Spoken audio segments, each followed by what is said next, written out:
Teka lailo fai ai uma uku makarane ya pio fai aku Olo uku loko malo fia puku ucho koe kule upengai le loloko Ole masi asi Uali ali Wale mafana lafi Ola ufa atamala Wala ilaba Onole ama Ole masi asi Uali ali Taraflava o David Tuale nei, olo e whaafonga mai pēi le Radio Samoa, tasi lima i watolu a mo, Samoa i amanuia le nei aso.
Ua na o le Radio Samoa se furulima iwa toru a mo e tautuaina o e ilaunga ngana fitu aso le vai aso.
te maratua la pese le pō, te mawhau i lo loto e tau sa ili fo i lo wanganga.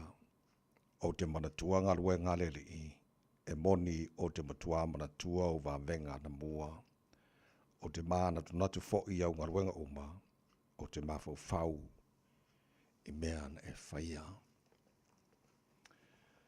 Le ta mama manai, mātou alausule nei tae au, se i mātou pese ina o vi inga malanga ina, lauanga le leima lo walofa. A wa mātou mon mawina ua telefo i tale manua i titi mala. Ina ua mātou maua le nei tae au sing-singi ma le tae au te toa al tae au manino o le aso faua e au mai. Mo mua nei tae au na mātou le fale ma le loto fia iau lo toa. Se o mātu vivi ma whaane ne e ia te oe whaamaruina o lo lava suafa. Mātu whape atu e pa ia. Pa ia lava oe le atua ma malu. Oe lava o le atua ma mana, o le atua siri ese o le atua ma tautia le ai lava ma se tu sama oe. E pule au oe I mea o malava. O lo walofa, lo wha maoni ma lo wanga le lei. Lo mātua tua, le mawhaio na li liu, e tu mau ana nawhio le so tangi au. E o lava ngata anga o mea o malava. O le atua lava oe, so I fua mai lava le vavau e o le whaavavau. O oe o le atua e mali e mana oe me lei malava. O oe o le atua e la e li vi inga o le malu, o oe o le atua e pulpulu le matango fie. Mātua whaaftai lau mea lofa, le ola fau mātua maua le nei tangi au, whaaftai o lo walofa o le fo iwa, e whaapopolo ni aso fau, il whaituino aso le sui fuola tenu man mātua wala, mātua o lie fo ni aso lulu, o lua se fulu ono ia yaso, o le masina o mati, o le mātua whalaunga le nei tu sanga, me umawa e whaia mo I mātua lo mātua tua, lau pulelea. Ia, o le mātua whalaunga le nei aso fau lo mātua tua o mātua, tu inatu o a whaamole mole, si e tau tai mai, ele mātua malanga a whai nei, manuia ia, ngaruenga, ale a whengai ma le tino le nei aso fau e a mai, nei mātua whanau fo ilo mātua tua, e mana tua pēa I la tau le mātua te talo, o lava ao e teo foftai ma malu tia le paolo lo walafa, pēa tu natu nei mātua whanau ia o onga sa ili poto, whamaria fo I whaiva lo whengai ma lim tamata e whaia onga, la tau I o lo ngafa ma leo oina nei mātua whanau. Ia, mātou te talo pēr mo le atino pele I Samoa, mātou talo mo te tai o le atino o lo mātou tua, ia manuia, ia le whatau taingo le atino e ala I lawa mea tonu lo mātou tua e te whasino ai, o mea tonu e ao na whai. Mātou talo mo nei ainga, ma nei mātou tangata umai le ngata I Samoa, whapenale a lala ma le papa awa I so se tafora nei kelope, ia whasafua I ai, lo la walofa mau whamanianga, ta maa whamania fore nea tuno o New Zealand, lo mātua na nofa mau mawai. Ia whapena fo te talo mo atu no umalawa o le nei lalo langi. Se I whaamaisele nganga o lau fio inisio ainga o le tunu uana whai mai whaanono hanga re nei tae hao. O le malanga le whaatua au ia le maliu, po le oti ua motu si ai mawhatanga ma whana manai ainga, ua mai masani. Mātua wala au lo fili mūmalo nganga whaamaise whaamawhana whanai nai la tau. Ia e le mawhai lawana ngalo le mātua te talo. Le tapo inga nei mātua mātua tu asin sino le tunu I malo mātua malawara ni yaso, te tōru aina la tō le mawhana whanau lo alofa. Whafuisia piola latu sui fua laure le tino siri lava I le nganga. Ia o mea umala whana mātua whaira nea so fau e mailo mātua tua, mātua whaia lava I ne fo I le vi inga ia. Te oe, ta mawhamuni e maile tau tua, a le Radio Samoa ni yaso atoa, o mātua wole mātua wala au I ne mea umalawa, e ala sua whamanu malo Yesu ke wiso, lo mātua ri mora mātua whaola. Amen.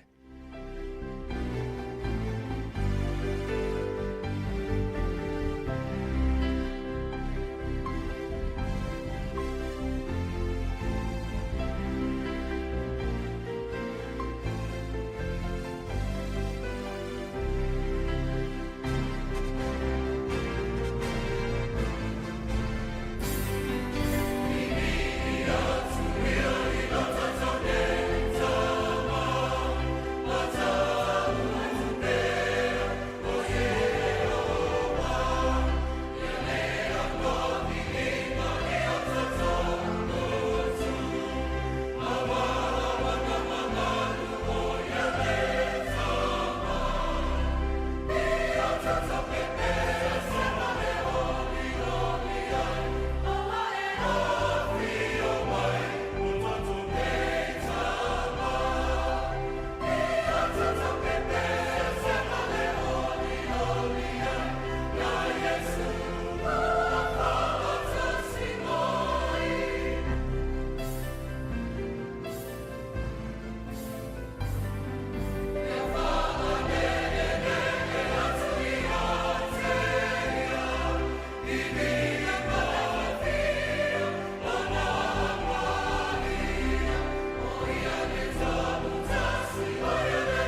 vi atu ia lo tātou nei ta mā o le vi inga o le tua langina la whapese a le au talbore ka le sia whaparupatonga Yesu i Samoa mai le fi anga o pia.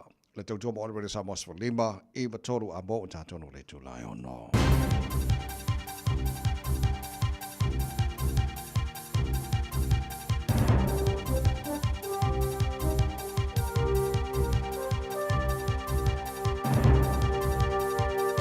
In this update, pay the value of the tickets back or recuse yourself from the vote. That's the call from the Auckland Ratepayers Alliance as Auckland councillors vote on the city's national stadium tomorrow. Councillors will vote on whether Eden Park 2.1 or a new stadium at Key Park is their preferred option. It's been revealed 15 councillors have been hosted by Eden Park in the last term. 10 have been hosted since the consultation process started. Auckland Ratepayers Alliance spokesperson Sam Warren says it creates a perceived bias. A former MP for the Ohariu electorate says he's disappointed it could soon be abolished.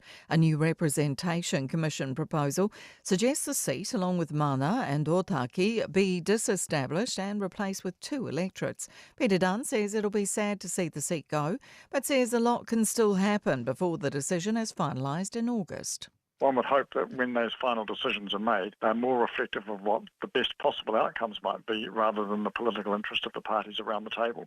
The White House says Russia and Ukraine have agreed to stop military strikes in the Black Sea and allow commercial shipping to take place safely. US officials have been meeting with those from both countries in recent days. An enraged Waikato-based lawyer has been captured yelling at pro-Palestinian protesters and calling them anti-Semitic pigs. Open Justice reports a widely shared video on social media shows Paul Fisher repeatedly screaming at the small group of demonstrators. Jordan Dunn has more. The actions, believed to have taken place in Cambridge on Saturday, have shocked many people, with some making formal complaints to the Law Society. Palestine Solidarity Network Aotearoa chairman John Minto says Paul Fisher's words were utterly appalling. Neither Fisher nor his law firm have responded to requests for comment. That's news. In sport, former FIFA football president Sepp Blatter and UEFA boss Michel Platini have been cleared of corruption charges by a Swiss court after they were first acquitted of the offences in 2022. The pair were found not guilty of fraud mismanagement after federal prosecutors appealed. Mixed news for the Warriors 3 rounds into the NRL League season. Roger Tuivasa-Sheck will be sidelined for up to 8 weeks after suffering a hamstring tear in the win over the Roosters. On the flip side, Rocco Berry will return to the centres against West Tigers on Sunday for the first time since suffering a shoulder injury last June. World Athletics has approved the introduction of cheek swabbing to determine if an athlete is biologically female. That's sport. I'm Jodie Gill. Ua na o le Radio Samoa se furulima iwa toru a mo e tautuaina o e ilaungangana fitu aso le vai aso. Ele swafa man malolo tātou ri whaolo Iesu Keriso e mo mono whaatalofa mo whaafilha e mo whaatuli mai fhoi le awate le lava man whaalo alo sa mono wate lupele le pa ia man mamalu lau whaafonga. Ele nei tai au sengi ma lo lava soifua manuia whamalo fo le tino ia le whalau. Tātou alanga ia le manu malolo tātou tua wa lona lofa o tātou o ia le yaso o le aso le nei wa whaia le tua. Ia tātou te ori ori ma tātou fia iai. Tātou patpatia le anga le lei o le tātou tupusiri le langi. Ia wa le foi wa mo boni melo tō soifua mo le mātou malosi a le o tātou silfai foi manu a le o mala. Ia tātou mai on tua foi le tātou maftanga le maru o le tai au le aso na nafi. Ia tātou avela ia vi inga o le tātou tua. Ia ma tātou folau le lao lona lofa o tātou ia folau ngore nei fo ia sa lulu. Wa lua se fulma le ono ia iaso o le masina o mati o le folau ngore lua fe lua sumalima. Usmaila whaafonga le porokalame maru o le tai au. O le Radio Samoa Sfalima i Matolu a mo na Tasha ba lua ia o lofa suan me fo insinia.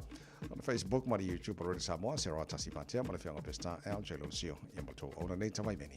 Tautu ina o se pa ile tula iva i le tai o nei malole se fo maria malole so le tai au.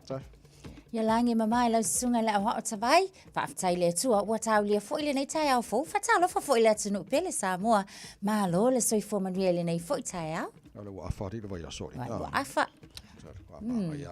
Ia, se mai se wha marasi o mo tātou nei tai au.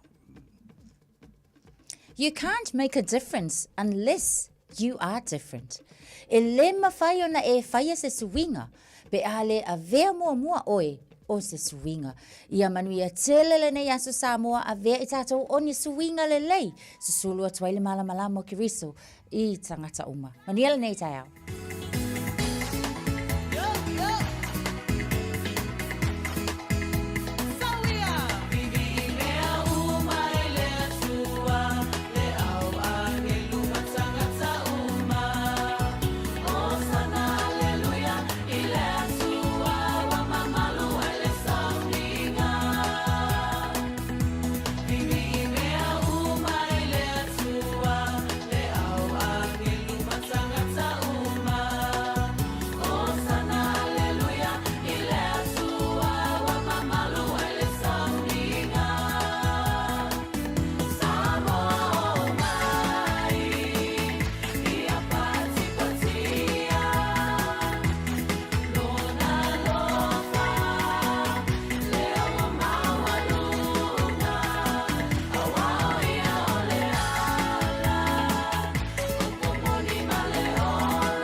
Silua tolu fa. Valu le motia le tula ono. Ya vivi me o mai le tua mai le everlasting praise ia langa. Tatu avele vi inga ile tua ya la fo singa ngana tatu te fa le ina ile. Anga le sili ese le tatu tua nei tai au. Ya wa ang fa pe mo se ola supermarket ki posisi mea e sangua I lunga kam ki popole le ola wa fa anga fa ka mai. Ai le asisi mo le ola. Wa na ole tua wa lo fa mai. Ya mo lo tu se fo ma to malo singi ka fo Amen. Ya wala I. Nei minute ya ona ma to lo tar musika su I faith lo se fa fi la tenu nei tai au. Fa ba se au fo ya oi le lo su tu te manga wenga nei fo tai au fo. Vai to quarter fitu awane MC al tato ma lo tai fa langa a reto le ola. Ya pasta la fa copa I to quarter fitu le tai nei tar va vai por mena to pula so los fulono matti. Ile tele to sang bavan today in history how the China fitu ile ta nei fa ponga ta folding al protania pe ta fitu ile ta nei ta to pokala me amatana le tai au ya se bo bon ta to vai po abanu wala wala nei tai au Ia whamalom, whaatalo fo ia ta avale nei foi taimi le tai au, maua mai tātou mālua le tai au, lunga o ala tele le nei foi taimi o le nao lo so longa le lei mea uma e mai tawatu ele o iai ma se vaenga o le ala tele ua pisi le nei taimi o le tai au na lava o lo kilia uma mangala uma se ke tu fo ia le o iai fo is fa lava lava tau ta vale mo tatou pau vaenga ia mai tawatu le nau a matau na launu sama mai po le na ua feo lolo fo ilele au ngala vai kilia ia o I vaenga le Conifer Grove I takanini ia o na ngai mai ile le ngai mai a I nei manu rewa pau lava le na o le vaenga o le o mai tawatu I nei saute le ngai atu fo ile tu atu sifo ia pau lava fo ile le vaenga le la o mai tawatu lunga tatu State Highway 1 I Nai Forest o ia maleanga ia tulale na I Saninuk na ua tau feo lolo le taimi le nei se vaenga uma so longa le leile nei taimi o le tai au manu e tele avta vale le ala usua ia fo I fainga malanga nisi fo I wa mangava ia manu ia tele fainga malanga nei tai au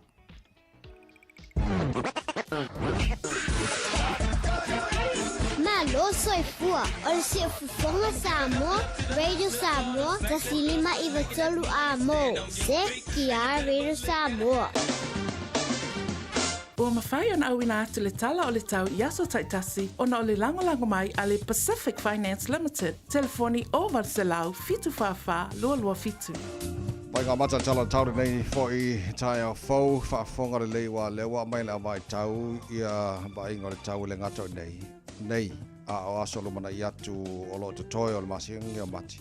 Ala fo wa o lako vai ngai o le makango a pelila mai ia ile aka bai le ile o vai ka maka o kia sori ia le lei si fai sfuro lo ile ma lu o le ele nei vai ngore tai au mo tanto tamaki makauro o kilani o no fanga de fasa longa ale Radio Samoa winga fa ma wino tau mo le so wala fa solo na awa on langi le lei fo le tau le so ato yangi mari ma se vidi mai sauti sifo Luas fun batolo ba runga dal ma fana fa ma wina mo au kilani le sos fun lima lona ma wala lo tai pe au liam wala susur mata ko fila lan tena vai au kilani tu sa le ia ma fana le nei ma tai luas fun tolu e lona ma lunga all ba inga yon tua tu las for raile awa lang de lei pa unai wanga ni se vai au kilani las for raile fa so po na awa lang de lei pa unai wanga le soto na e pa pena fo ma la so sa asonga fuor va so fo la so murmuri na mati pe a audio lo tosi forma ma to wala la fa so fo awa lang de lei tau a vo ma ma fan do su fa vai fa ngala so murmuri ma ki so ka fefe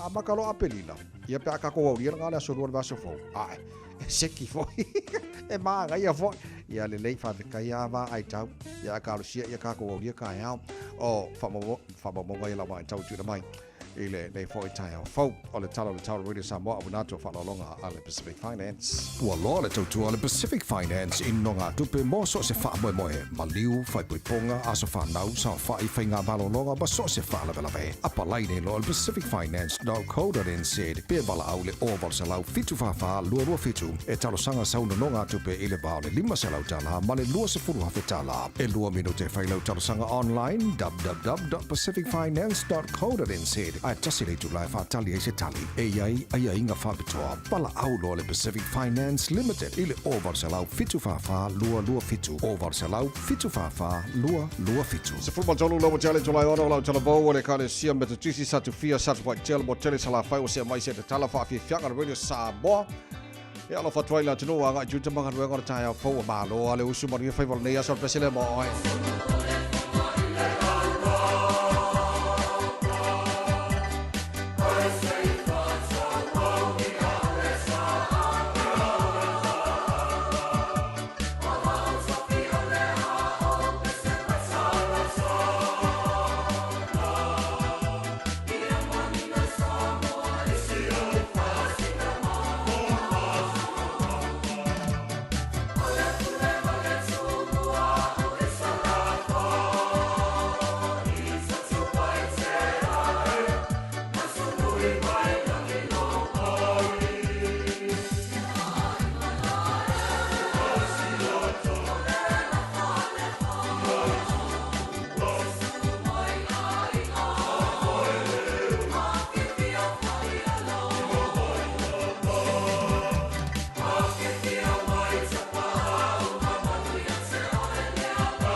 Hey,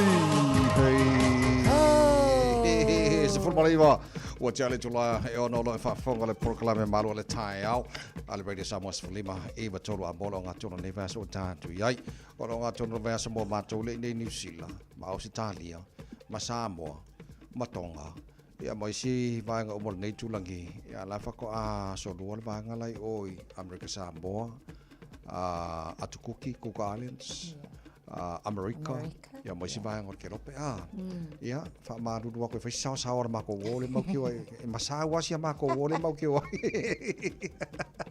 Ia ai ke le pea o kou maro. Io American maro kele. Malo whaftai, anto tele paanga po kalame tansha le ua whatis mai fot nei tai o fau. Malo whaftai tele lava ke whakona ala po pōna o skari.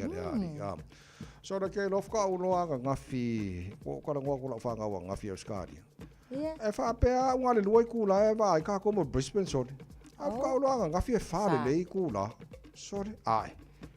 Ya whapea la le ua whawake ale o ngomo ka kou New Zealand. Na wenga nai whako ake ale fia o ngō lima wha korurua. Ake le lua whawhea o sori. Ake whakula a fua kuna vanga le whakalofa mai o Melbourne. Oka e ka whiwhiri ana po ka ngi sori ka whiwhiri.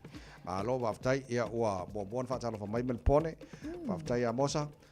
Ma lo lava le ua mua balu ko whatalofa nei tai au fau. Ma lo lava Ribs Koshy. Ma lo lava whaftai whatasima nei tai au. Ia ma Nathan Levy. Good morning, Senior Australia, oka e. E mai foi singi e maka ukia. Ja, vi ele lo fa le manongi, alo fatu sis, fa tail fatus mai France Right, VUF Mossa. Ja, fa solo kwa le e le liko sangato, ma lo fa tail fatus mal nei tai au.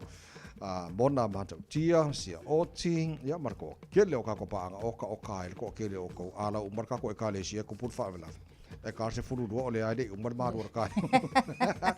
So le malo si mo ia le mafui e nga lulu li sa vai le nga file wa uli ia. Io e sa vai. Mai sa watu ia e ono te si male valu. Ia le malo si fo ia le mafui e le na. Le ai le mai sa watu ia fo ile le pe male lue tu la talo na mai. Ia fa ko a makalonga pe fa te ia fo ile tangata e pu le taimi na lapata ia tangata I le vaenga le na le South Island. Ile tu I saute o tako. Le sa ia fo ile to atelo ilato.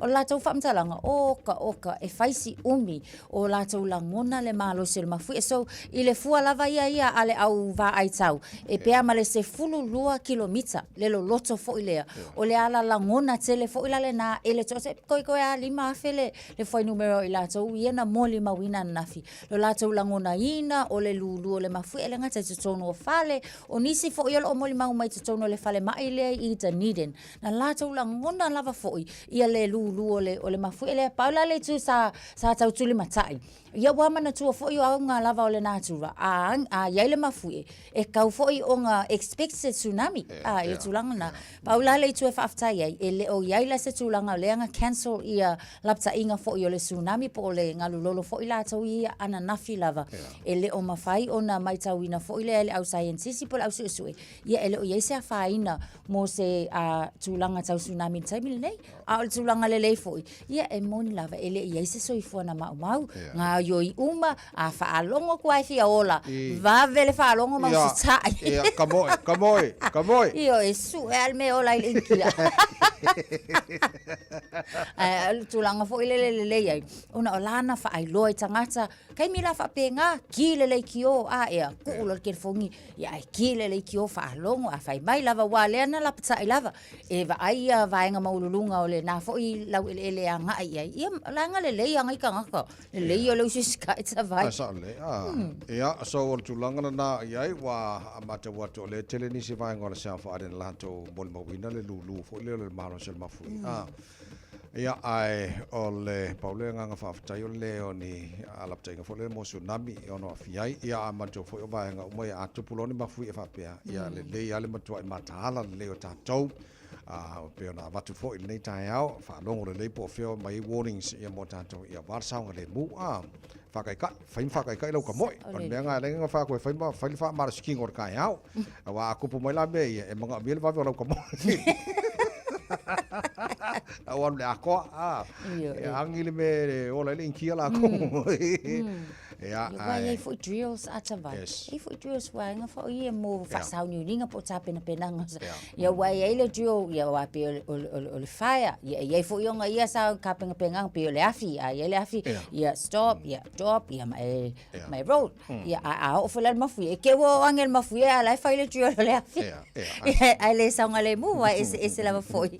Ia va ma la to wanga. Ia kamala le ma fui. Ia kamala le pe ko ki fa la me ia foi nga. Ai leila fa uilalo ia nga kavale leila ia le pe ia le lau me ia ilalo lau se lau malo si pe fa pe le so no le fale ia po fe lava se vaenga o vaenga ta ua foina ma nga ia le fai mata pa ia ia wa le mai lo lava tai me o ta to tu lang fa pe ele le sa le o mene o fa lava fa natura makua ile kalangoa ma se sia ko nga me ia pe la o mafu ele ana na fe ma no sil mafu ia a lena lulu ni se vai ngor sa violent ia fa tai lele o ni tanto lapte in foi mo tsunami ai ele le fai fa mana tu pe ia te o nei mai ngai no fo ta le ia tanto ia malam lama por al me fai pe atu po mai ia me skai ia ai tanto tel tono pe ia o lo tu se fu amar ma tu wala lo ia au hal tanto tu le ina ma til file bu ka ko hi me kai preach ia Ele kakala ko foi nga file. Mai kai mi ole ko viki a. Io e ta vai. Kai mel ko viki a wa te lo la fa fonga mai to te lo tu le mala le vai te mi. Ya ma ko foi lan kakala nga file kai mi ko su mai kai karkai ya ma ko wa ka pungi uma foi fa ngal wen. Ka usu mai kai a foi le so le file mule aingi ka vale lungo la wa. Fa pe so uma o ko se manga ia so le o le tele la me na fai le taimi ia mantu fo yo le malo tu le mai be o Jacinda Ardern el pa mi nga vai kaimi ia male o tangato si fo malo roina na sili on apia ia so o mai lungo le televisi e fa manatu le tino ka le fo ma ile o Bloomfield is Bloomfield Sir Ashley Bloomfield o tangata le na silin fa longo ye tangata wa o ye le pe fa na fa fonga ile par miema le malo il telo fo tuanga mal tanga lo ngor se fo malo loina po fe anga ye le tinu ui tulanga na mokua fa pulo wa New Zealand mal lo lang ya to el covid sfulu o le la no te tilo to na nafi o le fo ko ya pia mai ya Ashley Bloomfield malona taltonunga le yai e ona to ya fia fo New Zealand I se sia fo I fa mai a kongo le ko vikis fruiva as is fa mai maybe in 5 years time ya ya wana lan tata no na feeling atal vai te nei ile lima tau sanga taruai ia o vai ngai te tau ona no fo utale le ia tato ia awala vale vai o se fu maro no fo le tunu mon tato ona malo sia nei fa pe la fo tato le o se ma lie ka ko va fo ila e o ka le ai ni lockdown sile nei taimi ma o le toe fa ma faina lockdown sile vai taimi nei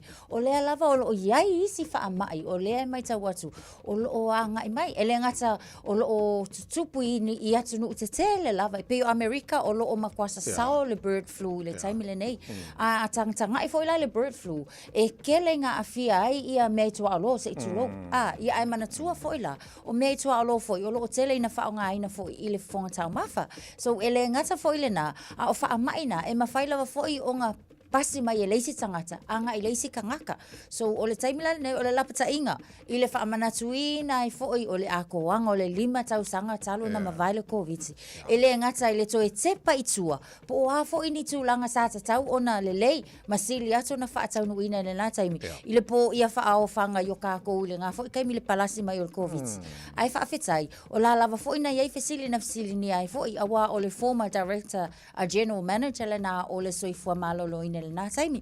Te lelo na ia foi sao sa ia le nā taimi, ia a le lei foi, o lea lava e nā te whaamanatu pea. E le ngakala I le maa ngai le kaimile ngei le se a tātou, o le whaamanatu. E tā tau lava, ia ona no fouta tātou uma. Io e kausisi I le soifua malolo ina o te langona tawai o le kile na self-care, self-health, ia e tā tau ia I tātou o na mata I tū whaengai. O le isi ai kū leu ke vaia uia tawai ia I le taimile nei. O le tū lava tau tau mafa. Pe ia ke awa ia o le ki le ngā soifua malolo inga ma le ola lau le lei, o le ki fo le ngā wha le kongo ka kongo ma le wha le lei. O le tau mafa, ia fua le lei, ma ta i tū, tau mafa ta tau. Mana le wha manatu fo le ua awha pe o le ua balo ia le tangata le sa ve ma director le soifua malolo inga New Zealand le taimi. O la tau ia na sili o na tele le taimi a pia lunga le televisia New Zealand, na vai kaimi a koa. Fatasi malpale mio New Zealand tu sinda adur na taimi. E wha ailo i lea tunu o le mea tauna ngā i e mani mea tauna whai. Ia, o lona na tantununga pe o na moni mawina fo ima a wha mawina na nafi. Ia, o le tulanga na iai. Ia, mangkua fo i e a wha pe o le e lava lona si le fia wha soifua maralo ina tulanga ngā e laulangi nei. Ia, ka fo ino fauta le iai tātou. Ia, le nei, a vai taimi ai o le koviki so le ka fe makau kia. E no lango whamkala le a fo i le Novotel Hotel e le slilanga isolate ia le mako whane a masi o umar kaiminga uoi ai se ke lo ke kaungu le si aso au whalongo mai wale na kia le si aso ai sole se mo kua maari e fo o fosi a kul kovi ke tete e kuja o ke kaungu o le si aso au whalongo mai wale na kula uka mai le si pok ya ko mangkuala usavali mal poku aku mangkuala paul me mfai le temina e pokle time me mfai na aro ke savali vali la lole la lo foi le lo toale o le hotel e pawangal me mfai ngafai e kusa ke ngofo ko ngol poku la so ako se banga ngawa manga akiar ke savali vali ya nga e pokla lo kai me le fa pe ai fi savali vali ya e sa fa folo poku mo ko ai fa sa nga sa fa folo poku ya fa ngolongo mai la o le ndakula ukam so ba ko bole ngumelo longo pok ya usa bali mai pasi mai longo pok ngo ku ku ko sole o e ola pe o lo le ja so la usa o pa lo a vela o campo que el fal o ma ko vi ki ngum o pa ko lo campo e ale bari so ba ko ave me aluga so a ka ko kala ngola mo mo ke senge e de iska ka siringa mala lamba lo ke senge ka mingi ngai ro ki Masangi lo sing. Kada ngor ka malo ko ngifango kisi. Por uso. Jono suliva minuto lo tol tano le tula titu. Poka la beba lo tano minuto sama suliva. Iba tol wa mo ka fai fogo ka fai gay oil poka la beba. Oh, vinga foi lo. Para ya pole.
This is ASB Polyfest. There's passion like you've never seen, power like you've never seen, and connection like you've never seen.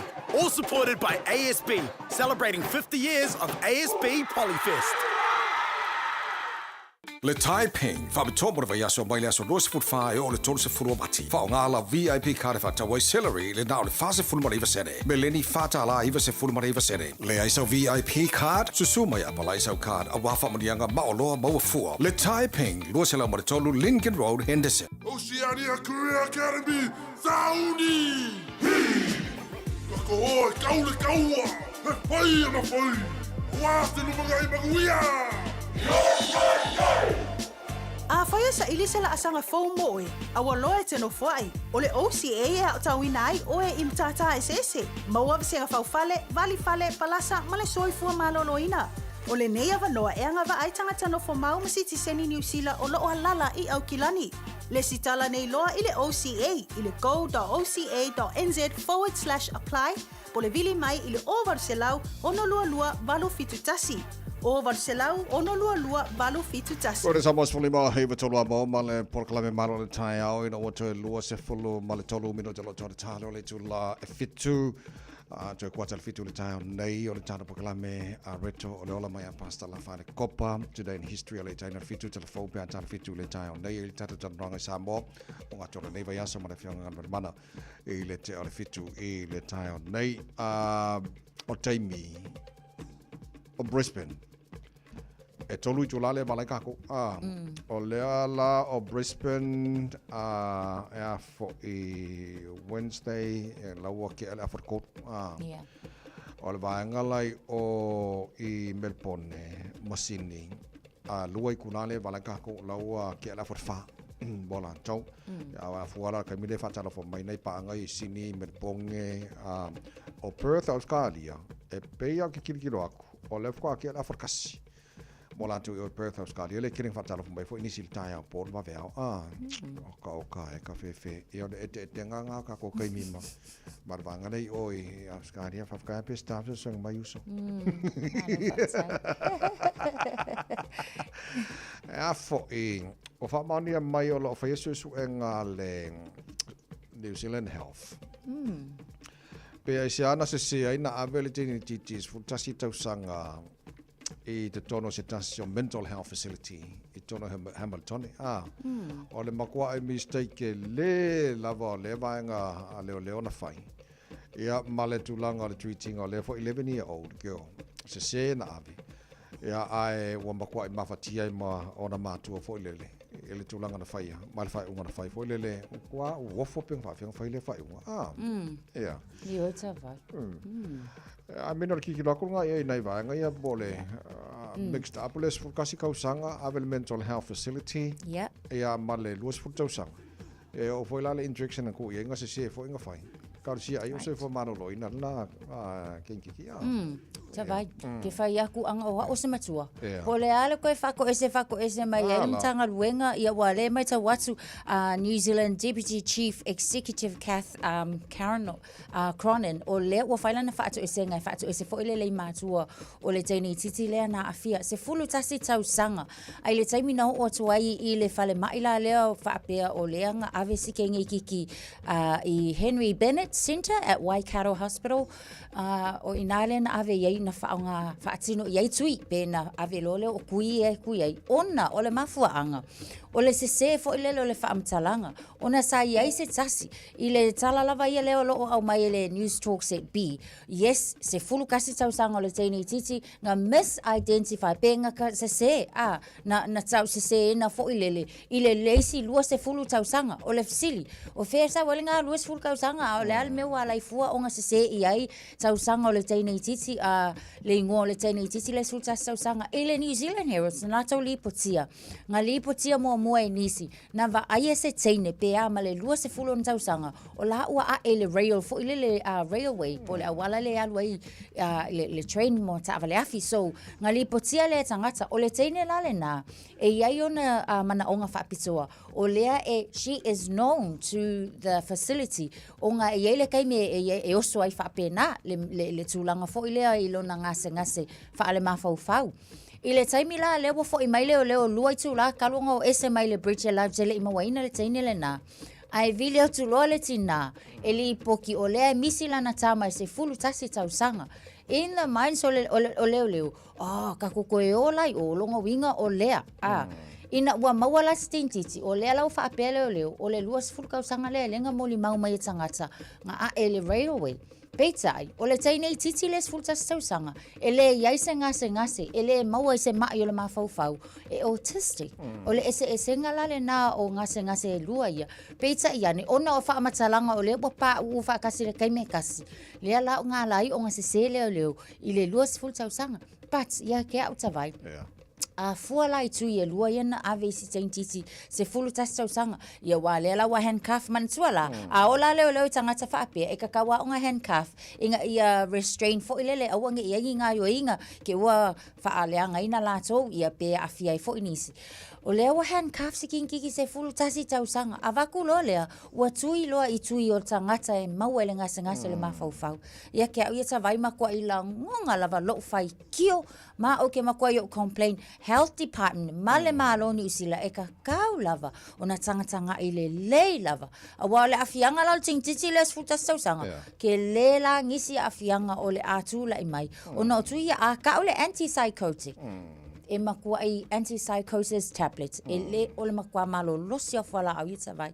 O te iloa ona o lenga yelo experience mai isi tangata ona o iloa na ave I whala au I wha o ngaina. E ke le lava lalo upupo lenga ma loo alo whainai mātu o sinkiki lea. Ia ai mai se foi. Te tau lava foi I le mtanga ruenga foi o leo. E iei foi lato matawhai o I ina ia mauti noa o lo o sa o le leia lato wha maunga ia masa I linga ina ia awane I ke lengi a fianga tawai. Masa le nei. Joyce Furubalu I le fitu, whantalau whai a Pati Meki, whapena fo Tina Puni, Eti Tasilimu, Caroline Tuala, Evo Lave, Peter Stowers, good morning, malo labar si Fua Manuia. So Toba Rwene Samoas Fulima, Eva Tolu, Amo.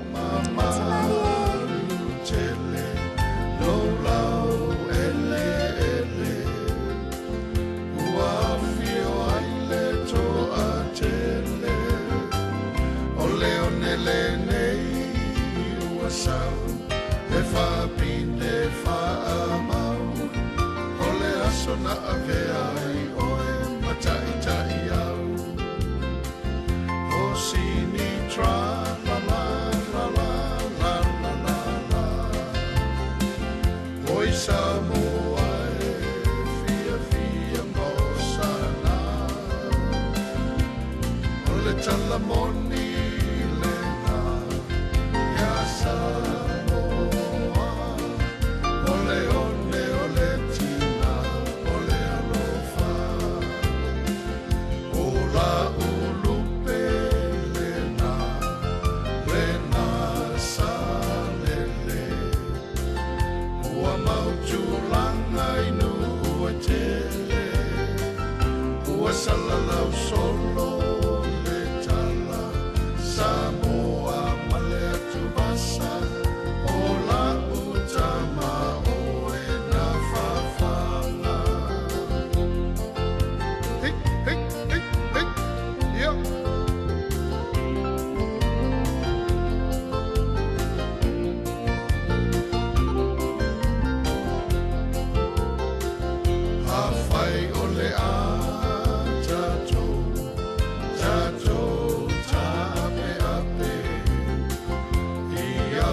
talamoni lena ya Samoa ole one ole tina ole alofa o sini tra la la la la la la la oi Samoa fia fia mausana ole talamoni lena ya Samoa ole one ole tina ole alofa ole talamoni lena ya Samoa ole one ole tina ole alofa Radio Samoa. Taslima Ivatolu.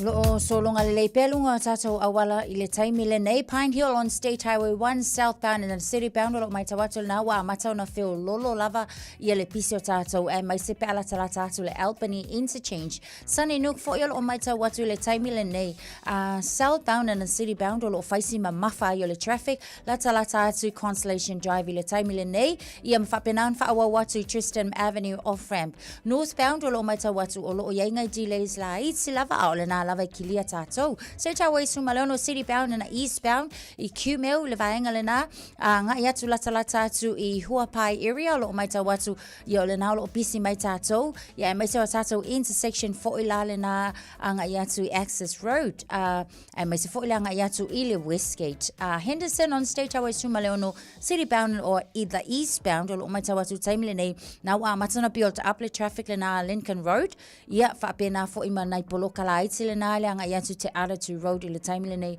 o le tau ni so vaenga o tato wala tele yo le na o yai pe tato le tau tonga le na o le feo lolo ile time le nei o le tau au ta vale manu ya tele lau fainga malanga le nei time o tau mafta mai malo le tau Radio Samoa no to se fulu tolu minute tale o le tulai fitu Talofa, we're the Katinas, and you're listening to Radio Samoa on 1593 AM.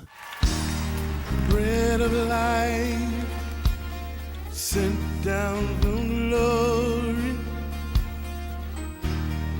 Many things you were on earth, a holy king, a carpenter. But you are the living word, say it now. Come on.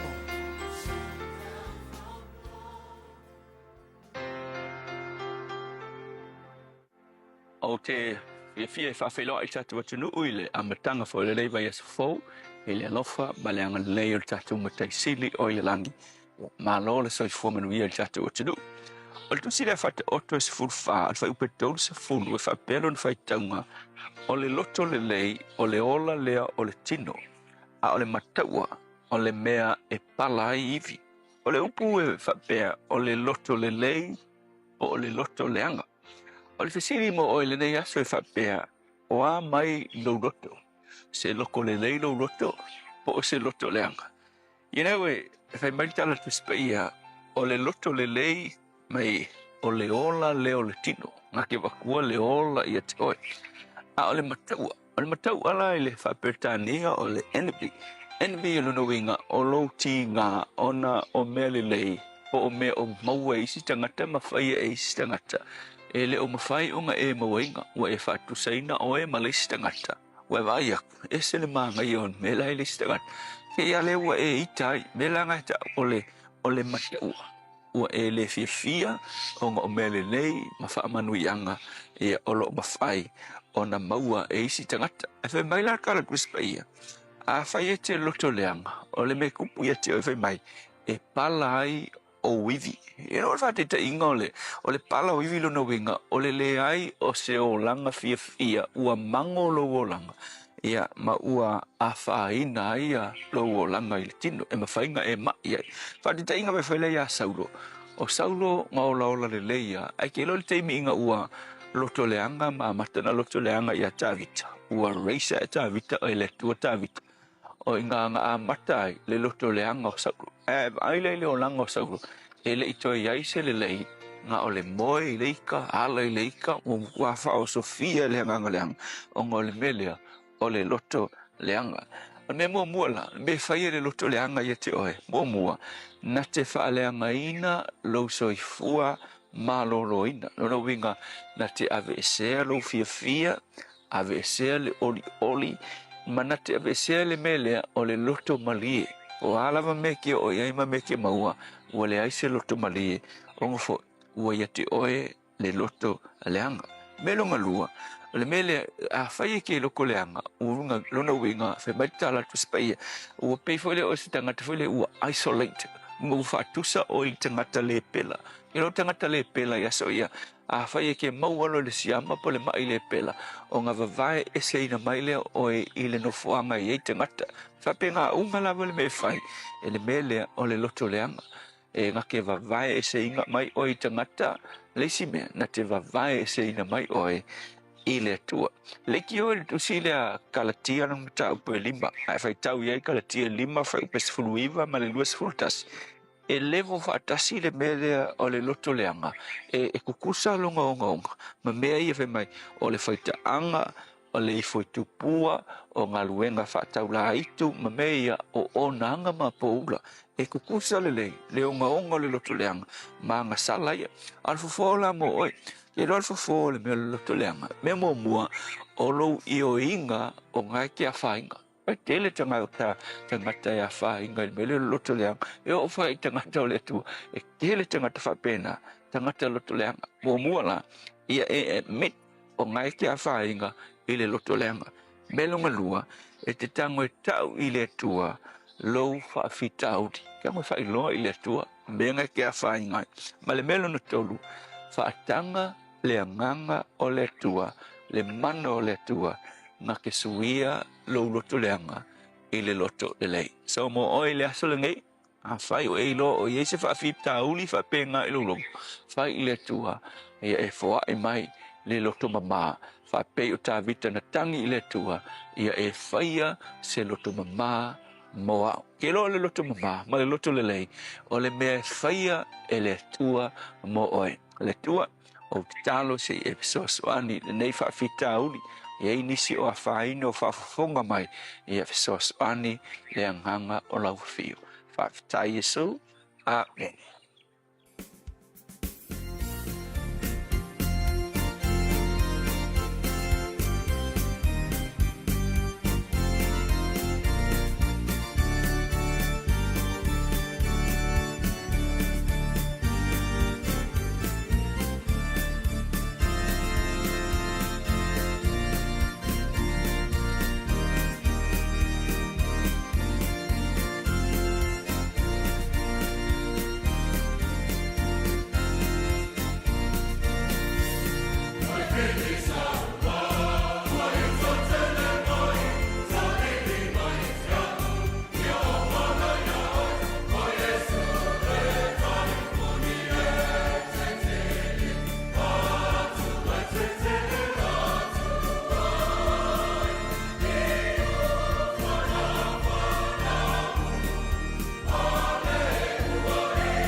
Sawa mai la bese ale o tele bore kale sia fa pro tonga Yesu isa mona fe ango pia le tau mo re sa mas fali mai batula mo no to tolu e le fitu le so lo se fulu mo le ono le masina o mati o ani mena tu ne ya so tau sanga mo fai. So sanga te siva fituiva o le aso na saini ai ia se tasi foi o fea ngainga e atangia i le tala whaasolopito i le vao Israelu ma aiku pito o le nei whea ngainga na sainia o le malilienga mo le file mu i le nā taimi ai o le satu lai mai e whaima mediator ia o le susunga le nai le Palestino Amerika malo tele Amerika i le nā fo i tausanga le susunga ia Jimmy Carter so o le whea ngainga sa sainia i le camp le nā sata ua o le Camp David Accords tausanga i lua afe ia o le tausanga le na whaapena foi ona uluai filifili ai pe filifili ai loa le sunga ia Vladimir Putin e avea ia ma Palestina foi ia le malo tele Lucia e le tausanga te siva whaafai le so nisi na soifua mai ia o se tasi le nei o tangata lawi loa le musika Diana Ross o le aso lona aso whanau nisi o pesenga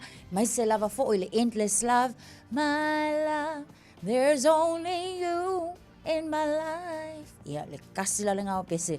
Ale neita mai ta i lawi loa Diana Ross. Olo na aso whanau le happy birthday Diana Ross. Nisi nao wa ai ngai mena tupu le nei aso. Tau sanga uma vai.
In this update, freebies given to Auckland councillors by Eden Park are being questioned ahead of a vote on the future of stadiums in the city. Councillors will decide tomorrow whether an upgraded Eden Park or a new site at Key Park will be the city's national stadium. During the last term, 15 councillors have accepted free tickets from Eden Park. Auckland Ratepayers Alliance spokesperson Sam Warren says councillors have two options if they want to avoid the appearance of bias. Either they refund the value of the tickets or they recuse themselves, because the perception of impartiality is so important to Aucklanders, and I really think they expect more. A blow for Kiwi business confidence, which has slumped to its lowest level since the post-2020 COVID lockdown lows. The Westpac McDermott Miller Index shows despite the weaker overall result, confidence has only fallen in 4 of 11 regions. That includes the biggest job market, Auckland, which dominated the national average. CV.co.nz Managing Director Tom O'Neill says he reckons it's partially due to looming American tariffs. And I just think it's the massively bad hangover of just all the things that have been sort of conspiring against New Zealand over the last sort of 3, 4, 5 years. Incremental moves have been made towards a ceasefire deal between Russia and Ukraine. The White House has confirmed both countries have agreed to stop military strikes in the Black Sea and develop measures to implement a ban on energy facility strikes.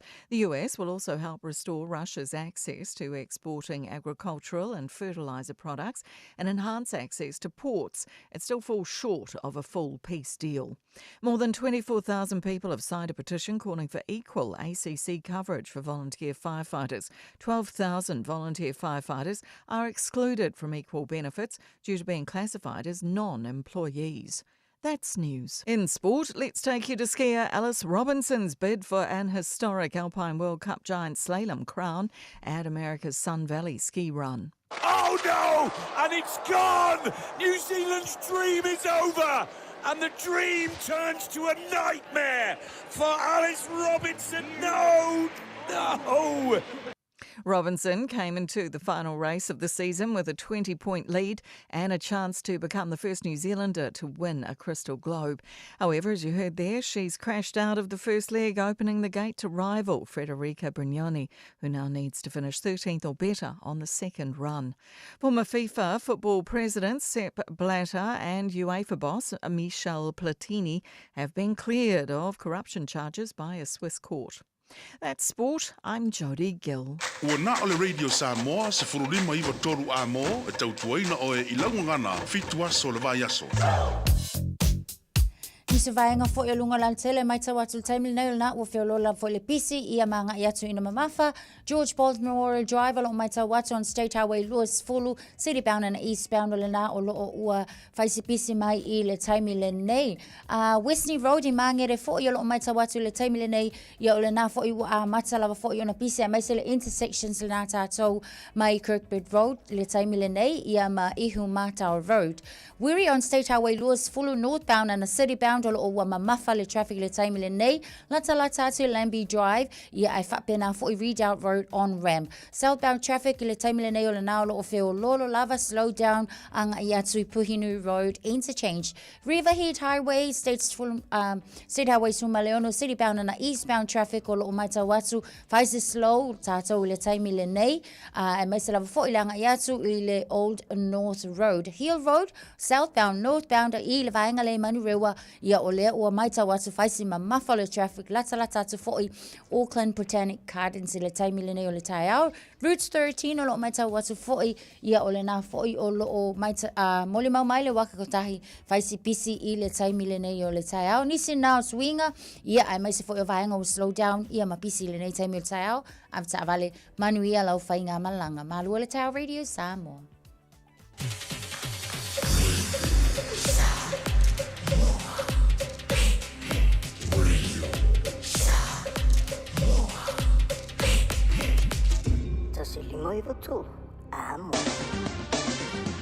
Ua mawhai ana au ina atu le tala o le tau i aso taitasi o na o le lango mai a le Pacific Finance Limited. Telefoni o Varselau fitu whawha lua fitu.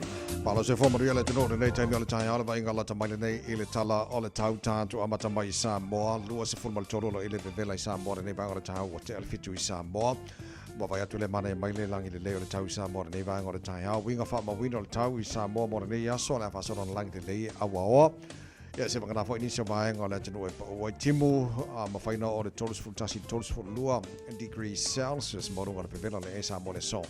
Lo se marwhai lona ma walalo e il tātou taranoanga i 9 minute. Ia ma le sue le tātou radio Samoa e pia le whianga ngan mana tu marwao au te ngawaya tipi au te ngawaya. Mai e foi le atuanga e ngā tau mea tupu i Samoa. Au tūlanga foi o iele tau. Ia ma se vainga lata mai e la vai tau i Samoa. le tau New Zealand nei whatalo whai paanga le porkalame so se vai ngora motu I saute ma vai atu tele vai ngora motu I saute in me ka ko la fasolo ina awa le tau le so se fulu ivan moru ngora malu kai kora awa o le tau le so lang le lady so taimi los fulu moru ngora ma fana Nelson lang le leili tau mo tau le so o maru lang le leili tau Queenstown lang le leili tau mo tau lus tasi mo ngora ma fana le so lang le leili Wanaka fasolo na awa ia Westport Dunedin hala pasal orang lagi le tau mo tau dos fulu mo rungan ma fana le ayo fangala au Carissa Christete good morning mai o tau nei tai au pasal orang awal le tau yang Maria Masavili mai matu se sae se fulu le mo rungan ma ro le mo Christete le so il motu I matu pi tola rungan motu matu kai tai los fulu mo rungan bevela pasal orang langi le tau unai wangala wa uli manifestia na nei le la mo Wellington fa tala fa tu panga o mala para maro le tai so se vai ngo Wellington na lo la pa se fo mo wi ala fa so na awa le tau lang le lei foi fa so lang I Maria Marsavili mai matu fia na nei los fulu al mo runga ma fana ya mo Wellington le so lang le lei fanga nui le so lang le lei tau ranga lang le lei fa so na awa tau po fa so foi na awa pu awa nei tai lang le lei tau o rotorua Ida so lang le lei Palmerston North New Plymouth pasaron awa lang le lei tau mo tau le so unai wanga lang le lei for le tau Napier Masterton la pasaron awa le tau le Yasso le tena vaenga o Hastings o timo ni so taimi lang le lei le fia na nei los fulu mo runga ma fana Gisborne pasaron fo ina po timo lang le lei los so tasi mo runga ma fana kiri do Hamilton ma lo se fo Maria le tai out pasaron na pu le tai out lang le lei ia le tau los fulima al molonga na le vela mo tau ile ne foi aso tama ke makaura o kilani no fanga fasala on radio Samoa ne ba on tau se furuono o ia le malulu po malu le ne ba on tau fo pongi sa ma ya fa fo so de kai anga mala maria pa peri su ile kai miri o winga fa mo ino tau mo o kilani le so tu mau awa lang le tau ne yaso tu mau los futoru mo lunga le ma fan le emo tatu le so tai au lang le le tau tu sa le ma fan nei tai au dos futoru lona mau lunga painga yo tuatu das for raile ala fa solo ina awa lang le for le tau fa bena for le sto nai awa lang le la titel teme pa wai wanga di savanga o kilani le sto nai mala so sam pe tau la lang le tau asonga fuor va so fora so mulbulina al masina ne matio la fa solo awa lang le o le aso luor va so fora so mo abrila fa solo awa fo lang le tau fa mo bonga o mai la vai tau le kile o ko vai ko ma mauro ko vai pa wal me ia dia ka ia Evo challenge ya le tula fitu pa ngala tamale na il talo le tau nei temi o le tai ala tunu ala papa au ni so tafor kelope te tono lo moni mai tau mo tau ile nei foi aso fo tua lo le tau le Pacific Finance in nonga tupe mo so se fa mo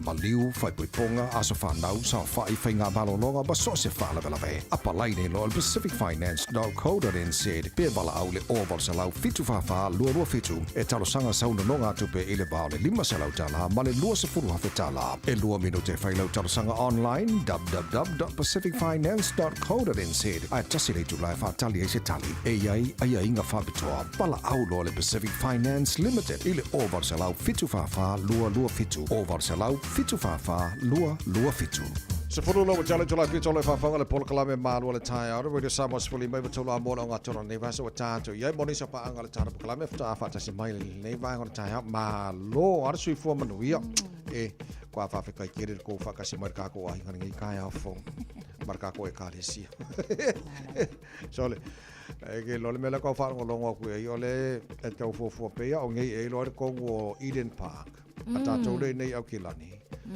a ngo kilo ile designing o malai le fo e fai kai ile wafure kai ia pia o ile I au kilani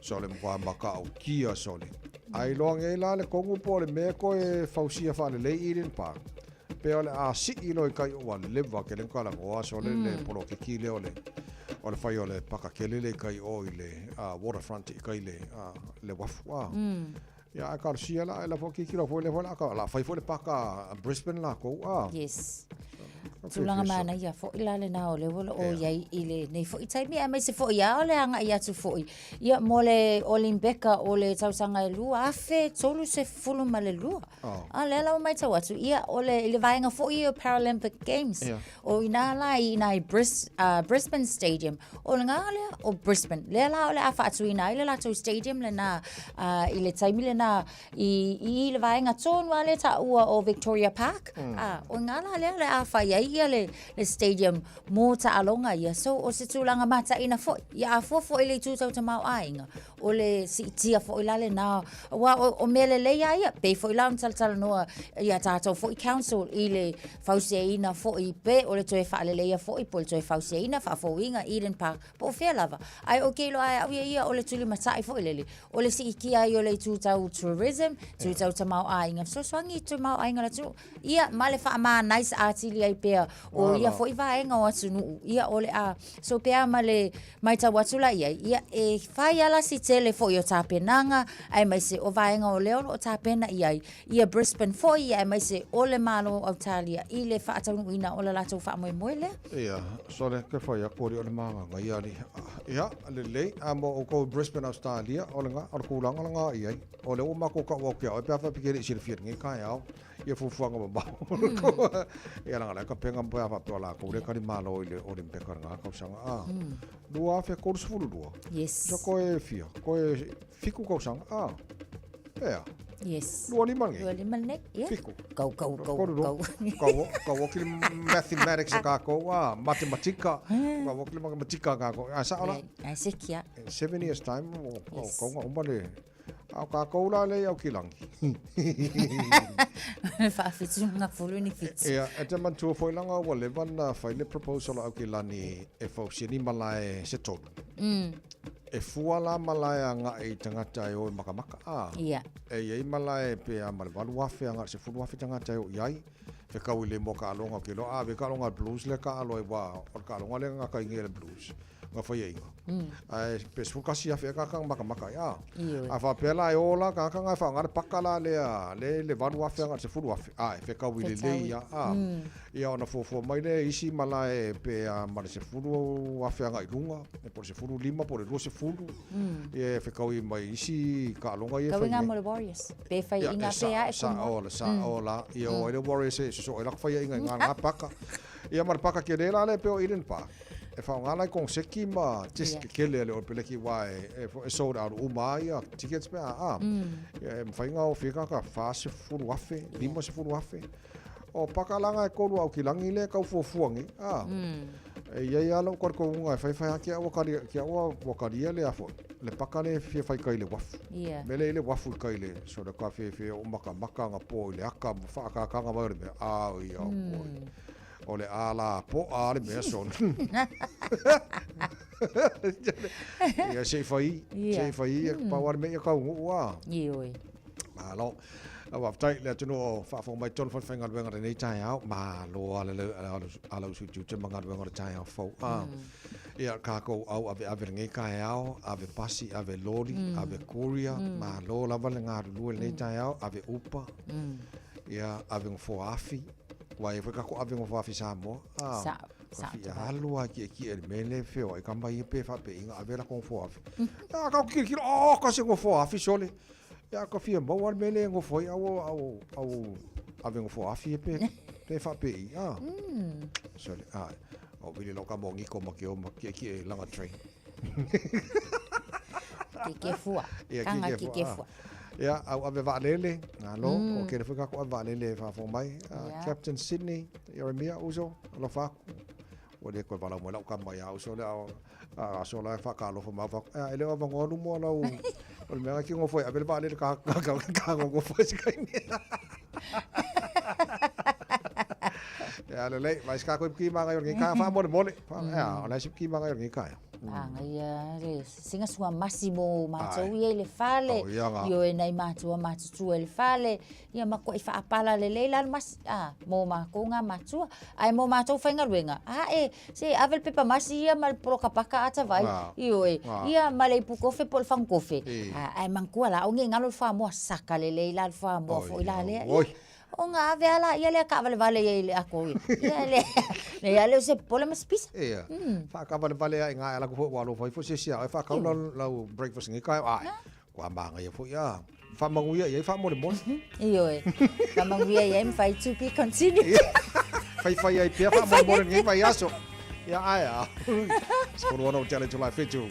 Amaya whai whanga mani perina tia whawar whaponga nei tai alu poka lame ngal polta niap. Think a minute. Good morning.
Talofa, this is Pat Lamb, and you're listening to Radio Samoa, 1593 AM. Just think a minute.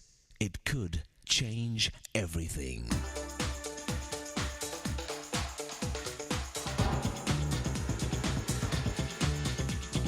Think a minute. In 1951, a terrible nuclear disaster almost happened at a nuclear power plant in Canada. The core nuclear reactor had melted down, so it had to be taken apart before more deadly radiation escaped. The challenge was to find the right person who was both highly trained and also willing to do such a dangerous job. Well, there was a 26-year-old lieutenant in the U.S. Navy who was highly trained in nuclear physics and reactor technology. Plus, he had top security clearance at the Atomic Energy Commission. So he was flown to the nuclear power plant in Canada where the accident took place.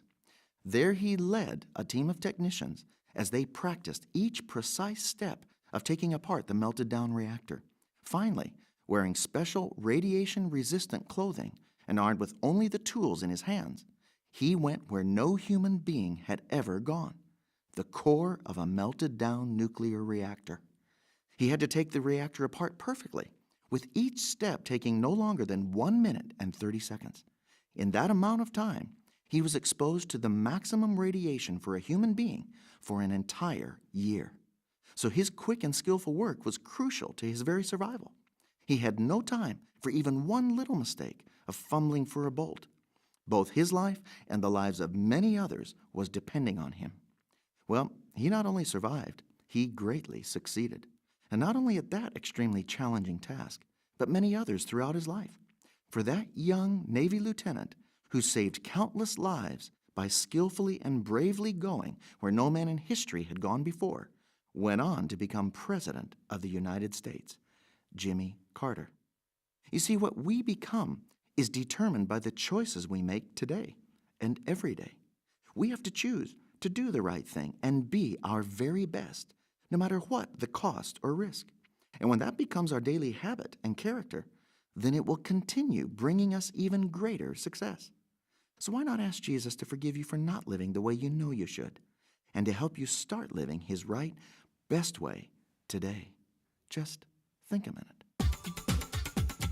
If you'd like a free CD of our top 40 programs, write to us on the internet at www.thinkaminute.com and catch us tomorrow at this same time when we stop and think a minute. Talo Samoa, wa ule ne yokas futialu, awal suya ngila wa ule kio.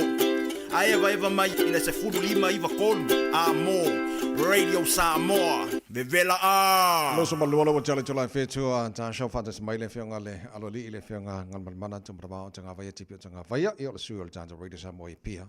Ya tal no foi fala tele na ni se vai ngalo tupu Samoa le tai a. Fatalo fatula wa fionga ngal malmana ile anganga fia mal falo alo nei fo tai au malo sei fo maua. Oi ia malo sei fo. Malo lo su. Malo wa fia o toi falo lo waktu o nga wa ko fa ko sia le malo si ya te o lo to sala ka ko ke ma futai. Ai malo. O ko la o iri peke ke iri. O foi ciúme. O foi ciúme. Me vou lá o que aí. Alo vaftai vole nei tai au fo. O le mata watu pe folinga mai ua mana mia se komiti su e. Se sa ili tonu wale mafu anga ole fa le tonu le tisi fo le tele lopo o ngata si fina ngalo le minister. Ma le fina ngalo le pale mia i il vai ngane ana ufionga ngaman. Vaftai te vai. Ia, o leo e usini mai ne komisio sue. Wa pi o le sa au mai mo fil ngalo le mista o lo o yedi wa ingo le vala ptongo le tise. O lo na manatu. Lela avese fa tuanga kapeneta ina ia. Fai se komisio sue. Esa ili tonu wai le mafu anga o le ua fa le tonu wai nei le au nanga le tise le tato moto pot. O le pina ngalo le mista pe e fa pe mai. Si tau su e po o il pulenga ma insinia. Le pero ngia i el fam talanga le abatu I mafuanga. E ei foi la ia mai fam talanga bo mo ta bat. A le si tau sa idi pe. I le mafuanga fa le ton. A wa pe ata tau fu ia. Pe la mata mai wai la lo le. Ale wo ifu. Pe wo mo tupu le tulanga le wai. Ale wo fa le tonu mai to tonga Wafi. O le afide I fianga, o le afide I tarunga manono, ma le afide o I taelfanga. Le la sa fasili te mai te ipale mia le vaias. Pula sang pinungalo wale, manatu lana minsta. Ya, taunu foi se sa ili liba. A fe mai le pinungalo le pale mia. Se ame mo ngalo ngale me taunu fa mo mua. O lo fa mo mua le si amai api amai e fa nga ho le stu langa le tu manto e avete se tau mo se se tau so ali de mele tu pune ai ole komisio su e sa e algo tu pere tu no a wa tu tongi umane fa nga yo ingol fengor komisio su ye ma ole tasi foi se komisio su e sa fa de vola e mata wa tu finalo te te yo tu nga I fedo inga matu stala ni vaias sa si di foi e so no finalo I de komisio su. Ia ai tali tu le. O komisio su e mai minsta. O wa ho le mai fi ngalo o te tai ore tu ngai le e tu ia tu le pa ia minsta I fa le tonu la. Ai o tu langa ia te ia la wa ia ta upule. E a fo I fa mta langa ia wa mo mai po I ia usa ini pia sa ofin ngalo mi sta tonu foi se komisio su ona e pia ia fa le tonu le na ba fo ma ia ile a wal facility le ia I fa le tonu le ya fa pe le o fa le tonu afi ole o sa o le tu langa sa fa ia fi le o fa le tonu o fa ma sia ki wa tonu sia ai por me o fa ia nga renga na ia o te fa ia tu ne te ua ba me se tala e tu langa le ai se ta tu ta dia wa le malanga le minsta I fo se I malanga mai ia pero I mal pare mia foi se la to fa mtela al final na io te io ri tu ngai a fa come se su ne ka su mal minsta o ala foi tu ia te ri tu ngai minsta fa le to na ia foi sa no mai pare mia foi mo me to fa mo on ti le come se su la la voi foi tupe ale la wa mai sini ngalo le te il malo man ma fu ang tonu ai na ma fu fa le tonu le tisi e tonu va o vai la le fa le tonu ia fa le tonu to ngo afi ia male fa le tonu re taule na tu le mai lena tele na ile na fo ima po mo na fa le tonu I winga na ta ia ala ta tu ta le pe wa le ta penal malo e o mai afia pa le ni mai e mai tau na so di ni te mi to fa fo ia afia ia ma fi fo ia lua mai sai ia au kuso e le foto ata u e afina ia no vinga ta tu tiro se tu langa porta tu wa na ia tu ai le fa ngol ni tu sana foto a tu langa le mai le tu langa pa le tom le tisi o le fo fa mo e ia ile mo le solar farm po le lo fo ngo le pu e ile le tisi mai le la le fa pe tala fa le me masina fa I o tu sana nei ia le ama o si fa po pongo le tisi so ni de le o nanga mo le ma o lungo tele le na mi anga le fo ia o nanga le moto pot malo va tai so mo te mila ne na fa wa on na fa so le tisi ba ngai se sona tunu wa ia ale fa wa le wa mai ato ale le ato nei ba ya so ia ba ngai se e ola ma te me pe ai e pe fo il ma tu le vede tu I sai o ma tu le vede East Coast Feeder ta lo va nei taiao ia fa so I fu fa qua ko fa ta lo fa foi ko fa ka lo fa foi le tisi ta le fitu po le tin fa penale fiafi e se lo la ngai ma to pito nu ia fu e pe se fu tu le le fa ma va ya to le tisi fa to mo le fiafi o po ia o tu nga ma sa ni ho ia ba ka ko be la ia o te le ai no fa nga ia malu ia mai di ia o le na ia so tu na ia tu no ma te ko le tisi te milna kwa malo si bela ia o lo kalu e lo mo so io como fo me e po mo wa singa malu pero nei vai na wa tau fa le ton wa le tu la masa ni wa dem sa ma wa le tise ya al matou na pito o matou e pene urbano ia o la mina nei le fiafi po msalo bare o le amtanga le so le na pe fo itemi to aula mai wa la te fitu ia pa o te lo fa pena ia le so ia pa wal me o matou te fa pe a fa pe le wa tina matou nei de valu taulo le matou wola tuania na nei de fitu alwe male so ato tai alwe male po ia fa to ato e motusia le sias okay e pe fa pena le fa so ino le si se le ia pa wal me fa te yo matou le pe le au ai le mo po ai e si va en el mocho ia e pe de fia fide ono ai foto aula sfulu el po de verdad o ki a ko ai me masani wele a mi se me onga nei fa na maka TV ia fa fanga telefoni yo me uma fa pena fa le todo what ia so ia e mo ia fa pena a le fa mo si e se so di mai de tele o si po kwanga ona i pisinisia ia o tato lo o fa le toma business o te ho lan fa nga fi fo ia fa le mo le tis Malo mafta.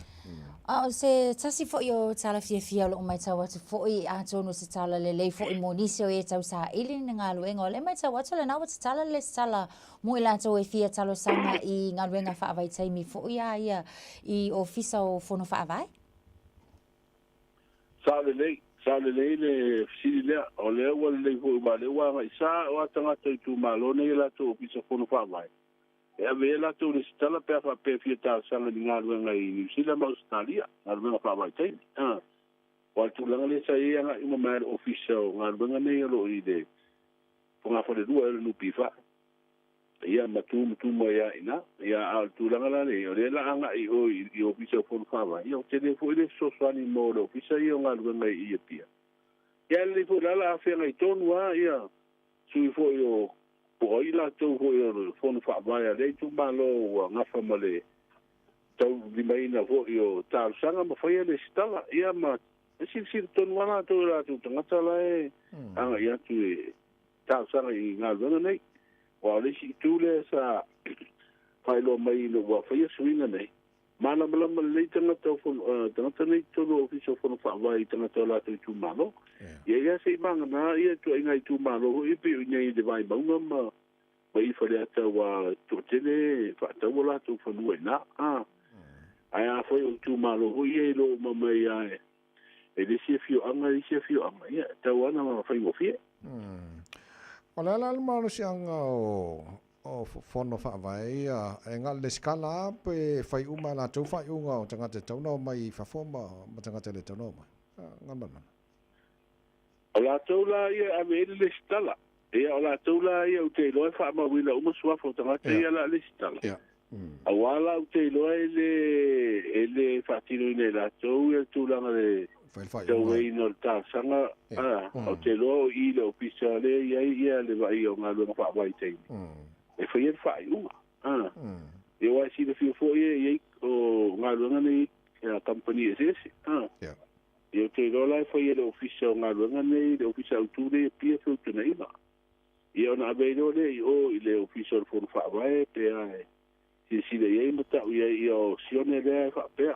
o si le fa pe o si le fa pe ia o la ave ia o la tuna na un veta sa ia I fo ko fa tu nga nga ia ba nga ku o a mi le ia mo to anga ku o ma so so ni mai nei ai ngai Mane. E me se ana pine mana I tamai tia fa te riat.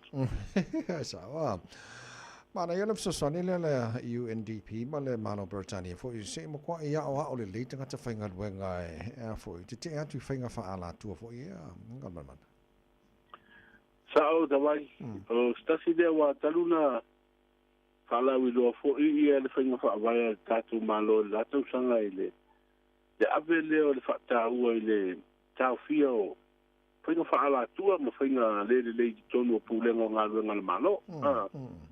Ia o le awa nga I mai e whaala ptonga nei le atina e o malo o whaatasi li o NDP. Ia whaatase ma le malo penetangi. Ia le so swani mai lea onga len whai talwai nei. Ia e tau paa tino fo I se ngā ruenga so swani tātu o whainga ruenga ina ia mata I tūle le ia whainga. Ma tāu fia wa o te lea o whainga nei whaala tua. Le corruption. Ia e tere na fia le tūranga I pūlenga le nei tonu o ngā luana. Ma lo fa te tele ua manino ma tango fia nei vaenga ia more nei tai au. La matu na vano si e whaeilo I le tapo e mai fo le tino. Ia mai ngā lau tau tua fo e taru tala mai Samoa. Pea tana wano whamul mone. E fitu pini al tatu o tinu le na malu mai e tatu au si ue me mafa. Stasi fo tau si nionga le atunu o le Oceania. Tari malo ai Amerika Samoa. O tau fia le tu mau ia le whaatau ina atu I tua. O manu papalangi whapea ia mamoe ma mei tua olo. Mai la fumanu ale malo.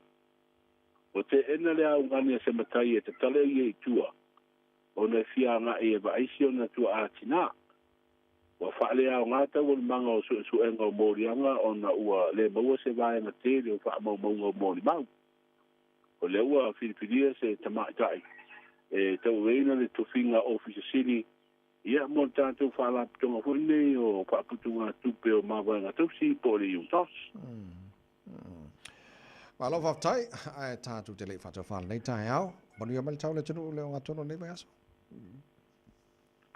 O le whaamarusia whautuanga o timu o mawha, a pena fo na whaamarusia whautuanga o lolonga. O le whape maile official wa ai tau o ao whaanin tū, e a fo mai ai timu o mawha o lo ofiki ai pesa moa, ia maa whaamaumaunga mai satelite. O lo atani ai le whaasolo i na whaititia. Mai ono wa ia le susudo le la whaatasi mauinga ua o e nisio temi. Ui lea. Lo mawalunga pele ava noa ya fiaira ufanua umai timu o mawha, fa pea wila ma whai titili mai lea wa udi o le so. Ono lea tūlanga e wha maru si ai pea whātuanga o timu o mawha, fa pea whātuanga molo longa. Wa fianga e ono aria e mai ai, I winga I o le tau e mawha timunga, pua oa ma mase e se e au wala I no fuanga mawalunga, e mai lolo waia no fuanga I tapa te paala. E ono iai ele solo, fa pelo longa I vai tafe, ma no fuanga ya fia ngofie. E malo si ma fa tau sabiri I teimi o timunga. Ia le tanara tamaina le tau mo tātou tu te wai mo nei se ruru. Malo whafte tele la whianga ngal mal mana mo le nei tae au tau tua mal tātou ngal wenga I Samoa. Manu ia whai whanei aso so? Manu ia whai ngā luenga nei tu. Le whianga ngal mal mana tumara bawa tanga vai tipi tanga vai suri o tātou Radio Samoa I pia. Whalau tele ino nei vanga na mo tātou. Nawa watu ia headlines. E whalau tele I lana tau tua ia tātou tala mai Samoa pia tala malu e le tae au. Nei whamneangas whanaura nei fo I tae au.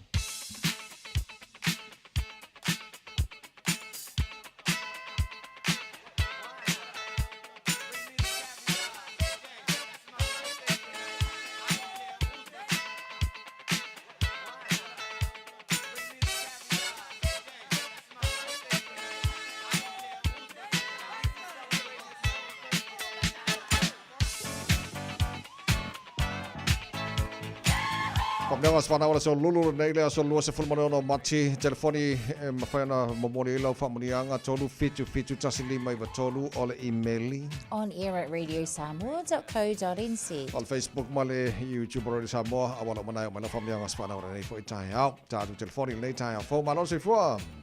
Alo falau sunga kawai. Ya, se fo maria nei tae au. Kai mo le avango le sunga I pe fat kolas o le kaupo le kako le kio. Tengo wili ko fa mo le ole so fa nga wo so grandson longa luo ngai o ga ko nga suma le bal ko sanga. Sunga ya sersen fuiava. Yo lo fa nga ye va ku ya taien. Ya va pe ko fa ya ngo ba mo la pe pe o taien.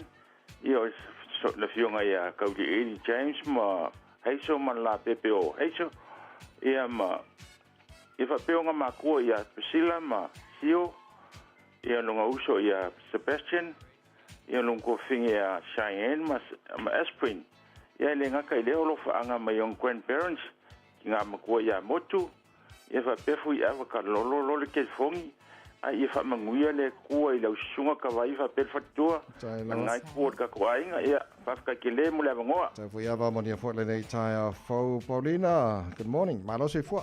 Vai la sunga le ao. Fa manianga multina ya Sofia Vitaliano. O le tina o lo isa mo tina o e mana tua o le aso le ngai o le aso ia lo se lau ma le lua. Ia fa sai de tua ni tau sanga tele wa e au lia mai Ia lo fale atua toi fa o poponi sia tele mo oe. Tato te mafutai le nei o langa I le tūmau ia paaftai lava loa lofa marowanga le leita ma I le nei tina ia tasi hoi o uso ia o lepa atua nei le aso nei lo na fitu se fulu ia whamania le atua ia te oe tina ia umili mafutanga ma le tamau le ainga ma le whanau ia paaftai le alofa ma le anga le leo le atua toi whaopoponi si aso tele mo oe tina ia me se foi te tasi o le whanau ia tō vio. A toa nele a soli neilo na pāse fulu. Papitaita mai lo alo whamalowanga le lei.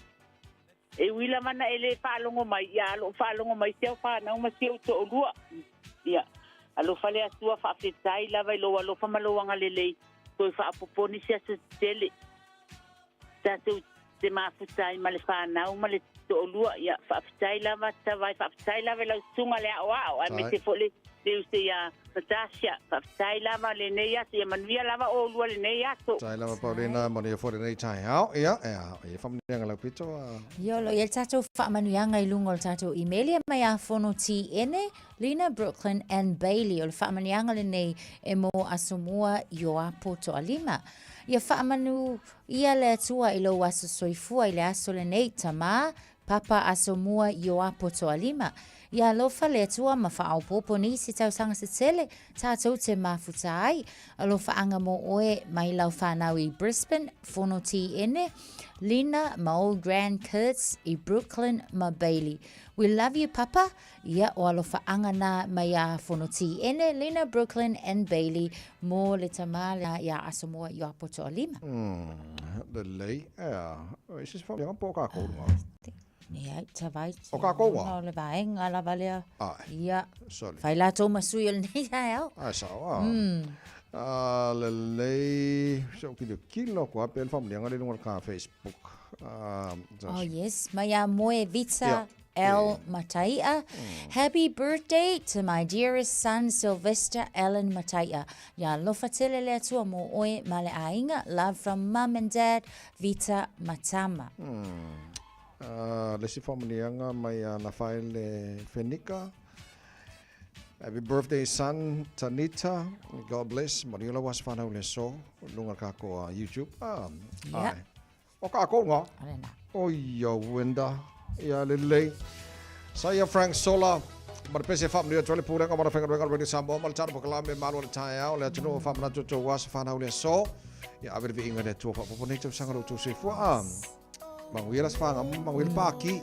Ioi, feula le mole ngao. So it's full fit to the bottom.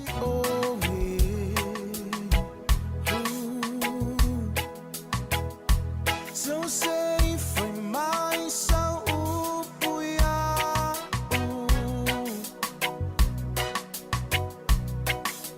go far a little new air.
Eva mali pese. Malo fa fonga Samoa. Malo fo ile va ile musika. Radio Samoa #1 New Zealand akoa. Sipso. Aila foisi mamafa tato traffic ile time ile nei Hure and Rose Hill and Takanini southbound city bound o mamafa ile time ile nei ole taiao. I must 44 watu I na ile vaangala na papkura to Drury southbound maita watu faisi tele o poloka o loo yai ile time ile nei maisa foi lata ile tato interchange le na I Drury on State Highway Sumaleono lo maita watu matua fai lava foisi malosi ole traffic ile time ile nei Great North Road to Patiki city bound and the eastbound heavy congestion Lata for a Rosebank Road off Ramile Taimilene for our Watu Waterview Tunnel. Message to Onehunga, the eastbound and the city bound traffic o Maita Watu Failava for Isitelo Vayanganai Poloka Latatu to Adatu interchange Le Taimilene for our Watu Waterview. Message to Coronation, city bound and eastbound o Maita Watu now Phil Lolo BC Latatu Tato in Lincoln Road.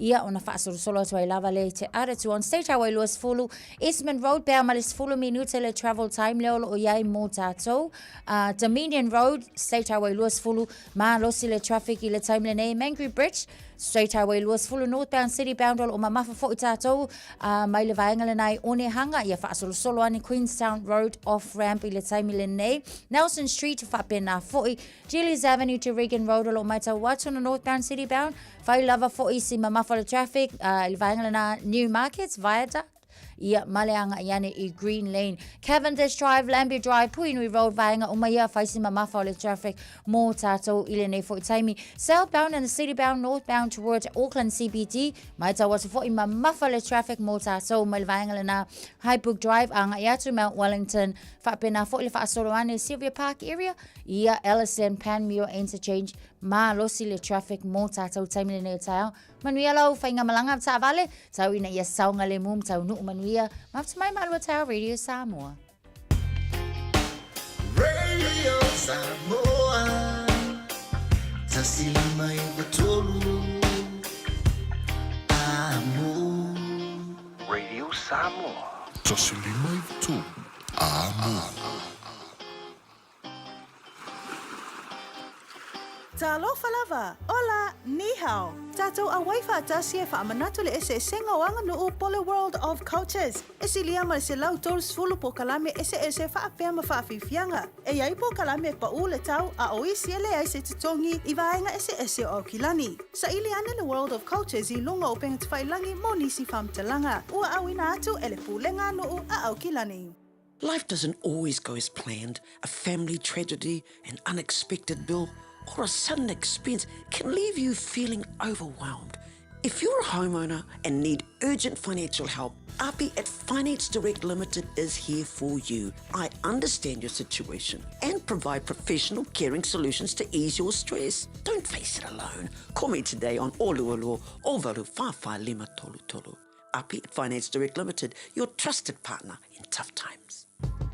Beta Drive Doctors, ile tau longa fa tau I mangele, fa pia manrua. O le vainga o so ngase pe amana o mia. E fa tino e fo I matupui o le whana witi, o tupui le ko witi sfuluiva, mo I lato e sfuluan tau sanga malunga atu. Fa pia matupui o le flu. Vala au telefoni, 255 iwa valu. Mo so wanoe fa tino I nei au nanga. O fisa fo mai I mangele, I taftafane o le McDonald. Amanrewa, I taftafane o le Falitusi, po le Public Library.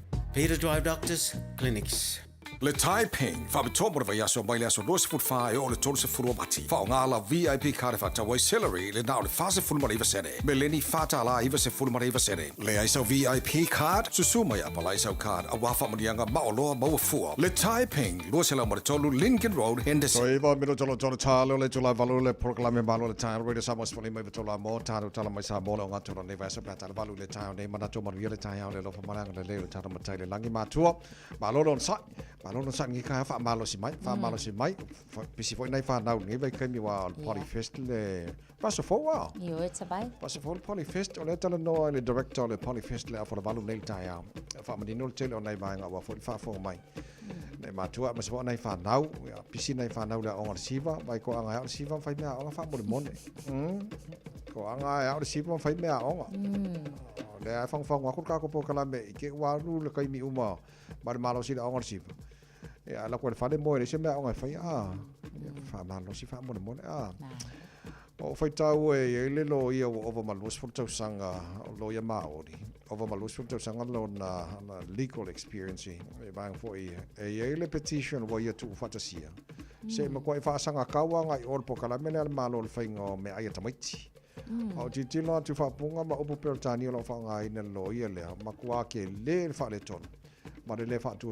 ino company ma le banga le fa ia me ai tamaiti le la o ala so spuru mati ia la ki la kwanta ia le tu fa si ai le foi lo ia le petition se ku nga ku se fa adia kuai ke le fa le ton o tu lango e me ai tamaiti e tapena na company Tania Waikato pe male luas full tau sanga talu fo i ona ngalue I le ligo o lo yailo na ia fo I mala anga so o le paua vai le o le tulanga I mafai ona fa o atuai la ngona o matua uma ma I lato uma o lo afia ma le fia I ta o mafai o lo tapena ina mai ma o lo au mai mo ano mafanau mai tai tu lai tato ma tanga I lele inga ia saingi o le saingi o lo o le avaku fo la nga o lo fo ia fa ngau le malie ia ai mai se o le fa tawa ina le na o le leo tangata uma ma ka ko wa ya ta tau le nga o fa na o tato o le mo o mia le fa fanga le leo tamaitia on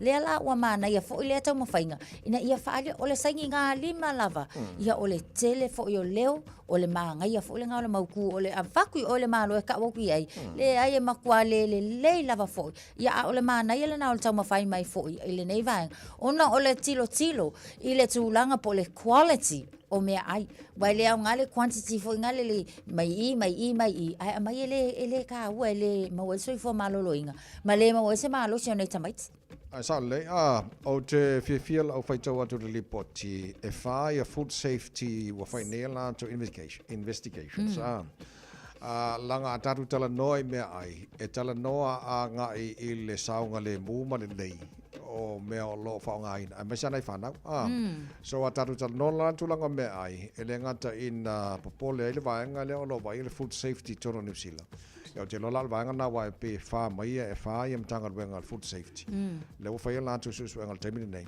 po na tonu ale tulanga o le fa le tonu me ai ma le afianga lo ye fa na wa te lo tulanga na ko ai le kari ko winga e vai temi ai mangai ma nei a tele le tau mawhainga lea. E mone la mawhoi o lo tau mawhai mai la tau mo le pito fo I a tangata Māori.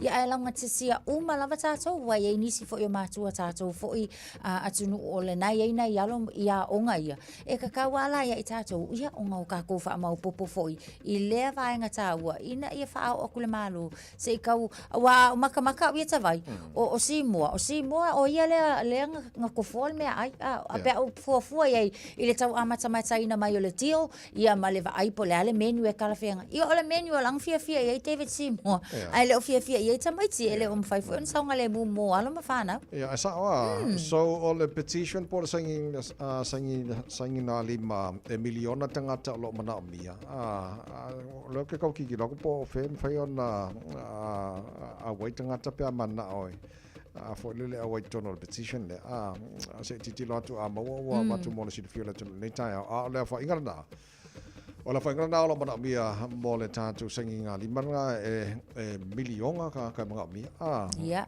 o leo te titi lotu ko yongos fu solo te toi wa lua fe varsela limas fu mal valu ia tangata o saini the petition le ala fa ingana le mana mia so e mawhailanga kiliki I le vaenga le nai ta o le the petition ia ona kakailo leo tātou I lunga le New Zealand Parliament's platform le ngala o iai loa ma le petition le ia o ingala e sai ngei lo tātou so al article lo lunga I le Radio New Zealand mun ta e tātou fa nga fa kau fa ma ai mal technology ka ko fa mo a kilo le article na lo iai na lo ye ma le link en fa na e a se lunga le petition ia ma mo le tele fam talanga fo le le o le opongi tato se ma ko ai ka wa ko ya David Seymour man malo le ai ma se makua o fa o ka ko winga ko me ai nga le se mo le ma se mo ma wange ko e me ai fa o ko e me ai fa penga e ma ko fanga o le ai ma ko ke fanga nga ma ko fanga me ai nga kai le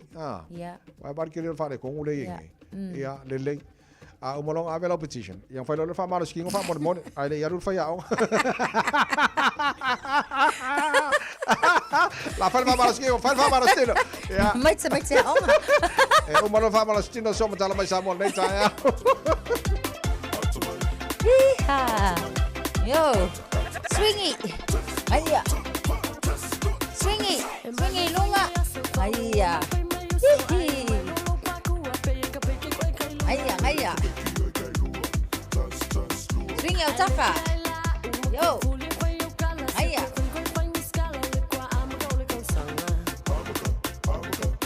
Lazy pizza. Yo.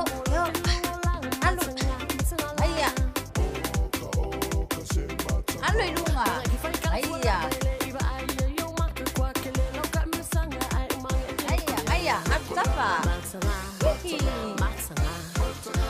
Aya, pamalosi.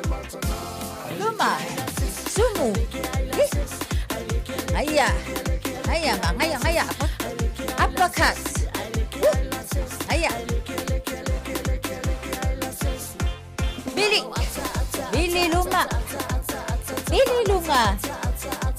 Hihi, Billy Tafa. Aya.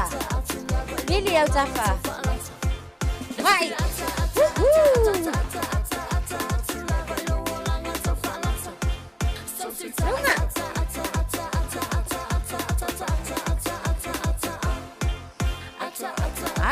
Alu, yai kako, iya, sawi kuah. Hihi. Tas lua. Aya. Tas lua. Lunga. Aya. Luma. Iya, bai lemang, aya. Sawi tua. Aya. Luma. Kikir bai. Ay.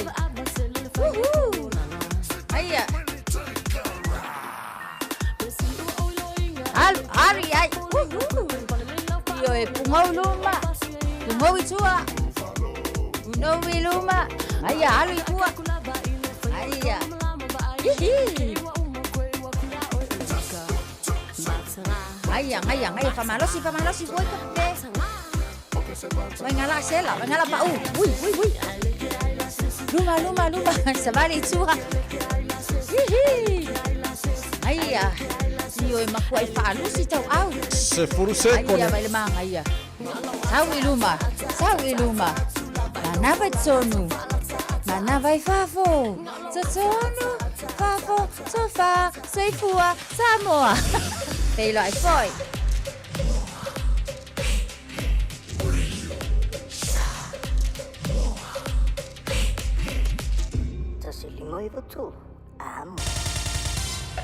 Usi mai alau whaafafonga. Telefon mai Samoa ia sa taitasi. Wa au mai mo oe ona o le langolango mai a le talofa voucher. O te whatalofa fo i lo tātu watano, o le o ngā tutonu o le nei vā yaso wa tātu mafutai o tala mai Samoa. I le tō whao i la tau na whaia i aile whiriwhiringa, wa tusi a ao le malo e ala i se whaai unga le kāpeneta, e whiriwhiria se whaururunga fau po o se ofisa sili, mo le pūlenga o se tasi o nanga le malo, le whaalap tonga leo le whaaputu ngā tupe teu whaafai ngā luenga o māwaenga tausia Samoa, le Unit Trust of Samoa. O lea whiriwhiringa o whaamauni aile a veo se isi alo tamaitai o le tunuu, wa to o lua ia te ia tamaitai wa a vea ma ofisa sili, o lea whaalap tu putonga le malo, le tō whaama le ulu Asia Perlina Rimoni.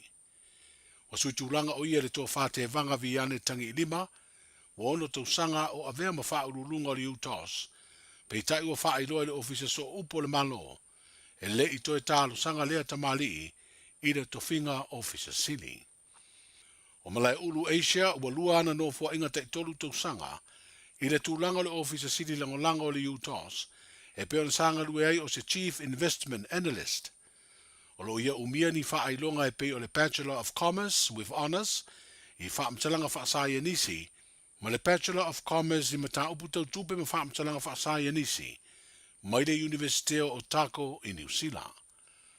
O lo ia umia fo inisi o whaelonga tu si pasi mau le lunga. O le uru ai tama i tai na avea mo officer siri o whaalaputonga whaputu ngā tupe teu whawhai ngā ruenga o māwaenga tausia Samoa ina ua whato a whaavae lea whaalaputonga le malo o le sunga ia Sau Justina Sau Lam. I le whaaso ma le a whaaso na whaanga solo ai, tau urumanga le whaamsinonga māwalunga e su e mōrianga o niari i se to'olua, sa tua ia ilo la whaia leo ni ngai o inga tau whai ainga i se tamai te televou, e iai o nā fianga tū mau. Wa whaia le whai unga le whaamsinonga e whaalea o ngā uma ia tau urumanga, na su e ai mōri maua leo leo, po o se mistrial. Ma fua leo na ua le maua uma le tere o whaamaumaunga le pua ina ia masini pua leo, a le whaamsinonga ia mōri mau tu ufufonga, heo fia i mawhesiri alo ia. O lea mata upuna li ipotia i leo leo le tausanga lua fesfuruiva, ma whai aisu e suenga ma mōria ia li i televou e to lua, pei tai o le vai aso na te neina whato a vala a wai mōni mau.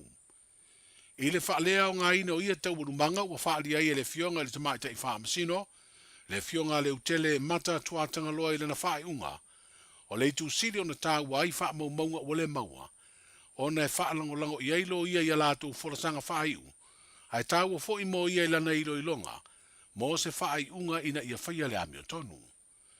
O le isi o i tū tā ua i wha maunga o le maua o na o wha le tonu masini pu leo, o na a whaia e toi a piri se whaai unga, o le ale ma whaia le whaamsinonga o tāro sanga to ilo ilo le whaamsinonga mawalunga, o na maua le ātoanga o mau na tu inatu. O le asfreile na te nei sa te tau na maua i elo ia wha maunga tusi o mōri mau, sa su eina po transcript, pe tai o lea wha le tonu o le mawhae o na maua ia wha maunga tusia, mai le wha masinonga. O le asunga fua a sau tōrus futasi o mati, e toi vala waila nei mata ubu tau wha masinonga, mo le wha tūlanga ina ai o se isi aso, e toi su e ai mōri anga o ri televou o lo tua ia. O wha ua ufo i na tala ia ali i ia inga o le saini lele ofisa o leo leo, ma tau fia pea o latu si folau. O wha ia le polo inga le wha amsinonga e tapu, o na wha ai loa sua fori e to rua o moria, wha pea le na a fia po le victim. E le italia le wha amsinonga le aunga ni atu o tangaloa maunga loto palu, e tu atu se hawa noa e tala i tua mai le wa inga leo leo, ai alu e wa ailo na tina. O lana whaamtalanga i le whaamsinonga, o toi o ia o lo i Samoa o le whanau, a o isi ua malanga ma whaamautu i whafo. Na avere tālo sanga tu ufofonga tangaloa e toi tau a nauai, se whina ngalo le whaamsinonga, ina ua mai a au mai le whaai unga o lana tālo sanga na whina uine se lo ia, le ana te talo ai ia te tala o ia i tua, pei tai ua te ena. O te sema le tau sanga ua mawae, na amata o nofu tau fiai lea matai maisi tangata e to whaa, ina ua mai a seo sofa inga leo leo na mawai ni la au whaasaino le maruana. Mawai fo ima paipa e ula ile aisa, o utu tau mala au malosi po whana. Na mawai fo i se masini o se fua o le mamafa po se scale, whapea ai ma straw. O tangaloa maunga loto i eio na morianga mua whapea, o le mafua anga leo le te malosi o leo leo e te tala i tua. O le le talia o le na talo sanga, ua whaaua ua inei ona nofu tau fia le vai ngā leo leo le whale pui pui tānu malala, mo le isi 5 masina, e whaatiri ailo na whaamsinonga o whaatulanga mo au kuso o le tausanga nei. O le ua molia o se tasi sa taalo le tātu au la kapiliki o le toa Samoa i tausanga uto nai. E tolu tausanga o le a tau fia ile toi whaatauina i tua o manu papalangi po povi, mai la fu manu uma le malo. Ai tasi le tausanga o le a le toi whaatauina i fo i tua, ni mei tua o lo po pua a whapea i mamamoe. O no fuanga o lo iei la fu manu le malo o vaya, tongitonginga, le mafa, matanu malala. O whairo le mtanga aluenga o whaatoanga ma whai ngā whaiva. O le masina o meo le tausanga nei a matai lea fuanga, i le mafuanga e peo no o le toi tu na i lea ma toi whaatulanga, a la fua fau mo le toi whaale leo ati na e tau la fu manu le malo. I le naunau tainga, e te tau na ave iai le wha mua. Ua fua e wha ngā ina me to tia wha teknolosi, mo le wha whiusua i no manu. Wha uru whale mai o i tu a inga fau o manu mai atunu mamao. Ai mai se inisi o i tu a inga o manu papalangi, e sili o na de leima mauti noa le ola malolo ina, i le tau i Samoa. Wa fuafua ai fo'i se polokalame fa'alelei o mea ai, ma fale ngau si mea ai mo manu, ma le polokalame fa'alelei o vau fou tāna whengai mo manu. Ma ua whaalia mtanga aluenga o se tasi leo lu i tau wa whengai nei malana au au nanga, ma ua hao ai o na whaia ni suinga lelei, ina ia mawhai o na tali atu i whaafi tauli, o whengai nei, o le lava leo manu a wāti na e na mamalu, o le au whailafu manu. Wa talo sangai le mtanga aluenga i le atunu i a lava papale, a o toe ta pena e whaatino la na pito la au, e peo na fuafua ma whaata oto i le teime nei. Ko whamawina pere maua lunga o le tūlanga wa yeile ati na o le taa longa si i ua mea ma mawhai lo tātu utinu. Pe ama si atu i taa longa whawao malo. O le vai aso umawai, sa tausini o ai Samoa i sa ilinga Siampini, a tunu o le Oceania, na whaia lea i Amerika Samoa. Ma o toe tali umai ai alo le tātu utinu na tausini o ai, ma pine e fitu, le 5 ia pine euro ai lua siliva. O pine euro e tolu o Samoa, na manu malo ai Shane Palemia, i le vaenga o le Ivas Furufitu Kilo Kalama, i le vaenga o li. Ai o le lua pine euro ma le pine siliva e tasi, na manu malo ai Ngaku Akasawa. O le isi pine siliva, na manu malo ai Jeremiah Tipama. O le Whaletupe National Bank of Samoa, o le lango au tū leo au si ua mea mawha Samoa e le ngata o au masi i whafo. Hai whapea foi, i le una ia malosi, o le ati nae o lea tā longa. O talai o le nei aso, soifua. Ua mawhai ana au ina atu le tala o le tau i aso taita.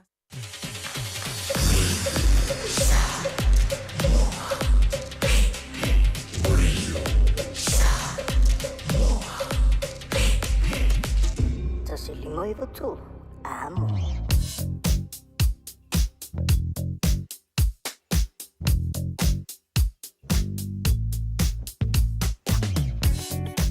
O le lipoti lata mai lunga la wala e le nei taimi o le tai au awa fo i le whaafonga mai e le atunu e te le vaenga o pisi. I le nei vaenga o le tai au e le whaafonga le mai. Tātolo malanga mai si sifo i le highway se fulu male ono e le ngata ina poloka le vaa ko mewanga i whenua pai. Ia na flow le mai le o mai i Westgate. Le linki mara se fulu valuanga se fulu ono o pisi, o poloka. Matamale ngā Westgate, whaasolo mai Royal Road, Lincoln Road, whiololo vā te ara tūma Rose Bank, pasi mai Rose Bank on-ramp, ia ona toe poloka i lea, se ia pa ia tali taulanga e kilani mo tātou ia malanga mai sifo, e alu isi sifuru ono nā whi mai leo le highway lua sifuru. Pasi mai le tano, poloka tono le tano, te minino le tai hau, o leo te wawa ia te whiololo le pasi mai o Mayoro Road on-ramp, ma Dominion Road, poloka la ikiki alwa Dominion Road ma Hillsborough, nei vanga le tai au southbound i le highway Rosefoot. A pasi mai loa i Hillsborough on-ramp, anga i le one hanga ma la wala papa, flow le le ia, sama-sama mai le Rosefoot a, tātou ia malanga ma la valele no winga lai e pisi a lai flow wa, ia hapena fo i le pasi mai o Massey Road on-ramp, to amu mua i le pasi mai o Puinui Road, fasolo mai Lambie Drive off-ramp, Rainbow's End, ma le link o le luasi anga i le State Highway 1 southbound. Ia vanga poloka nā nei vanga o tai au. E nunga State Highway 1 city bound, poloka lai titi ale ma o Drury Papakura, flow le mai Papakura se ia pa ia manu rewa, whapena fo i Takanini, manu rewa, manu kau, pasi atu i te Irirangi, Stamaki on-ramp, yes, poloka lai titi. Ia whaasolo tuai Tip Top Corner ma Mount Wellington on-ramp. Whaasolo tuai Alice Lee Penrose. Pasi mai roi nā, ia on pisi atu lea lai flow le ia Green Lane, New Market, Gillies Ave, se pa il tauranga ia Kilani. Whai whispoloka tātolo malanga mai North Shore, o le tele o ngaruenga awala. Tasi nā vaenga lo poloka tātolo malanga mai North Shore. City bound on Northern Motorway, malanga mai North Shore. Nei teimele tai au, around Albany, Rosedale, Wairau Valley, Takapuna, Esmond Road, o vaenga poloka o manare, nei vaenga o taha mo tātolo malanga mai North Shore. O le tala lata mai nā ala vai tau, mo le nei teimi o le tae au. To o le taimi malawana on sai, awe ta vale, na se i ala lofa. A vele wha mua mua nei whanau. Ia kolosi le awala mo latu sango le mo le nei tae au. Radio Samoa, tasilima iwa tonu amo. Ua mawhai ana awina atu le tala o le tau i aso taitasi ona o le lango mai a le Pacific Finance Limited. Telefoni o Varselau fitu whawha lua fitu. Se fuma luola o tele tola valu o le vainga lata mai i le tala o le tau. Lua se fulu ma le lima lau te vavai atua i le vevela i Samoa. E o tele valu i Samoa. Tu mawinga o le tau. E awa oa e langi le lei fo i pa ufo i timu ni se vainga o le tunuu. O le vevela e o iei Samoa. Tolu se fuma lua i lona maua lua se fuma lima i lona maua lalo. Paanga o maltara pokalame wha fonga mai, mai mo mai i lunga o penga te whailangi. I tara pokalame mai le tunu pere Samoa malo la morsi fua manuia. I le tulanga o i le tau i Australia whatala whatu paanga o malawa le tara pokalame Australia malo se fua manuia le nei tai au. I le lau mua i Canberra sfulono. O lo te whawai atolo i ele malu o le ea ne vanga o le tai au. O le awha solo ina awa o le tau le aso atoa. O le vevela fo i o le ao o iei o tau le lau mua i Canberra. Tolu se furu lona maulunga, se furu tolu lona maulalo. Mere pone, ma lo se fo manuia, ma lo lava whaftai e se le ala popo tātou na whatala wha mai le bawe au. Se furu fitu o le ele malu o le nei vanga o le tai au. O winga o le tau le amatene na awa oa. Lua sumba lua maulunga na mafan whana wha mawina mo mele pone le so se furu lima lona maulalo. Sini Australia, ma lo se fo manuia. Lua se furu o le ele mafan whana o le ea le nei vanga o le tai au. O le awha po na awa o le tau lua su fitu. O le maulunga nai o le bevela mo o tau le so. Lua se furu lona maulalo. Brisbane, Australia. E tolu i tū lai mai kako. Longo winganga ua piku ongo ki whakake ale lima le waweao. Ia o bevela mo i ala le waweao mo tau lua se furu olo iai. O le awhasolo ina pa uti mo nei aso lua se furu ono mo lunga le bevela wha mawina mo Brisbane. Lua su tasi lona maulalo. Perth, Australia. Ke le opo ngawa ke ale lua po le kodu mo o kodu waweao. Ai awa ke wapore ko whapea ma whafonga mai.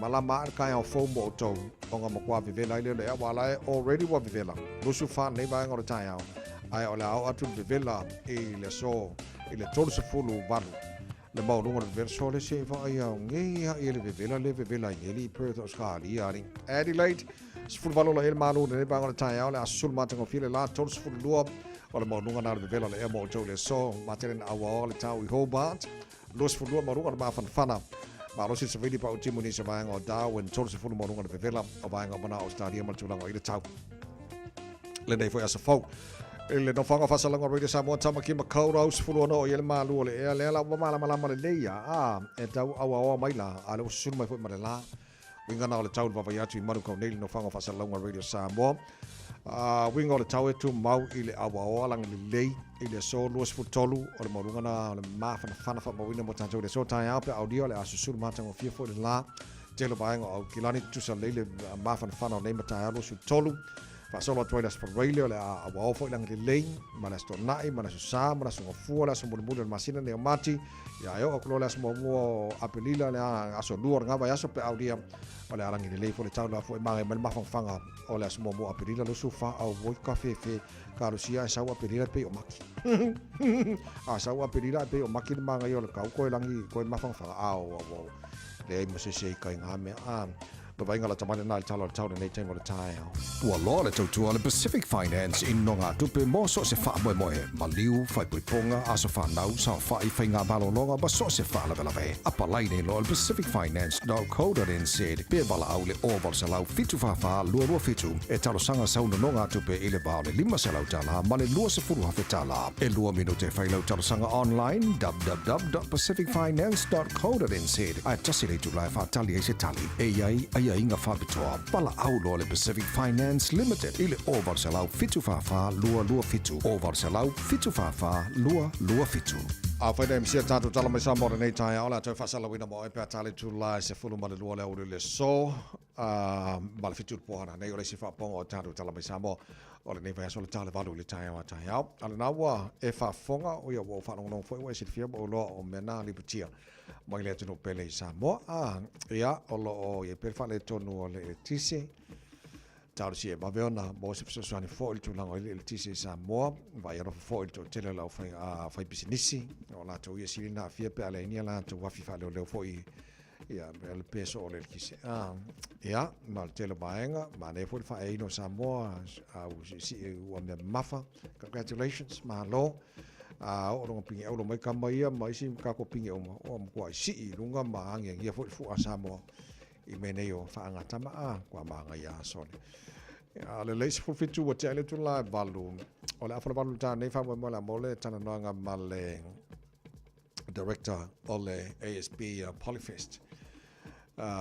Mali fo le tunu le sunga se yuli Terry leo mau fa lo teleni so vaanga ya wa fo yo la tu tapenanga ya wa le Polyfest to o le vaso fo o le mal mala le o to matu yo lo ye na yo to walo e le tele o secondary school ya la to si volo fa o neve taimi ya o le afa lo tele le director le ASB Polyfest ya tala no atele afon valu e le ta nei a le no se mala fa fonga nei tai au ta to ba fa samo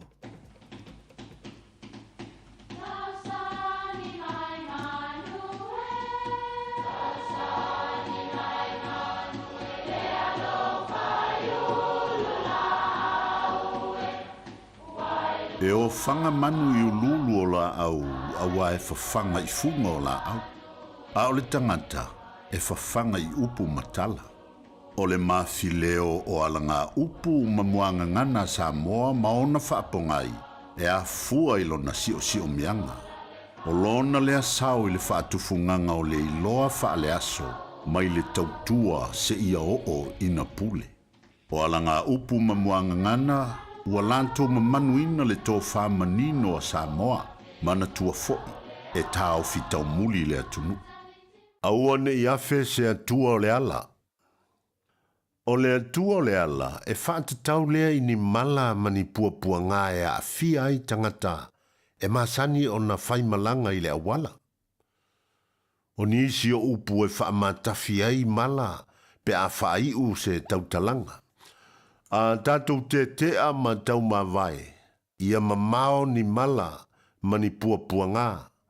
Aua ne i afe se atua o le ala, i lau tau whai ngā malanga. Aua ne i afe se atua o le ala i le nai tū o le tātou mafutanga. Ia tau nuu manuia i a inga o lo whaamuri mai. Ia manuia lau whasau.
Wafama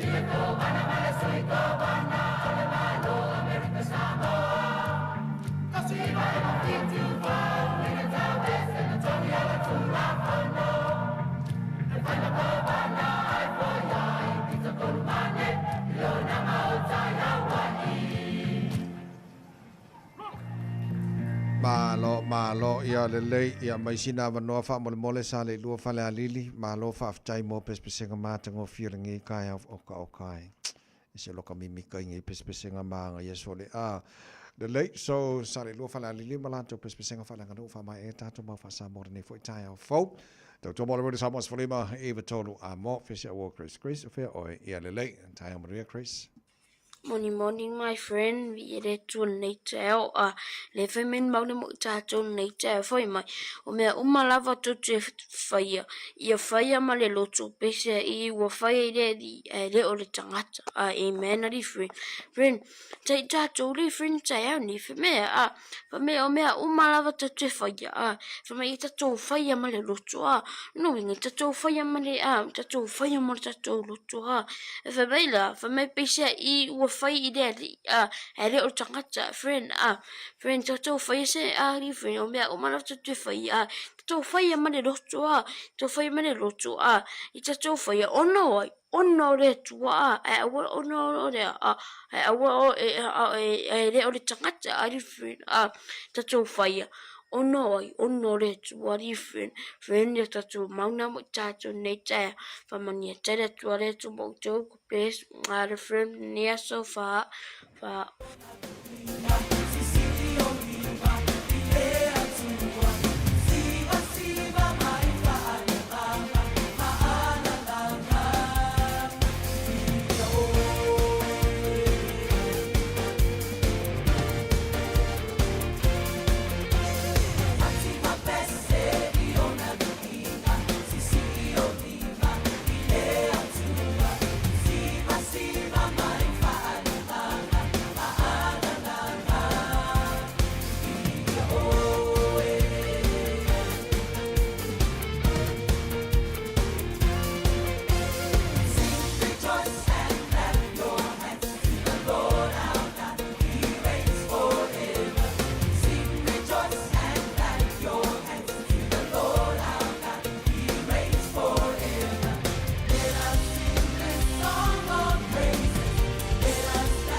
Samoa.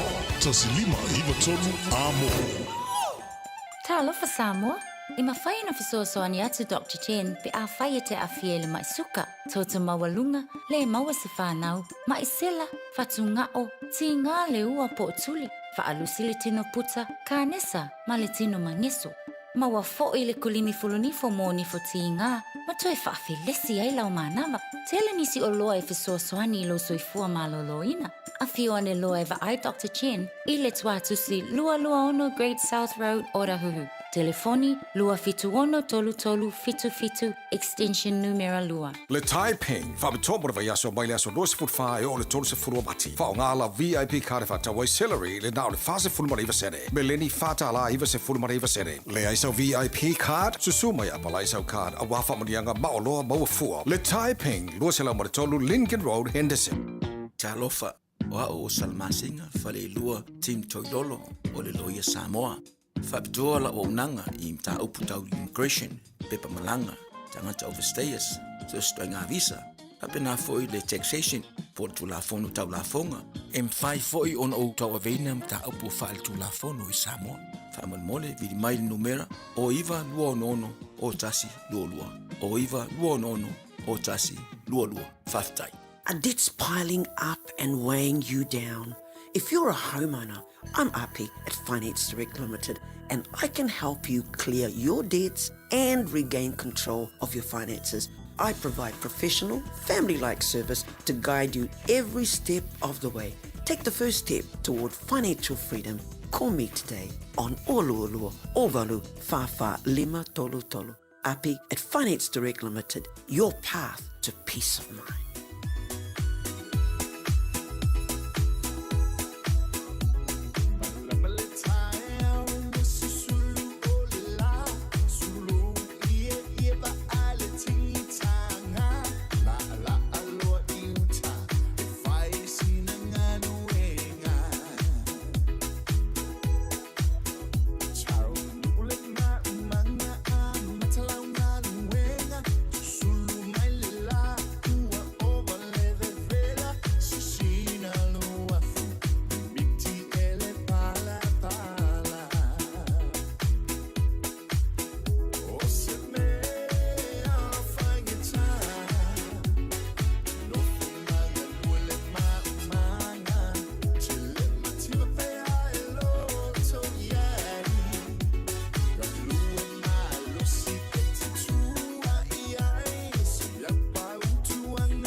Richard Park on Bobby Fiona Tai au le tautua mo le radio Samoa swali mai batolo a mo ina wato lua se fulu ma le valu minuto lo tōna tā leo le tu la eiva te pauna minuto lo toi o le tautua a le maru o le tai radio Samoa o le vaitem pisile nei a le opo ma le silifio le tunu te pena nei whanau ia mo le ASB Polyfest o le nei fo tausanga lua fe lua se fulu ma le lima o te loa o se tausanga ese le tausanga le nei ta penanga nei whanau. Ia mase fo ia maua o le limas furu e neu tausanga talu o na mata maile nei fo i wha moi moi.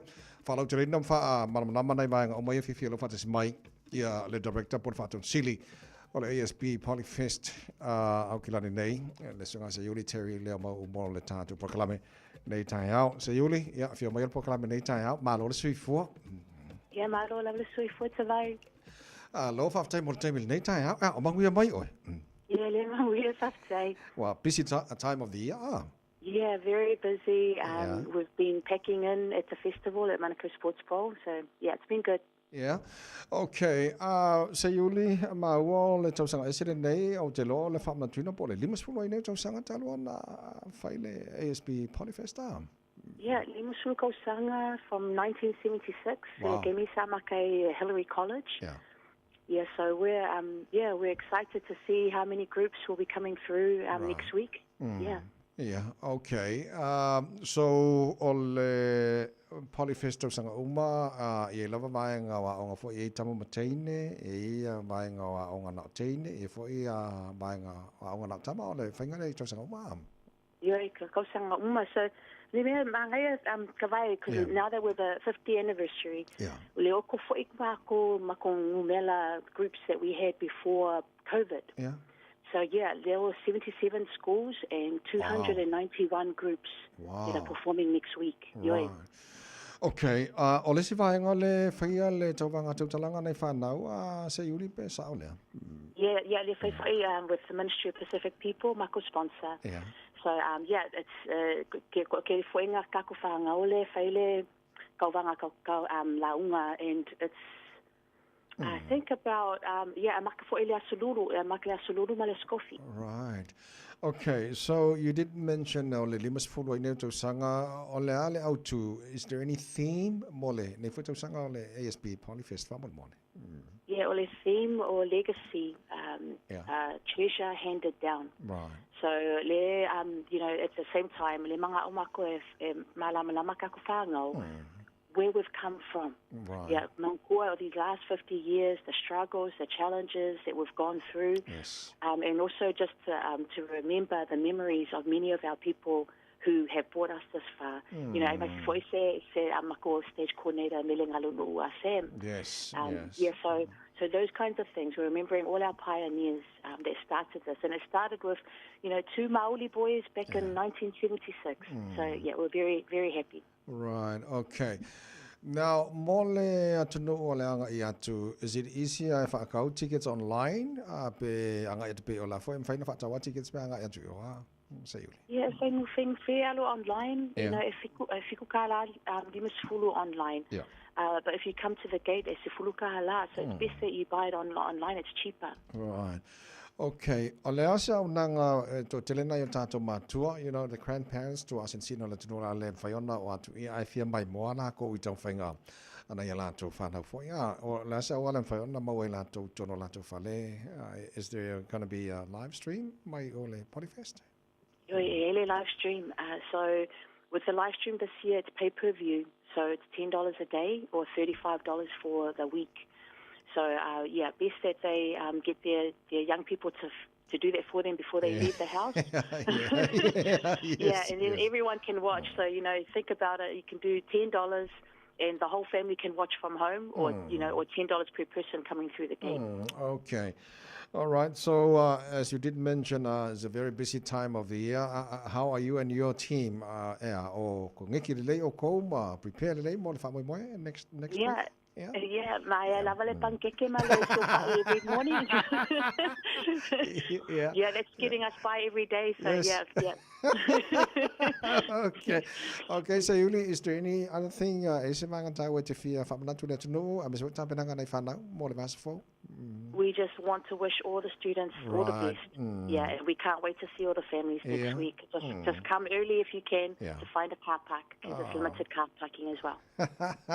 So tickets online and whainga maua online. Otherwise, just go there. Mau ilo ticket e. Kaum kara kiki Yeah. ala.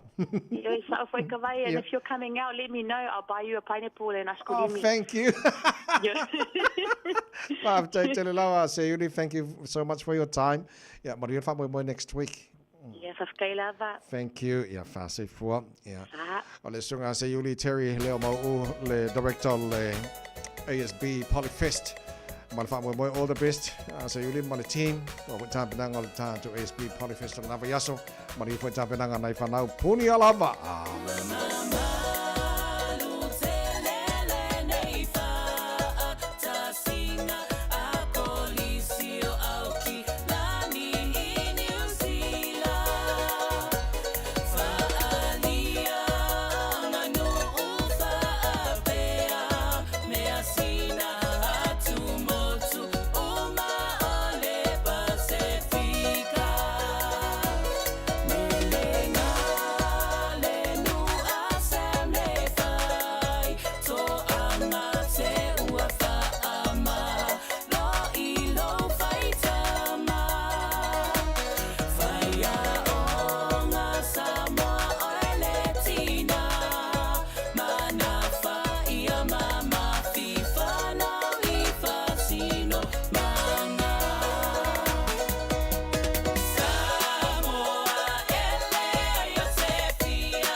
lava o tolu tua le nei o e whaafonga mai pēi le Radio Samoa. Tasi lima i watolu a mo Samoa i manuia le nei aso.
Fiu sebo le tu fonga faiva tapua ia e manuia ia le na e saolili ia ia le pese manaia faamalo faafetai foʻi tapoʻiga nai o tatou matua tuasinasino le atunuu lo tou tatalo ma le tapoʻiga malu ai faiva o le atunuu ia mana ia matou foʻi galuega o loo tautu ai Samoa e ana ke fiafia i le suga iā Victor i taea uma le kakolipoki i taea World and Auto Limited e a fea lava le faafetai nei matua malo faafetai e ala kakuasiasi lai tonu o le loto a foʻi ma le aunaga ia a le taea World and Auto Limited suga Victor lo fatasi mai mo le tatou li poti lenei taea Victor malo lava le usu good morning uso ile awatele mai paulalo pasal patai lo sunga savai ni saya fo maro lava no sal malo pode ile ala shen ni saya maro pode después no maro na esa situación china con no malawa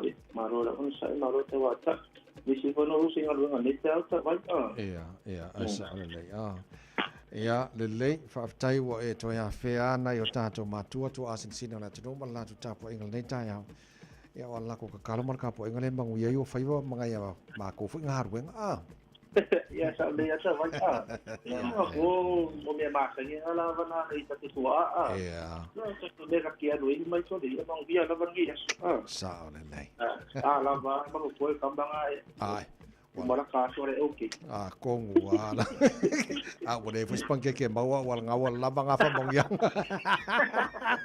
ya ko sa ma dia na de kaya laga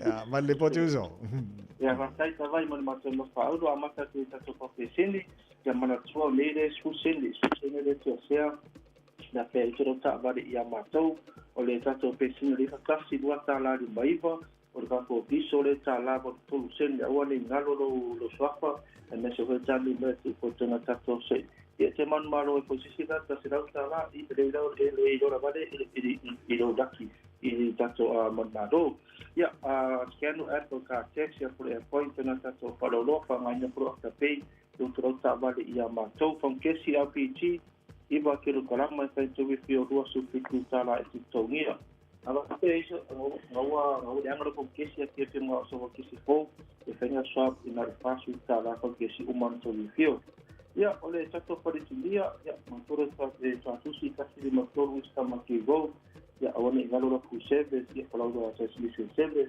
aba pe ngai o la usu na de beta o ko sa kilo sa vai poder apostar por esse para vale para esse o hacer aquí no se sai que todo não você na que se não é igual a chama de burro que por wala assim a difícil sa modunga o le inicio todo inicio modunga o le pale lift para todo o escocar o snow code papi e amato para poder pulpar se poder pulpar para a venda é para para o amene para o que o seu estoco para pulpar e mo ko lo gasta itu lo sa vale ia mai i mato a pampensini ia papi mato de flare with flex with rails LED lights hasta por esquena ia ngano te esquena mo linga sur mo test ole te por o pe do instalar de provi a papi mai ia por te por vale ia de me booking i le tato a padikia con la boida se suma ia hasta wina ko mato sa vale apa no wa fio do ta do mo so ta vale na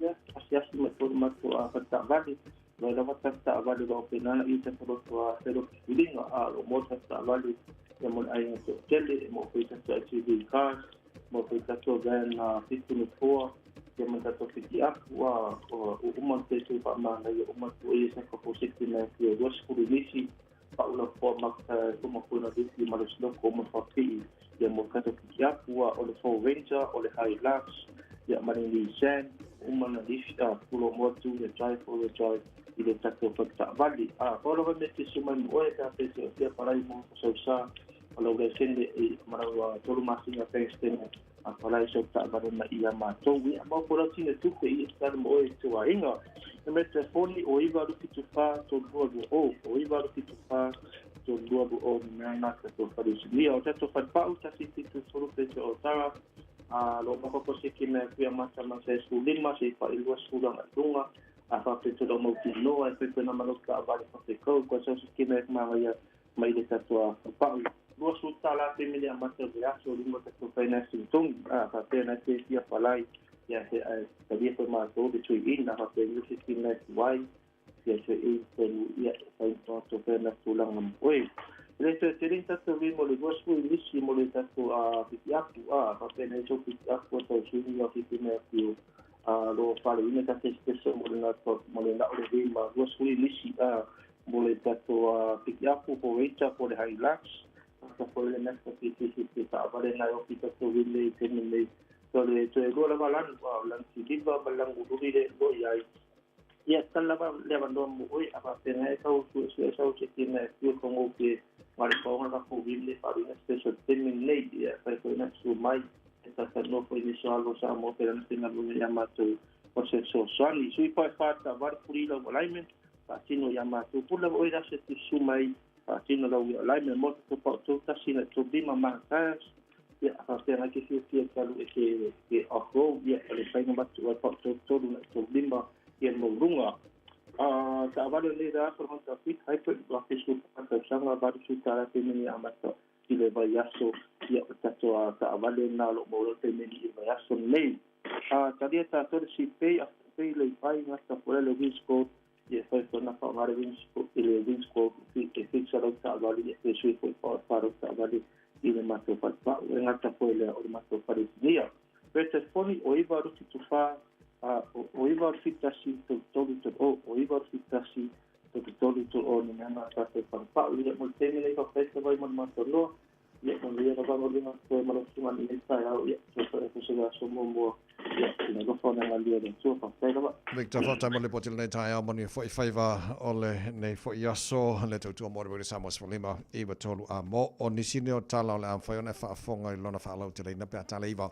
e le tai o nei le se swani mo avta valen falanga ina pa o ta vale le tai nei pia te tala mai le no e tanga kiwi e fa ali finangalo e le malienga ma intia tasile masina a ua faitau se fulu afe na fa alu fa le ia o fa le ta o no fanga faitele sfulo pasene si tanga o rates mo tauranga a matalo ia mai a yulai fa tapsanga ina tau ona fa muta con kalate mar campus group o taru talo mana le utapena mai sarva masimino e fa la tele tatu telefo e pe taliva i le tai on nei yo na tu foi no tar fa sa lawan sunga te te fa na tu te te mal pokala me fi mai a wal fa fo fa wo wino te tu re sa mo arka por kala me na le ma ro tai mo nei so lulu fa malo fa te te le talo mo tapo inga ma wi la vor nei aso fa na tu pe tatu uma o fea o so inga de langa o tato iai e tu mo per file mo ma lo fa le tu le roina lo tu se fo ma ma ma lo si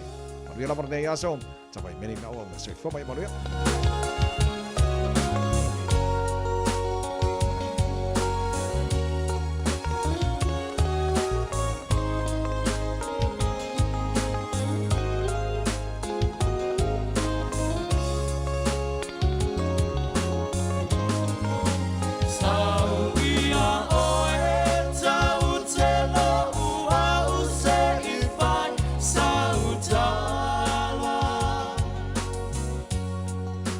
To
O te whaatalo whātu I le nei fo I tai au, ma lo le fo lau alo mai o tala la Radio Samoa.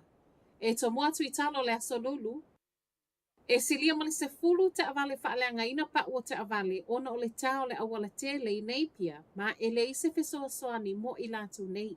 Ta ane le tolu I le afiafio le asonga fua le vai aso le nei ua wha o atu I le pule nganu a nei pia. Talo sanga e tolu se fulu mali 5 mai ave te avale na Uia Mini Road I le aso sa. O I lātu nei na whaaleanga ina pa ua te avale ono le tau le awala tele. Ma ua tele nge seile o te avale a onisi ua whaaleanga ina I vali whaapea ti o ata ono le ili ili. O loo tu wa I aia le pule nganu a nei pia le maa losi tele o le vevelo le la whaapea loli mamafa ua whaaleanga ina I le tā. Ua whai mai e manisi o la au whai awala. E le isa tale o le whaafita u le maua mai ia I lātou. Ona e le mawhai, ona toe ave e sea mai pa o te avale. Mai le sui al pule ngā nuu, e ui o lea e iai ini siua mo ave te avale ua whaalea ina, o lo o whautua ina pēr le tala noa mua o tangata a awhia ia lātou kamupani ini siua. Ua whaia le talo sanga aloa ia e whaatalo sanga I le malo, ia whaamuta nei lo le kone karate o lo o ngao si ai, e le Compass Group mea ai a whanau a onga. O le petition le nei wa tuu whaatasia e le lo ia Maori ia Tania Waikato. Ma o le ana amata whaalawi loa, mai le aso lua se fulu o mati. O le fina ngalo le tamaita I lo ia toe whaafo I mai e le malo kamu panima pūlenga lea na ngao sia mua. Po o pūlenga nei tutonu lava I o le atunu. O le whaamoe moenga o Waikato ia avele nei petition e momoli atuai le au I le malo. Ma o lea fo I watatala le avanoa whaamoe moe tāpunia I le aso tolu tasi o le masina nei. Se fulu lua pasene si tango rates mo tauranga le a matalo ia mai le masino Iulai. E ui I lea mawalunga tele mai le pule nuu o lea sa sili atu ma le se fulu lua pasene fuafuanga na iai. E pei ona tala noai le lua se fulu pasene bitai. O lea oto e tu mai I lalo ina ua maul fesoa soani mai tupe whaasau. O le asonga fua le vai aso nei na iwa ina I le pule nganu o tauranga fuafuanga nei. Ma lona whaatala noa ina lea e amata tatala mai le aso whareile nei. O fuafuanga e tu sa male paketi whaapea ngā luenga o le lua o lua 5 I le lua o lua ono. Ma e amata whaatala noa ngā le pule nganu o lo o whaifai mea mai silia ma le lua se fulu pasene rate C. E le I whai ngofia le tau mawhai ia au mai I lalo le neisi tanga. Ona I moli maua le sui pule nuu, e le tau ngofia le tau e pule ai le ai. Tasi le masino le afa atala no ai fuafuanga nei mo le lua o lua 5 I le lua o lua ono. Ma o le fo I wa sauni pule ngā nuu ia whaia whaatasinga e se fulu ma le valu I so o se vaenga o tauranga. A wa lava le ava no ai whailoa I ai councillors, o le au whai ngā luenga whaapea tangata lau tele. Ua tatala mai le minister o whaata wa inga le ava no ai tangata kiwi e whaali fina ngā loa I whaatala noanga. O le whaata wa inga sa o loto ma initia. A o whaasolo ilo I longa I le vau atunu e lua, tali tonu le minister o le tatalo le ava noa mo fina ngalo tangata lau tele ta ua lea. Ma e atili o ai fo I manatu le tuu whaata singo le nei mata upu. O lo wala au mai le malo I tangata ni usila umai au fieipi sinisi, whaala potu putonga tu ma oti whaapea sui o ainga. O fina ngalo whaalia o mafoio le ama whai lavo na lafo ai ele I whaangata ina I le aso se fulu 5 o Aparila. I totonu lava I o le tausanga whaato a umatu lua fe lua wha, e tu samalitolu tesi tasi wha biliona fe whaata wa inga whaia, I le vau ni usila ma initia. Matala whaai u, o lo alupe I lunga le tele o so whainga e whaalea ngai mea tō tino I no fuanga whaitele, whaaluai le se lau wafe tā la. Ale le tā ua I Kapiti Coast I o Taki, lea uasilia ma le valu se fulu wafe tā lai to e whaalele iai mea tō tino na whaalea ngaina. Ma ole nei vai ngā tupetele, e mō na ole masino Februari lea na whaamawina ai. E matua I le malama le sui al pule ngā nuupe ai se ala vai tau lai ai I whale le tā ua. Ma e ese mai le masino Februari wa mai tawina, o lea na alu I lunga I tutono le ono masina tā aluai. Reportia mai fo I le na o Taki o lo tupuai I whaapea fo I whale le tā ua I Waikanai, parapare umu ma raumati. Whai mai ele pule nu o Kapiti Coast I tala le One News, e moni e le o whaingofie nei taimi I tangata pitai, o le whaaleanga fua o mea tō tino nei no fuanga whaitele, e le o le tali lea ma e le o fesoa soani fo I lea I tangata uma. O tala fonala Radio Samoa le nei fo I tai au, manuia nei. Ua mawhai ana awina atu le tala o le tau Iaso Taitasi ona o le lango mai a le Pacific Finance Limited. Telefoni o Valselau fitu whawha lua lua fitu. Ua loa le tautua le Pacific Finance in no ngā tupe mō so se wha moe maliu, whai puiponga, aso whanau, sa whai whai ngā malolonga, ba so se wha lawe. Apa laine lo le pacificfinance.co.nz pe bala au le o Valselau fitu whawha lua fitu e talosanga sauna no ngā tupe i le bao le 5 selau tala ma le lua se furu hawhi tala. E lua minute whailau talosanga online www.pacificfinance.co.nz ai tasi le tulai whaatali e se tali e iai inga whabitoa bala au lo le Pacific Finance Limited ile o Valselau fitu whawha lua fitu o Valselau fitu whawha lua fitu.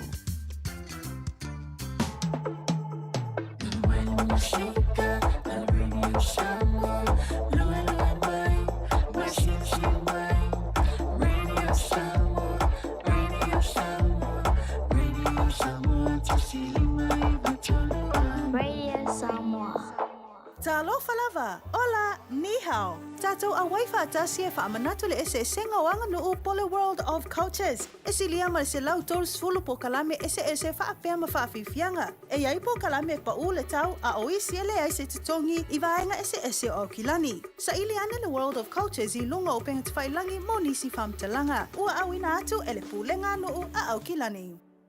Tala falava Samoa o foi nei o eni ma le tatou whale tā vale lauiloa o le Car for You. A whailava ta sa ili sau tā vale, le aise lai sene pe maua le lai sene a o e whaingaluenga tū mau, ma le leilo suafa. Whaingo fia lava le Car for You na fisosoani mo oe, maua le tatou cashback pe a mana mia le fisosoani. Talofa lava Samoa o a foi le nei o lofa, awa nei ngalo le tatou Facebook page le Car for You, pe te su mai le matoto atu si tolu se lao Kreisau Front Manrewa, pe faso tai mai le matoto telefoni, over se lao lolo a fitu whaiva na walu, pa fisili mo en po alofa. So fase fua. Talofa Samoa, o Ateshna Ryan, o le Licensed Immigration Advisor mo le Auckland South Immigration Consultants. E visosoani mo so se tu ai ngā visa e malanga mai e New Zealand po Australia. Telefoni mai nei loa i le o valu o tasio no valu wha fitulua. Po le olua tasio no valu fitulua tolu o. Talofa Samoa, wa ule nei o kāsputi alu, a wale sui ale ngila ura ule ki o. A eva mai ina se furu lima iwa kolu, a mo, Radio Samoa, bevela a. Faitawina le upo le poto no le tautua matavela linga Fusi and Sons Funeral Services i Mangele ma Samoa. I taimi o mawhatianga ma whaanoanoanga ona ole maliu. Mana tualinga Fusi and Sons malana au nanga, ole a whaamama avenga atu mo oe male a inga. Wala au i le telefoni lua fitu lima, tolu o fitu.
Awhionga pa ia lo tātou wali.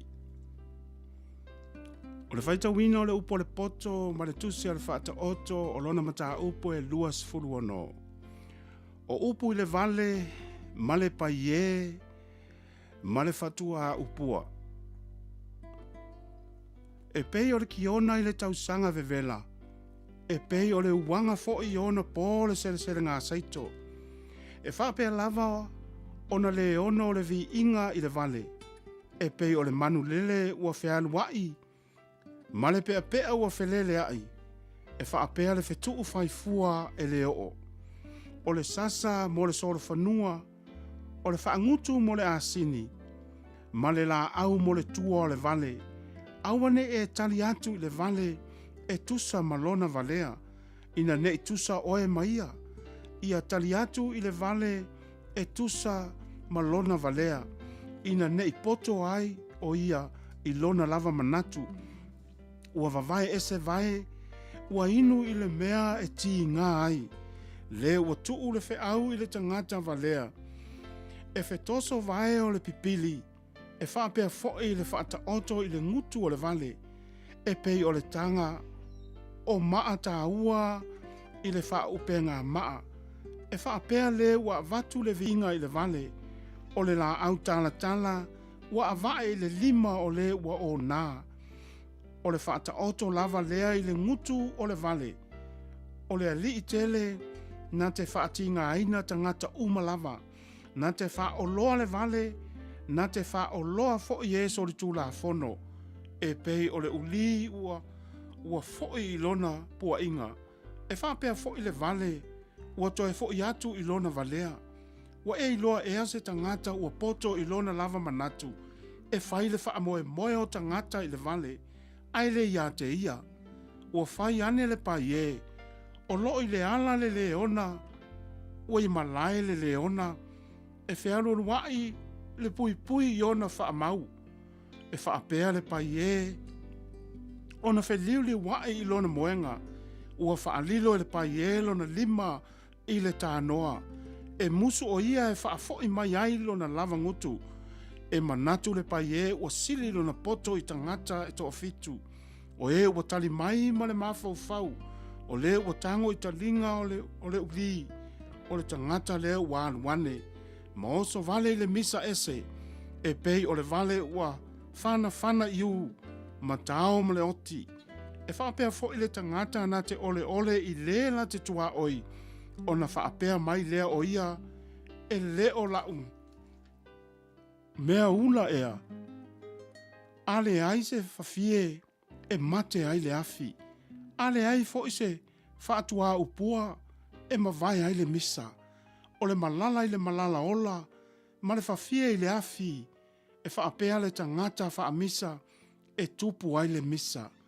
O upua le whaatua upua, e tusa ia ma mea sua malie, ua o ifo i te tonu lava o le manava, o le a rio, ua i aile o taota, ua ufitia ai le tae ngā ipu, o lau ngutu ia ua alofa tele, ai le anga le loto, o le ua ino, ua whaata ngāta utala le lei o ia i ona lau ngutu, a ua tuu le pepelo i lona loto, e ui lava o na whaamalie mai lona leo, aua e te whaatua ia te ia, a wa e fitu ni mea e ino sia wa i lona loto, e ufi e ia lona ino, i le pepelo, a e whaalia lona leanga i le whaapotopotonga, o le na te e lia se lua, e pa o ia iai, ma le ua fuli le maa, e toe ta avale mai, lea ia te ia, o le laulau whaiva pepelo, ua ino ia i e momo ai, ma le ngutu mole,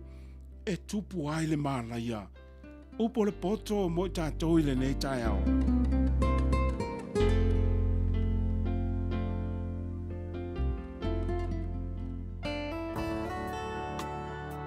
Ua awina atu le upo le poto i le nei aso o no le langolango mai a linga Fusi and Sons Funeral Services. Ua mawhai o na tu whātasia o au nanga tāla whea ngai i ni tautau ngō fia tele. E fsosoni atu ai, a o whea ngai oe ma le popole ma le wheme mea.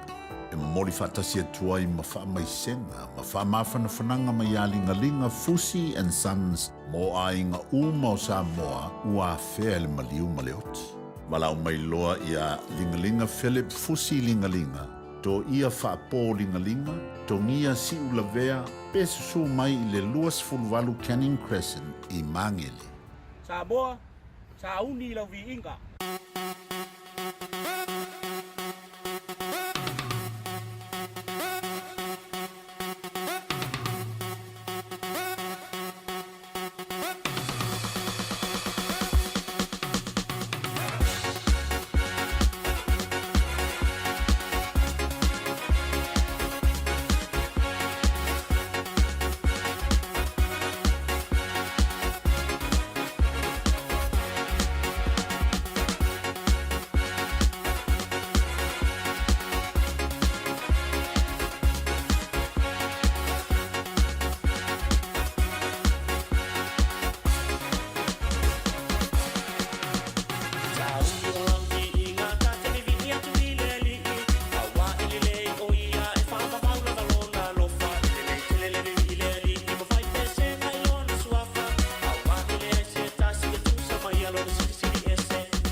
24 hours a day, 7 days a week. Radio Samoa streaming live on www.radiosamoa.co.nz.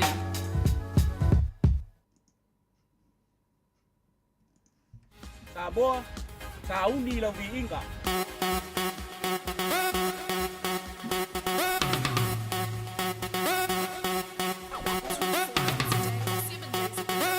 Tai bela wati le te bela tai au le os football iwa minuto te nei le tu la iwa i lunga le tau tupula udanga si fonga rede Samoa sumali me vitulu amo. Po kalabel fifia mai pe ona ele le te bela tai au. Ma alor si fo monia balo fo langa matafi so i fo lau le le mamalo le tatu wantru. Ia ma lo lava le on sai o swa inga luenga le tai au ala fai mai fo le tapo inga maua ne tatu tu ama tu asine sine mo te malawa. Au fa inga luenga le tu so se fata fai taulanga fata lo fatu po kalabel le tai au fo.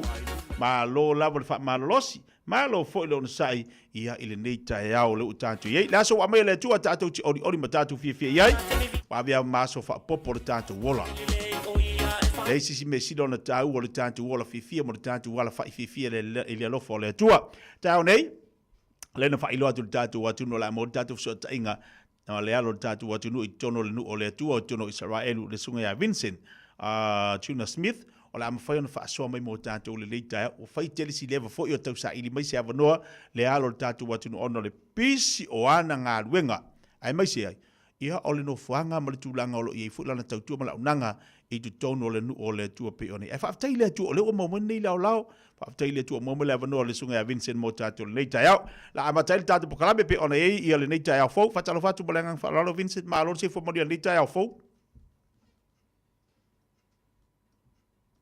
Atalofa maolofa.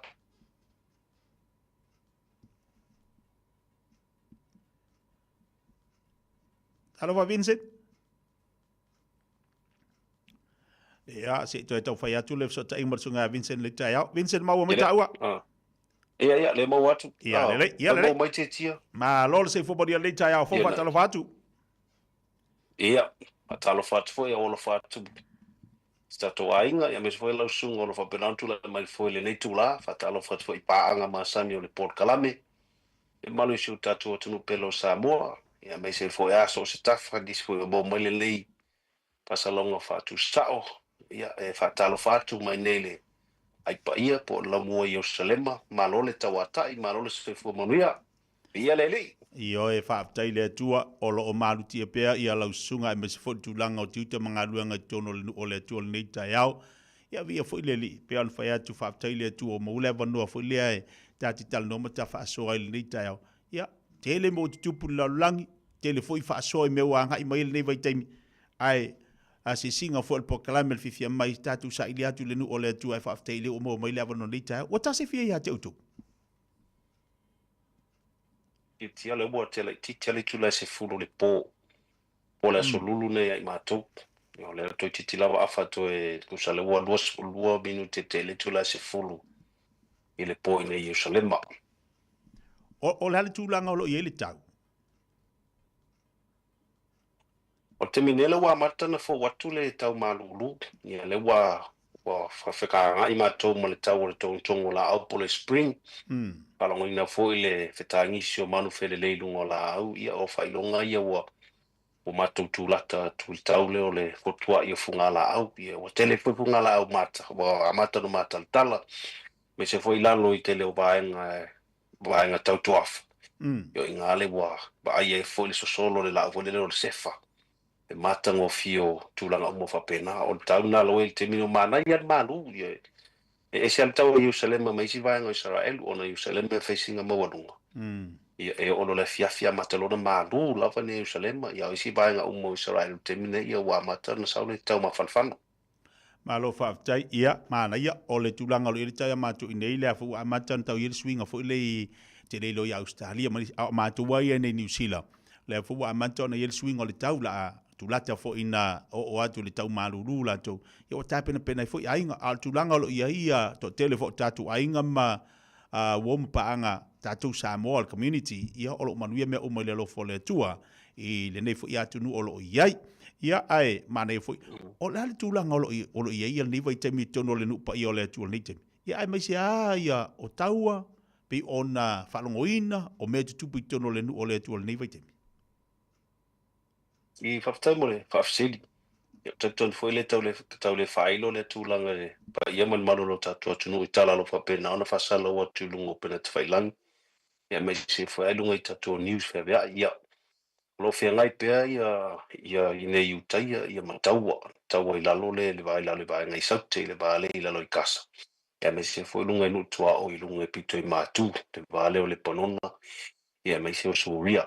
Au tutonu ai o Ierusalema. Ia lo whapena la vono to file mul te minei.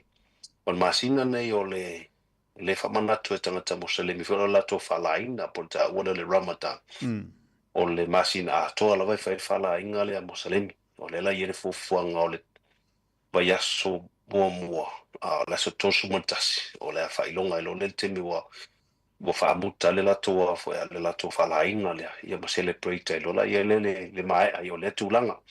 Pauna vai ngolo iai ia lo iai foi os foi nga fa top foi matama vole le fa top fa la belo tupu me pe isi vai ngo o Israel ia ai o lo mau pe le to file mu ia ma to lo fa penan fe ma tu tim nga ben o lo sa pe le information foi le info ma to I me lo iai fa la de me lo tup ia mo lo nga la fa mo le nga pa ia wa me fa pe ia pola lo tatu malos ia fa mo le lo fole tu o fole ta iala ta mua I mea malava I wa tatu le loa tatu te mea me sani no fuanga manesi manei vai te mea e te awa pā mese mea fōle le se tulo ia alaika kiri sau e sa ole le sa luanga Vincent ala se tau tilo fo ile ita I o le atunu ita o Israelu I mea e tupu I tau ia o ye se langona fo ile ye se swinga ina ia mawhai an tau ta fiofi nei taua ia pe se fuse va inga wa o lewa mai tawina o le alava o lo fa tupla ia tu langa o taua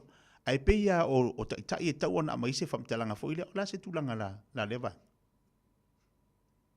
I waftai mo whafsili mo mua o pe ia mele ve se sa mo le ve se ni alanga la sa mo ve se e pe nga ka nga upua fo le tustu singa limu au nei la e ve se al pa pomu pa por fanam telena tanga ta fio te se tulo o meta o fanua mo swafa pe o fanua ia mafuai o le se nga fole lo tantunga fole le fai mai fola wala piola to fanua me sa ra e fanua pe o mai na le mai o I o le to telefone le me sa mo motua oi I le ngata fo na le tong fai ale o Utah ia fole le e pre e mua ta pena la to I tiu le sis fulu dos fulu tau sanga mal terminate e whaita I o le tūlanga lea se talifole le tūt whale anganga o na titilo fo Utah ia la labar whenga na tuai mata ni fo tau laban tau I masui whaita fo nana li liu Utah ia whenga nga fo ia ius keris a wana ingoto le lao I te pea e le talia Utah ia le tue ngā tūlanga na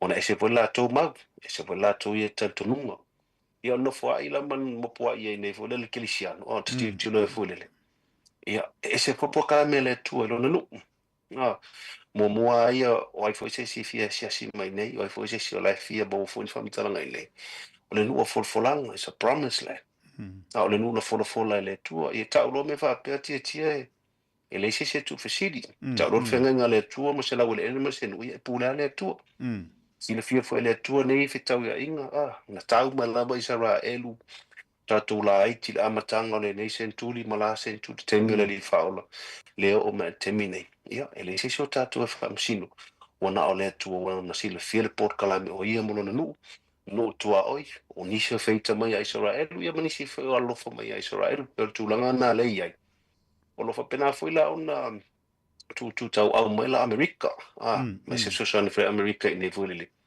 e tau whaingale ina ia ona o Israel pa ola le lu fatim karasi le ngele ai tu sa unga ton po le Middle East o whaintana i o le whenga i Israel volele ma mona tua oi o ngā kamei tua oi ele te mkalasi kamei e kasi al tanga te vaia pe fia tau sanga o tūlai mai presidente po le pale mia ea alua se tu ochi tu ulo na tali e pe lau Israel wale te mkalasi le whenga palota la to lufu tasi anga lunga tulanga mo fa pena pe la le tulanga nga le pie le kau o mia Israel ia at the same time o le fo ia e fa me Israel po afita po afita o au pele tu o mai lato o fea ngai o to manga duenga le fo I tau ma misa tau I tono Israel E se la ngona fefe ia te utou fu ile ni ke ua whaingaruenga. O so kusinga pomu se aku inga. E se la ngona fefe ia te utou. Ia, po se la ngona fu ile le ngi ke ua alu ia ame se a inga whanau ia te utou. Ia sa el tulanga fa pena o ta ua o le whiwhiri e whaolo nei tangata pore wala uina whaolo nei tangata e fa pena fa o le unanga i malo fa tasi le no pa ia e le se whiwhiri nga vole fa pena na bala ulia mai o matua po se sui mai sta to whainga malo o tapu ainga ia matitalo mai na e o te tonu foi au ia sa tu silima na vole tua ia te au ina ia wina mai lo nei tangata ina ia o ngalue ma o te tonu Israel. Sa ia fefe la matanga ia peita iane pe no taua ole it's a spiritual place e mawalunga lava fatu tu tangata ia po wa ko fu e mata ite na tunga tulanga fo le wa ole fefe loti a fata no wanga luenga a fa fingalo le tu e fata no nga luenga malota wala le ka kelwa ko ka mafuta mana ia i pata pena la fa so stemi ia fa ngalunga fo le fa mo le ngang pa ele lo taimi nei ia lo la vea peta i lo tola ona la foi silfia e ia ni se fuanga o le na marifa na o le na mele ai nga vole na ia tausi mo fa penala mo so ane fo o tulanga tulanga ia ai foi ni si so fa nga luenga wa fa ilanyo la to so i fo na fa tino ina nga luenga io tu fisile foi ala lo to po le ai me walo o ia tu taita io no ele ai o le ai e lo fangia le unanga le fionga le tua ngale foi so swani me falanga po ia te o lo malu pui pea ia pe o talia tu le tia e ta pena le loto me se foi tu falanga mana ia foi bala o me loto matai io la te lata tia ina ia te no le o foi tu le fionga le tua ia le bala o lo matai au ia fai alu mo tino tia le tu fisik tanga te wofu a to alo na ola mo le ngaluenga o le bala wina fo o le si vaenga tau o le na, o le valawina, a wha pe o le nofuanga, o le taimi, ma le valawina, i o le ale me la popole. Le ise me ta pena le tu o me uma. O ye se a whaina fo ilea mo tangata, mo atunu uia malanga tono Israelu. E me se samo, o ini malanga me sa mo, e me se fo inisio atunu o lo langi o lo anga i tonu le Israelu. Te minei a o whianga Israelu ma tau? Elo yeni o malanga mai sa mo te minei sa ye na yuso mai sa ba isa mai le masino February na mai ye nei volele to luala to malanga na mai ya te minei kulupu volele te tonu fa to mai kulupu se vai te mi o November o ke top o ngale ye ia ta po inga po feast po ila kiusiano na tele no mai malanga fulen o lo va ia to isi te minei alo to tele elo to tele ni si ta fa mai fa te minei to no Jerusalem ia peno ta o i o fa so fo mo o terminei o lo fa penal mo ngati clear ia Israel lo fe ngai la to must to tau in the state of war so e ma fa yo nei sa a tu puse meto e fa fano la vali mo Israel le se la to ra fo ia ele ta fia to lo wala fo le no fa pe o le sa mali wa tu nei ona la mo fa fa la ngola to le state of war ia po ala me tupu ia oe a sa o ni te tafau a te o tupu sfau la ia o lunga oe o lau insua ma company o lo au mai oe a tono tulanga na le ala iona tau le to tele niso i la tau o lo fa pena ona si mai foi le i le ngaluenga o lo engalue e inisi atunu o inisi atunu o lo ea o lo to ngalue fatasina wa lepe mau atuna o ia sa mo le te ngalue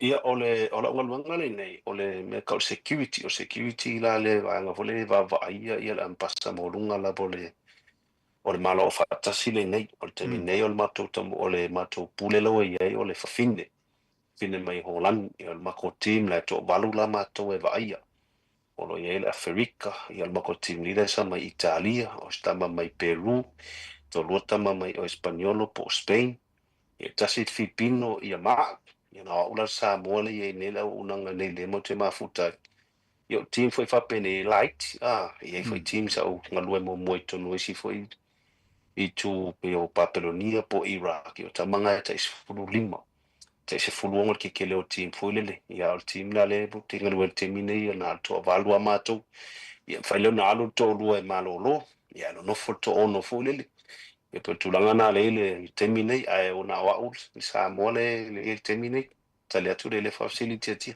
mana ia e se kai mi Vincent alu ala unga luenga fo ile wa te loa e o mina ina i la unga luenga e se te me te alu e ma fau mai lo ainga si au fana mo se utolua nga la tala fo ile ala nga lo ofo fa taulanga le soifua e tau tu ai le atu mo finanga i to tonu le no le tu e se te me te alu e ma fau ni te i tu fa fo se fa bla tia o tala no la fana yaso ma vale yaso mi ta ona fiafi o wa pe la fiafi na yo America tayo e fa fanu ma wala fana tayo e fa good night ma o fa good morning na tia yo fo la fiafi fo le wo fa good morning ku ya to wala wa fiafi ma to so that's my drive every day for le ya to mau pe up in mau ya ailenga ta fo na ni tu langa le talo ia talo e mo ia le va mama ya me se fo sho tina tele la fo tala no fo ngal faftai fo le o mo wani ya no lungo pe te fai langi vo la ia fa ya mo me toi bala wo kulo matua ia la fo Emanuela to ia me se fo ya ni sho wo e me si fo lungo le la pokala mo fa so mo ni lo pe na na bala mai le fo tu la mo le to faftai fo ya ta to sa mo tele la vani me lo ba ye tono Israel te no fa tu sa fo ya ta to sa mo ele ngata te talo o tu manga o winga ia tele ni si fu fa perfetanga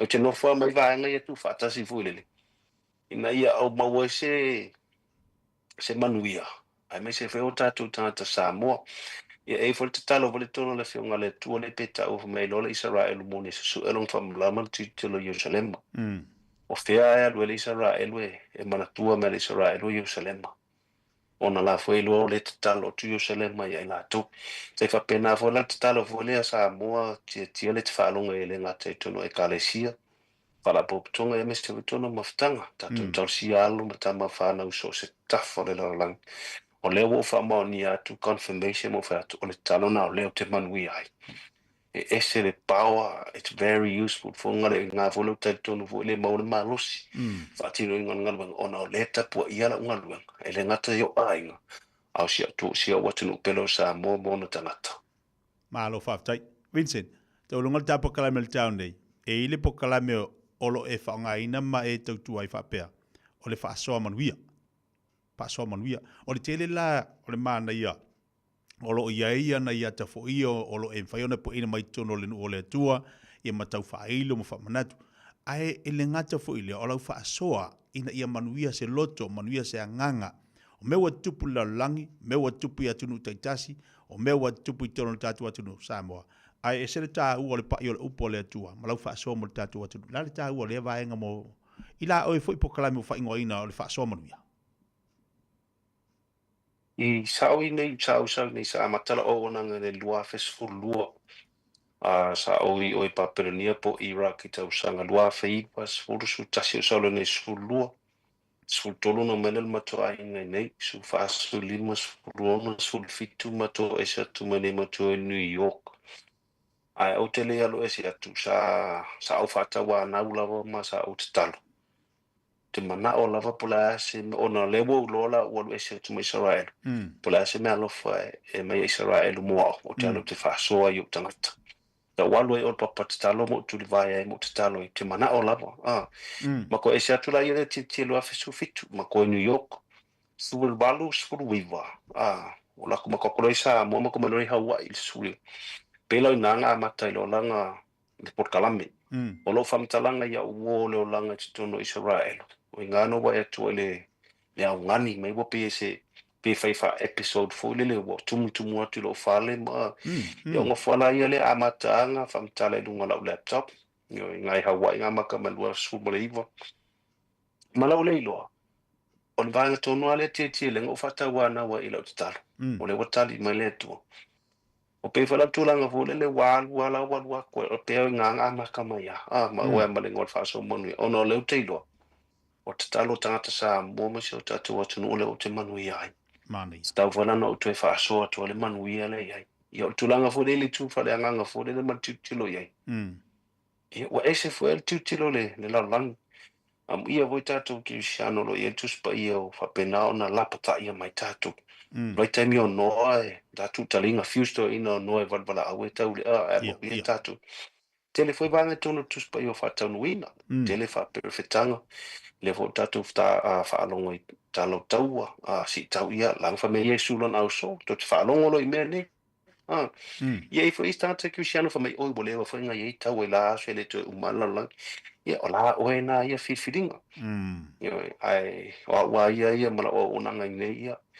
Pe un tata no mo ele nei lava lo taru ala ka kialu mo tinoa tolu foi lani vanga wai e pe ola mau e nei titi ai o te fia fai tau tus pa ia ale fai tau teli o te alu ai su a fa pe o le tala ia tavita pa wanga no te ale su po fe fa na tavita lo no langa tup wa engo mule le ona walu la il no fanga fa na tavita mo ka mule ko le men sa vale tuai tau e makoriata Sabari vali mai ai fetau e masaulo o malang sabari nga ia uma tavita ia fa solo mai Absalom longa tali fa solo ia Solomona fa solo ia Samuel o ko ki kia le so tata tus pa ia ka kia ru pole le ka ke mun mule ia mo kai loi nga o solo le la wa pe o la sa o mal tus pa ia yo pe o le se me funga bo pe no fa pe o tangata ni no lo vitamine lua fetau sana talo e ser fa tu alo fangia le tu e anga sala tu e fa manga alo e lo fangia le tu apia I want to be one of them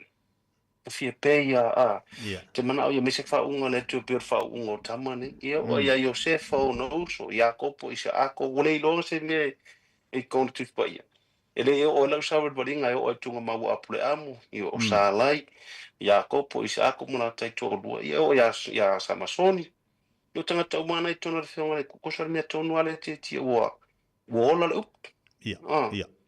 Ua motu ai wha maonia le upu ia ele ngata loloinga ia le wha tumutumu o le li wha olo Yesu Kiriso. Ele se panoa la vaati e tia vaenga sa whewhio ele li wha ola o te le o oie. E malingi lo i mata. E tangi le whatu. Pea uo ino whanga nei. E le lofa muti wale. O inawo te ilo ai. Talo whai a Yesu. Talo fa tatu ni faul. Awatu au o tato nunga ia mo te mafuta nei tie lo tanga te tuni a Yesu. O mo salemi polo iutai. Ala tita persona i mato i nei le Kirisiano i te tuni a Yesu. Ia peo le lui tauna le whiangai. Ia peo ta ue ta mo vai Samoa this is the showtime. Ta ua tu lo lai tamai ele ngata o Samoa a o Kirisiano. O tanga te muta i te tuni a Yesu Kiristo. Pie te tonu ngata i ni tangata. Io. Lelei mana ia ese le tau alau fa soa ia ai mai se fo fa mal se au mun leva i o lo tantu ia te walunga ta po kala men leta Vincent. La sau tilo. Ala foi sau fa mal se au. Te le mo tu pule nei vai o lo langa mal se fuanga. Tau ma misa o tupu tono malo, tau i malo, tau i ainga o meu tupu. La sau la sa o te tonunga mala au foi sau sila. Se mea fou le mea leo tupu mai. Ai mai se le tatu tilo la, fa te tainga la, mese fa te tainga moa, o le tatu watunu. I vesi le vesi ai. E ei foi la isi atunu o laulang, o la foi vesi. E o te tono ainga, o la foi wo vesi. O la sa uta tonunga. Se mea fou, po se mea waleva na walo ia mai. Fua ia le neva i teimi o lo tatu. A la foi sau wha amala si au neva i teimi i mea o lo tupu. Ia, ai mai se alunga social media lau sunga Vince. Ia e lulu ina mato tu wala i tangata e le whai tau tusi. Tangata wile le na te leilo mea uma wha perfetanga mai mea nei. E mo i alau talati e tia o no fone a pe no ta ue mo mun muri ta i men fea fio le li whaole nei. E se le toi ngā loto le mawalalo. Ona saula i le whaianga wha amu ia vurenga auso. Amu ia e loto mawalalo. Amu ia e anga malu. Amu ia e whaatupuina file mu. Leo tatia mai whaamu ia. O ai a se sila le fie whaamu ia mo fie whaamanu ia. O manu ia me ufu me Yesu. Amu ia le whaatupuina file mu laka me tawela tō whana o le tua. I want to be one of those, a peacekeeper. A peacekeeping. O le la tatia manu ia ia I ona. Matua fo e te tia tono na fionga le tua penga whaatolua wha lima ta ule no sa tani. But the rest of the Bible, o ti Apollo, the evil. Sa wai ti Apollo e tau mai whamai ole. The root of evil is money. O le tupe, o le oa. Pela o ngale pe wa tele ngai tangata. Male leilua. O tua atu ngai el ti apolo. O le makwa i fase se ina ya mea umu. E rei tai tonu taka sa mo tangata e tali loto maolalo. E a e mai lunga e tuma loko maolalo ke e pār pakaku. Kongia kwa le kili po lelo ongo sa i o le mea alofa le ngang paia. O le fua le ngang paia pakaku. Al waku danga le yanga alofa leo ka kia mai me ka ki whao ngai. E makwa i malo losia o tama ngari i tia. A whaiwheo whaafonga mai nisi o tātou Samoa. O fua le ngang paia. O le mai tau te whaonga ina yaso uma. O level fia soni na ngang pa ia lau fōlaunga. Ai te le o mana ia. Te tia o le teimea te ono sa ia. That's the Holy Spirit. That's not yours. O teimea te anga lelei, e te anga alofa, e te anga malua, e te whaamaoni, e te loto alofa. That's not you. That's the Holy Spirit. Alai whamela whianga le tua. E taun tatu sa wawani te whaleanga. Tai mua whaleanga. O le keimi ala ke no fe fakta wa fa no o me alo fola ngang pa o yo fola ngang pa ia. The Holy Spirit will lead you.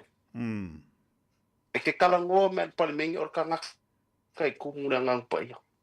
E ke kalango ke fa so ke sa vali o me ke fa ye o ka ka le o fa ka sim ngang pa ia. Wo mo fa ta ta. O pele me ke lo o tau o purufanga o lo ke papa. The Holy Spirit will protect you wherever you go. Amen. Pe ke alu fale ma e mo fo ma e la kere yok fo mai. Mai ka mala esa. Ai nei fa mo runga fo la lo to fa pe wa manga io e ngolo poko so ko mai ponya o no ngalo fa pe fo. Thank you Holy Spirit. Thank you Holy Spirit. O le mele va ia eta tonu o la ia. On menga ka o that's a true faith. On fa tu moni al ka manga. Anyway. Ya, nisi fo ya o mun mutai fo ta po karami fa longo mai. Ele se me mo wele me la tele na bebesia. A fa longo ko fo lenga pa ia o le me lo ya fa nei o he will block that. Ai adu fe ke ka maka no internet me fo ai teacher langa pa ia ele ta mo e poloka lenga pa ia ai pa wa me ai fa o le fa ta ua. Ia fu lenga pa ia ma tu wela o teacher umalo ia fruits of the holy saulo ma gift. E le whaira ngai o sori gift. A ke le savali fruit ia o ngai mau war gift ia saulo le ata mai. O le mala. Po le ale vevesi po atustusi ngā lima e kasi alwa ai al kangaka lo wai mea lo whalenga pa ia e lor manguia le. Sta mai mea ala i manguia le vevesi al mea lapo. Ia whamalo se ngala fitfita. Ia tau tuanga. Yesu re ngā lunga mga olive i te ele mama o ke vai a koe i. Me la wale tā pena, so no whanga whare lo ta ma. A tui nā tu le sili a tu whaim so so sili mo o tō le ngang pa ia. The Holy Spirit. Ora upenga nā fita le mo te ngā lua te minei. Le fo tai tonu na ia au mai lava noa. Ma wal ta hava noa. The Holy Spirit. Ai mo le atu le ngang whaftai mo lo wava noa te o fia fo ta ma futa. Vincent, e se le mana i o lau whaasoa, whaatai tele la, e ilangona whole wa longo i tino, wa talinga fia whaalongo fo le tā ua le suingo le nei tai au Anton wa soani loto maanganga o le tātou watunu ma tātou uma. E le tangata ala whaima le nei tai au lo fia mo le soani. E le tata ala ala ma le nei tai au a matua i mawhatia le loto ma le anganga, tangata wala ma le nei tai au lo maua i mai, awa a vea le avanoa. O tā pena le tu te whaasoa ma e tuwha mai manuia i le loto le tangata. Wa vea oi mawhita i te tono le nu o le tua. A wa vea fwoi oi mawhita i a nganga o tangata o tātou atinu. Le olo mai mua masiri mai lunga le tāpo kalame le tai au. Whaaftei tele a molo whaasoa manino malo whaasoa. Ai mai se fwoi lo loto tele. E tau ave o tiu te mau whaiva. Langa olo wala awina na mai e le tua e tau an whaatanu wina. Te talo i le li e tu e mo sisi tāpo kalame lata mai.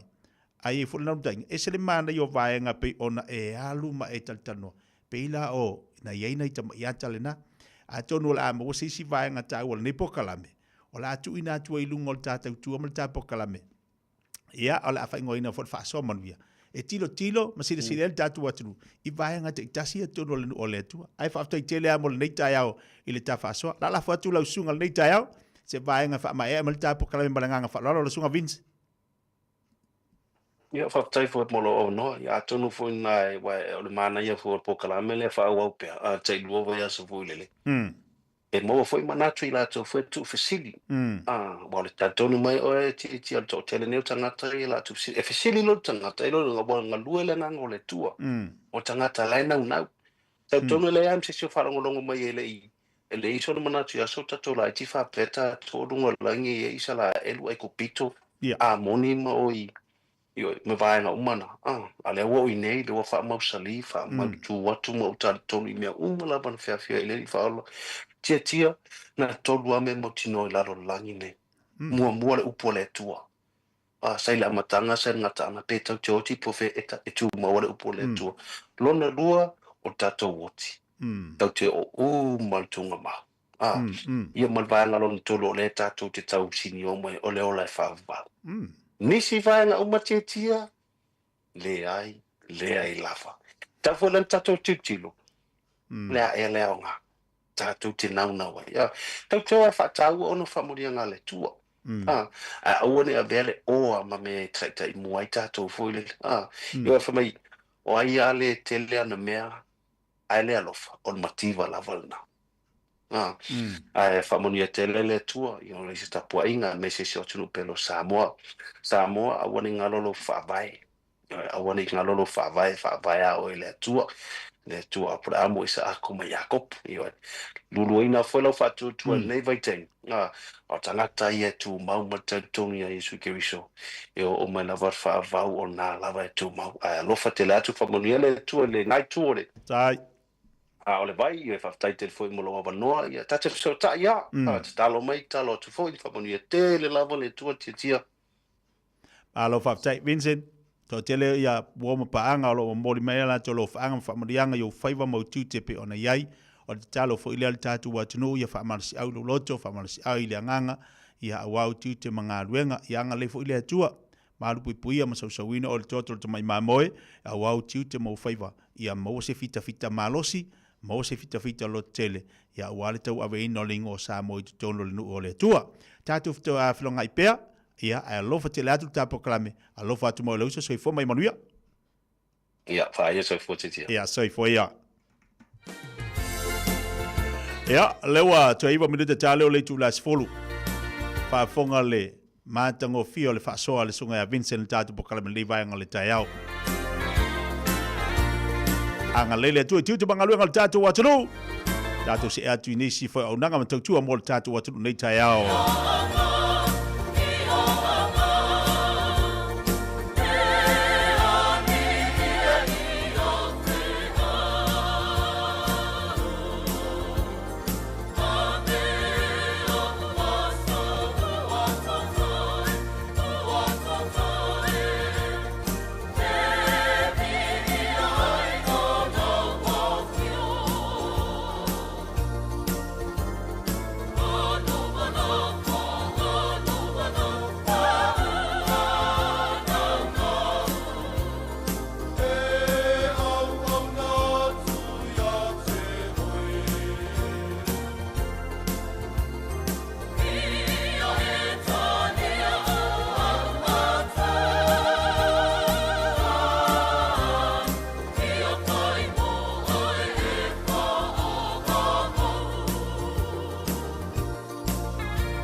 ia vea oe pei o isi tangata e manatu mā i le wha iti ngā. Ele na o le inu le vaiti polo na seki ai lea. A le vave tonga fitia le wha iti ngā. E ono o le tūlanga e maua i le fever rheumatica, ma e le ai lava se tasi. E mana o e o se e pele le nā tūlanga. Aia. Ave loa nei o walo, e whaile siaki le fō mai whale ainga, o le tausi mai le aonga, po le whale talavai, e vave, whaingo o fie, ma le mea sili o na tāua, e le totongia, e ma whai foia na whaile tui le baisilin, e ki lia atoa ai. Saula ia Samoa, i le nei vai tau o le tau mawhanawhana, ia tausia le leina i o tātou alo ma whanau, whaile siaki, ma whai loa le tongu fitinga. Mō nisi whamatalanga, sa iliana i lunga le social media, Stop Sore Throats, pe asiasi i lunga le upenga ta whailangi, stopsorethroats.nz. Oceania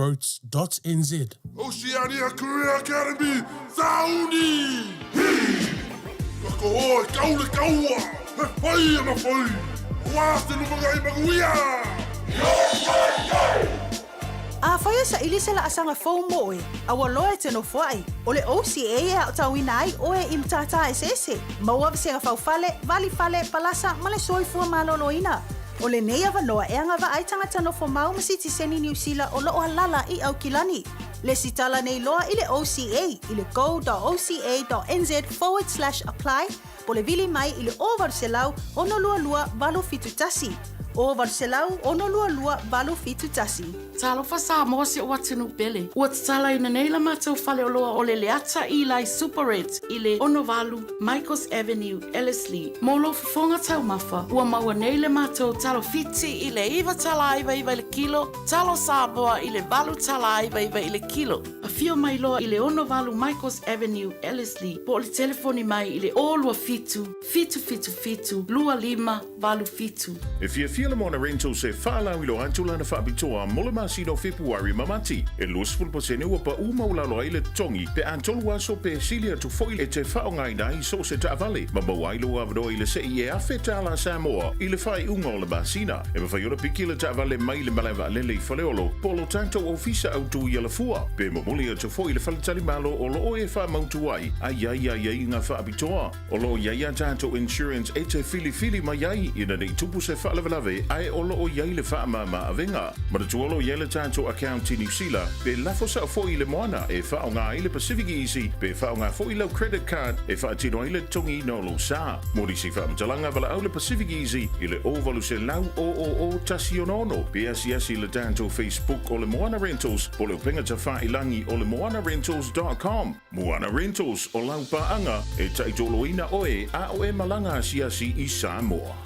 Lei te bela wate leo ato e lua minuta le tale o le tu las fulu ona leo fatasi mai le tau tupla udanga le tau fatavale o le Enterprise Model Group mo tau nei tai au aku se fia lei fatalo fatu nei vai ngal tai malanga falalo ya malole tau ata i la talanga ya malo fo ile tau tuai na se tatu watu no nei fo tai au nino ya malo se po Tatu tau fai malo ma vi ia leli ilona alofa mo lona nga lei ala fai mai tai au fo mal tai au ma tongo fi lona alofa ia la fatu ia la sunga le tai au ile au nanga mal tau tu al tatu fatavale ya fa tai la mo ma to wa no ya mo fo ne la fa talo fatu ile o lo se tatu wa tu no lo fai ona ma wa mai ta fa sala wa le tu la tai au ya mo lungal bela ngona o lo tatu tau fai mo le tai au fo ile manuia mal fia mai tātou auxilio lang.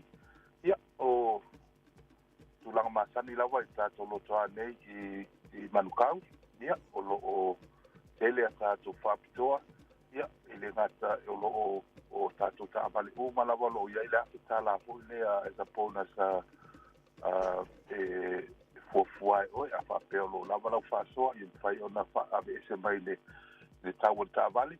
Ia fa pepo lo na mi sin seleni ia en fai fo io na fai as a cashback ia tulanga le so ole minimum la ia e afeta la so sta vale ia lo ia fo i sta vale ma wai le lua fe anga i le tolua fe ia tulanga ia o cash bonus o le tato lo toa o lo tele malamano no ai tato ta vale i so se tu aiga ia pe va o tele va tangata o le fai i ta vale ia e ta mo fiel pensini ia po hatchback po tulaga po ia high brake ia ma tulaga po ia o tato electric cars o lo tele mana no ai tatu ta vale ia e o nga fo ile le tam ta po so fo nga ne vai ta ia o la se fe mai le pensini mo la mai se ia paketi fo na ia inga ele tatu piki apu ia fo wili ma tulang po ia o tatu coaches ia po people mover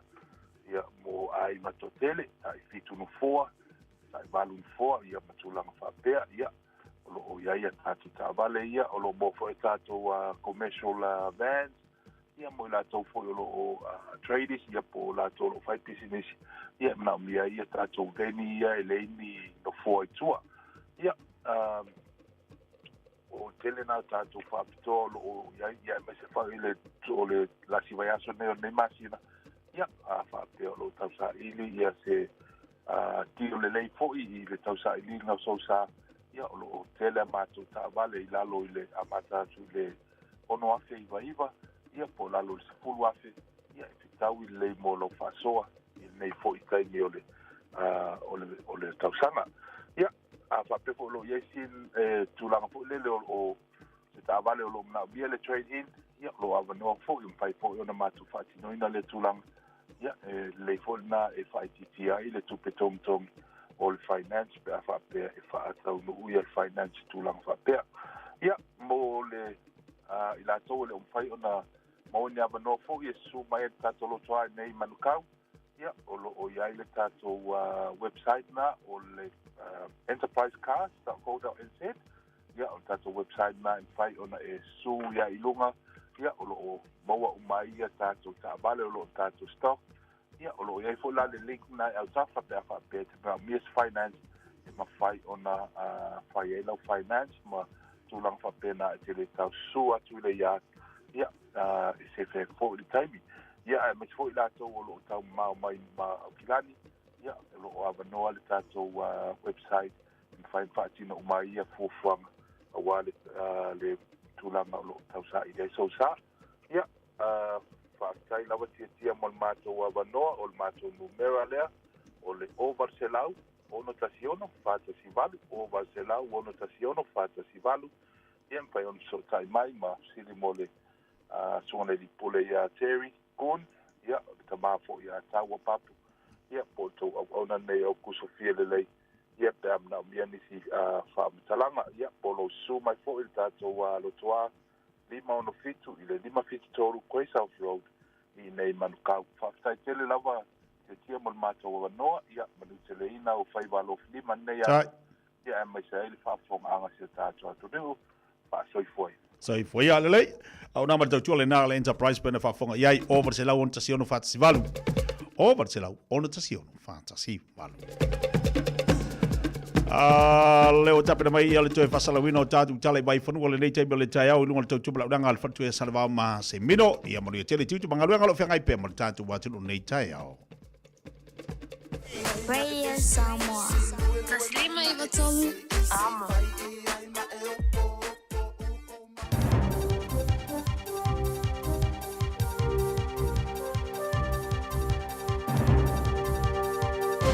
O te whaatalo whātu I le nei fo I tai au, mā lo le fo lau alo mai o tala la Radio Samoa. E to moatu I talo le aso lulu. E silia ma le se fulu te avale whaaleanga ina pa ua te avale ona o le tau le awala tele I nei pia, ma e le ise fesoa soani mo I lātu nei. Tā ane le toro I le afiafi o le asonga fua le vai aso le nei ua wha o atu I le pule nganu a nei pia. Talo sanga e tolu se fulu ma le lima mai ave te avale na Uia Mini Road I le aso sa. O I lato nei na whaaleanga ina pa ua te avale ono le tau le awala tele. Ma ua tele ngese I le o te avale a o nisi ua whaaleanga ina I vali whaapea tio ata ono le ili ili. O loo tua I aia le pule nganu a nei pia le maa losi tele o le vevelo le la whaapea lo li mamafa ua whaaleanga ina I le tā. Ua whai mai ema nisi o le au whai awala. E le isa tale o le whaafita u le maua mai ia I lato ona e le mawhai ona toe ave e sea mai pa ua te avale. Mai le sui al pule ngā nuu, e ui o lea e iai ini siua mo ave ta avale ua whaalea ina o lo o whautua ina pēle tala noa mua o tangata a awhia ia lātou kamupani ini siua. Ua whaiele tālo sanga aloa ia e whaatalo sanga ile malo ia whaamuta nei lo le kone karate o lo o ngao si ai. Ele Compass Group mea ai a whanau a onga. O le petition le nei wa tu whaatasia e le lo ia Maori ia tani a Waikato. Ma o le ana amata whaalau i loa, mai le aso lua se fulu o mati. O le fina ngalo le tamaita i lo ia toe whaafo i mai a le malo kamu panima pūlenga lea na ngā o sia mua. Po o pūlenga nei tutonu lava i o le atunu. O le wha moe ngā Waikato ia avele nei petition e momoli atuai le au i le malo. Ma o le fo i watatala le avanoa wha moe tāpunia i le aso tolu tasi o le masina nei. Se fulu lua pasene si tango rates mo tauranga le a matalo ia me le masino Iulai. E ui i lea mawalunga tele mai le pule nuu o lea sa sili atu ma le se fulu lua pasene fuafuanga na iai. E pei o na tala noai le lua se fulu pasene bitai. O le oto e tu mai i lalo ina wa maul fesoa soani mai tupe wha asau. O le asonga fua le vaiaso nei na iwa ina i le pule ngā nu o tauranga fuafuanga nei. Ma lona wha atala noa ina lea e amata tatala mai le aso whareile nei. O fuafuanga e tu sa male paketi wha apea ngā luenga o le lua o lua lima i le lua o lua ono. Ma e amata wha atala noa ngā le pule ngā nuu o lo o whaiwhai mea mai le silia ma le lua se fulu pasene rate C. E le i whai ngōwhia le tau mawhai ia au mai i lalo le neisi tanga. O na i moli mau le sui pule nuu e le tau ngōwhia le tau e pule ai le ai. Tasi le masino le awha atala noai fuafuanga nei mo le lua o lua lima i le lua o lua ono. Ma o le afo iwa sauni pule ngā nuu i a whaia wha atasinga e se fulu ma le valu i so o se vaenga o tauranga. A wa lava le awa noai whailoa i ai councillors o le au whai ngā luenga wha apea tangata lau tele. Ua tatala mai le minister o whaataa wa inga le awa noai tangata kiwi e whaali fina ngā loa i whaatala noanga. O le whaataa wa inga sa o loto ma initia. A o whaasolo ilo i longa i le vāua tunu e lua, tali tonu le minister o le tatalo le avanoa mo fina ngalo tangata lau tele tā ua lea. Ma e atili o ai fo i manatu i le tuu whaatasinga o le nei mata upu. O lo wala au mai le malo i tangata ni usila umai au fieipi sinisi, whaala potopotonga tu ma oti whaapea sui o ainga. O fina ngalo whaalia o mafo i o le amawhai lavo na lafo ai ele i whaangata ina i le aso se fulu limo o Aparila. I totonu lava i o le tausanga whaato a umatu lua fe lua wha, e tu samalitolu tesi tasi wha biliona fe whaata wa inga whaia, i le vāua ni usila ma initia. Matala whaaiu, o lo alupe i lunga le tele o so whainga e whaalea ngai mea tō tino i no fuanga whaitele, whaaluai le se lau wafe tā la. Ale le tā ua i Kapiti Coast o Taki, lea uasilia ma le valu se fulu wafe tā la i to e whaalele iai mea tō tino na whaalea ngaina. Ma ole nei vai ngā tupetele, e mō na ole masino Februari lea na whaamawina ai. E matua i le malama le sui o pule ngā nuupe ai se ala vai tau lai ai i whale le tā ua. Ma e ese mai le masino Februari wa mai tawina, o lea na alu i lunga i tutono le ono masina tā aluai. Reportia mai fo i ele na o Taki o lo tupuai i whaapia fo i whale le tā ua i Waikanai, Parapara umu ma Raumati. Whai mai ele pule nu o Kapiti Coast i tala le One News, e moni e le o whaingo fie nei taimi i tangata pitai, o le whaaleanga fua o mea tō tino nei no fuanga whaitele, e le o le tali lea ma e le o fesoa soani fo i lea i tangata uma. O Talafonala Radio Samoa ile nei fo i tai au, Manuia Linias. Radio Samoa, tasilima i batolu, amo. Radio Samoa. Tasilima i batolu, amo.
Via pe dai whaafonga mai ai le kolisi o vai maunga se e maila i le kolisi o Leone i Amerika Samoa. Pe ona ele tātou pe pa kalamele tai ao maniso tātou musika mo mori atu i ant oi. Fa no fo file mo la so ruru le tātou iai, tātou o malonga tono le vaiaso muli muli nei fo i masina e sile kele vavavi. Mo mo le mingo ia dunga le kaimi, mingo ia dunga le seleng, mingo i fia, mingo i aka. E alo lua uma le vaiaso, ai ke dei dopo ame nga fai. Ia vai le manga ia le uka ko i la so ruru. Ile ia sisi me silo le tau lo le fia ma le ata ala mai le taiao o mo le atu manai musika ia e fai sta maftanga po se malu le taiao au wale fu se elengi vai lau fa fanga nga ko le po nga po alu ma ave fa finga luenga pe fa la elengi pe o la le si mai le ipu mo ale disi vanga le si akulo fa la elengi o la le me kupo vive si fu pe ala la o ko ngole o le singa me e musu le skanga kai ave ia la fo e ave langa me ai o ngol fa la elengi Fai mai, ia, o ia lava kua ngā whara ele gira la o au mai. Ave! Ave i o le ai kangi sa i ngā mea, ai le ave pēsi ngā whara ele ngi momori ai. Le lei, luas fulu minita tia dele tulais fulu, so ta inga tātou Amerika Samoa, le fo fatasi mai le tō whai alon muenga, tō whai an pau, Dr. Roy au sangi mo le tātou pokalame, so ta inga ia so lulo vea staitasi, lea na mamole tuai nei tātou whawhianga musika, ma lea onga Leone High School i Amerika Samoa. Fatalo fatu ma le nganga whalolo, pa ule nei vaenga le tai au, fatalo fatu ma le loto le fia, ma le loto me el le tai au, o leo tue mo ta filo inga ma le tāwhi so ta inga le tai au fo le lo fo le li, fatalo fatu ma le nganga whalolo. Ia, whamalo le se fo mau e lau sunga tia, ia me sifo ina i tātou paanga lo o mau malta plo kalama le tai au, ma lo se fo mbuia, ma lo fo lau ilangi maa. Tulanga o lo i ele tau ia manto i nei, o lo o solonga le leima manuia le nei tai au, o lo mana ia winga le tau, ia usua i fo i to telo le tātou atunu i whaiva masani, i po tiu te masani, nei whanau la fu o le aonga. Ia ai leo tua i hale tapo inga nei to ina manai lo mantua i maota malawa. Pe foi lau whinga luenga le tu. A olo solonga le manuia nei tua lau langi lo mantu i ai. Pau, ia o te ilo foi whapenale tātou motu i Amerika Samoa. O lea so na fi te vai men whafonga le tunu. Ia sa whaisi mamafo ti munga. Mai sa lo longa inisio vaenga o le territory ne Amerika Samoa. Ia, o no whanga i e masani o na tele ta whenga pe tele timunga. Ia, o no whanga mawalalo o le masani a insinia i le vaenga o lele o suava i tafe. O no whanga pito i sini na mawalalo. Ia, o no whanga na e sa i le vai i tafe ai. O le uwhapertani o le hydraulic nature o le vai.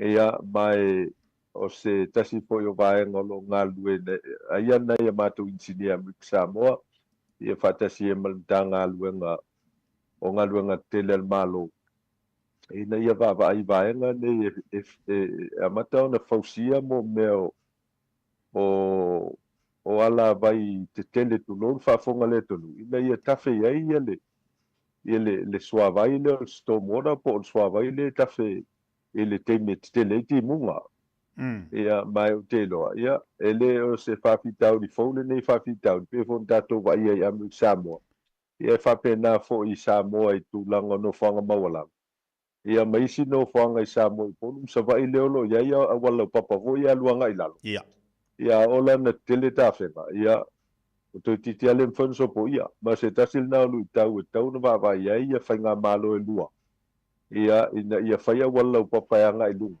ia mawhai ala vai tele nei e tawhianga iai le vai. Ia maawe ese atu malelele. O motu la iti nei o Amerika Samoa tia e teipea te whātusa hoi lele mo meo le popotu loun whafonga mea le tonu. A ola ina te tele suavai. Ia i timunga. Ia a ola ina na tumu hoi lele i popotu loun. Ia ona le mawhai lole on toi ngotol suavai. Ia ona toa lole lungo lele. E te tau ala na le whainga o ina tumu le fo le suavai. Ia a ola le ina whai ala vai. E ta whai le sami a ua motu. O le whata milo le sami. E le te tau lau nei se whawhi tau le vavena vese suavai mai whangai le. E te tai anga il sami a wai leo ni no whanga te tele peo New Zealand ma Australia i Amerika hone. E ma mao mai le sami. ia ai whaftai ai e pese ia ua masani tangata tele o te tele ia timunga ma tele tawhenga. Ia taua na whaise fo ia se fo e fo ia i whakitau ni whapena pe au i timunga. Malo, mana ia. Masina fo le tapena ile se Singapore fo ia tatu i Amerika Samoa. Mo ile lei, ua whatulanga ile se Singapore ai lea so sfulima sfulono sfulfitu. Ia mai fōninga mai o lo tun matai fo ile tonu il tunga ba. Ia ona o lea e pe au se fulus ful tasi fau tasi tu sanga nei. Ia ia va fo i le fionga o alau ma le fionga papa iai. Ia o a fionga na ua umona fausio la tu sa tu lo fa fonga le tunu ia ma o mo foi ona tu ile tai fate tai ia o tu matai foi la le tunu. Ia ile fainga mel tai ni tu sanga. Malo mana ia ia te lole te mipisi foi na le tape nei Amerika Samoa le wa vas mo muli le nei masina. Ia le tape na tu wa e te lo foi la tele se swing up on ia. E le vaenga whafasilia tua i lau a tō whānau moenga. O le tele o vaenga foi o te tilo mo manta i lungo penga te whailangi. O wawai atua i le whaanga so longa o po kalame i tono le fono. Ia, po le fono whaitu la fono Amerika Samoa lava latou. O le mea lai te mai tawina. O teimi foi e o lo iai ia mata upu. E whesilingia e avatuai ia whaurulunga o mata ngaluenga i to tonu ole fono. Ma whesilingi ai, ia la tu tautua marunanga, ma mea lai tu tupu, ma mea lai whai. Pe a ufua la iai. O le mana ia i o avanoa, e avatu e fo ilea ia whaurulunga mtanga runga. Whesili sao ma iala ia lole, o whai pule. Ia po ila to o lai tono. O le mea lea ua whapea, le ale mea lea ua whapea. O wheanga avere kupe lea, o le ale mea lea tupu ma le mea lea. E whena sa unua mai le tā ua vaenga ia i tu tono ole, i tonu fo le malo Amerika Samoa la tu. Whaftai atu tia. O se tasi lea o vaenga tūlanga ese fo i whainga malo whatem kalasi. O lo el malo Amerika o State Man Territory. Mai e mātou te whaingoina e mātou ne e sa ini mo meo whaavae ma tū la whono whatontono malo whatem kalasi. Ia painga whaavae nei whatem kalasi o le me tau o le temo kalasi moni lava, pure democracy. O le mafuanga le. E mā vae le leia vaenga i tonu. O le vaenga paitu la fono. Peila o vaenga le el mauto senate ma le mauto o alimta mai tai whaipule. O le vaenga e whaamalusia tu la fono le el ko vana mala na kabineta mwhaurulu mtanga luenga. Ia ma le vaenga o whamsinonga. Me leo lo iai le fionga le whamsinsili, a fionga le whamsino, ma le ofisa o whamsinonga. E mā vai e whetausia i vaenga i tonu. Ia ai ia se tasi o vaenga e tāua e whainga malo whatem kalasi whapendei. E whaingo ino le checks and balance o lona winga. E mawhai e lesi vaenga o vaenga nei tonu. Ia on siaki pe va ai le whaatinonga o ngā luenga isi vaenga ilu. Ia poa mai. O le vaenga la le senate ma le vaenga o le mauto sui. E ia ili me tau le oversight power. Lona winga le malo si anga. E sila i ngā luenga ia lo whaatinoina. E le vaenga o le fono whaatonu po o ila to whaamalsia le tū la fono. Ia e tau an whaapulatu Samoa le se senga o whaapunga ia. O le pālemene o Samoa. E tai peila mo le fono whaitu la fono Amerika Samoa i mauta i e lua. Ia o lana fono whaatonu. O le executive branch. Ia e peila mo le kovana malana kabineta o whaarulunga i mtanga luenga o ila tau e tau whaamalo situ la fono. Ia malvaenga o whamsinonga. Ia o lo el whamsino silima whamsino malvaenga o whamsinonga. O la tau te lau liliwina le tu la fono. A sila la i le ngā luenga le fono whai tu la fono Amerika Samoa. Leo lo sile le tunu malo langi ato. E leo maua se awa noa e fo ile wha lawi lo ai ngā luenga al le moto sui. Ai tutusa le ngā luenga al moto sui mal moto o senate. Ia lela e tātou te silam tātou wawa i ngā luenga le ale mauta o se na te leo lo whaasalau whalau I tele. O lo ia te la tō le malosia, mai fesilingi ai le fono whaatonu. Po o le vaenga whaamalosi tu la fono. I le whati nonga o lato ngā luenga. Mai o le vaenga le tāua ai le oversight power. Po le malosi lea e silsila I ngā luenga I whai. Ina ia whaia iai se fua whaatatau le whati nonga o ngā luenga. E tusa matu la fono wa umon whata oto. E whati noi ngā luenga mantua foi te tia vaene whaafonga le tunu. So se whai ngā maloa wa umon ta oto umatu la fono e whati noi ngā luenga. Ia, mai o tūlanga ia lia I mai Samoa. O mea moni a tia. O te tau on toi vava ai o tātou tangata e toi sui le whainga o malo Samoa. E te tau ona wha tino ngā luenga o malo Samoa. Pe o mele ia nei ia ngā luenga leo lo whai nei. El mauta o se, na te mal mauta o sui Amrik Samoa. Wai pele al whate tei. Wai telen sao noa ia le min stau leo. E le ei sona malosi. E whaatonu welcome si no leo. Male mata ngā luenga o leo. I le whainga o lana ngā luenga ala o fisili la. O le alal me tali e full min stau leo. Pea fisili ngia I ngā luenga leo. O le alal me le whapea mai min stau leo. Whakali la le palimene. Se ia mai le komisino leo. E whai e tau fisili. Ai le se vai nga fa pe na al fa nga malo sa mo fa tanga il melna e tali u mai min sa ia fesile fa tau matanga lu nga la tu te vai al fa la bla el telo min sta e matole mal malama nga lu nga ia fa tino nga e tanga lu nga ia lalo lato o lato va inga me fo la na le una fa ngo fina fisilingia ele mato vai nga il moto se na te mal moto sui fa lulungo tanga lu nga o lato tonu ia leo lo ngafa mal fati no ngā luenga. A wale teimi lava te mōli mau e se lue longa whapea. Ia e whatau tō ai mōli mau pelo. E ia ile awa noa o le komiti su e al se na te mal fono mal mauto sui.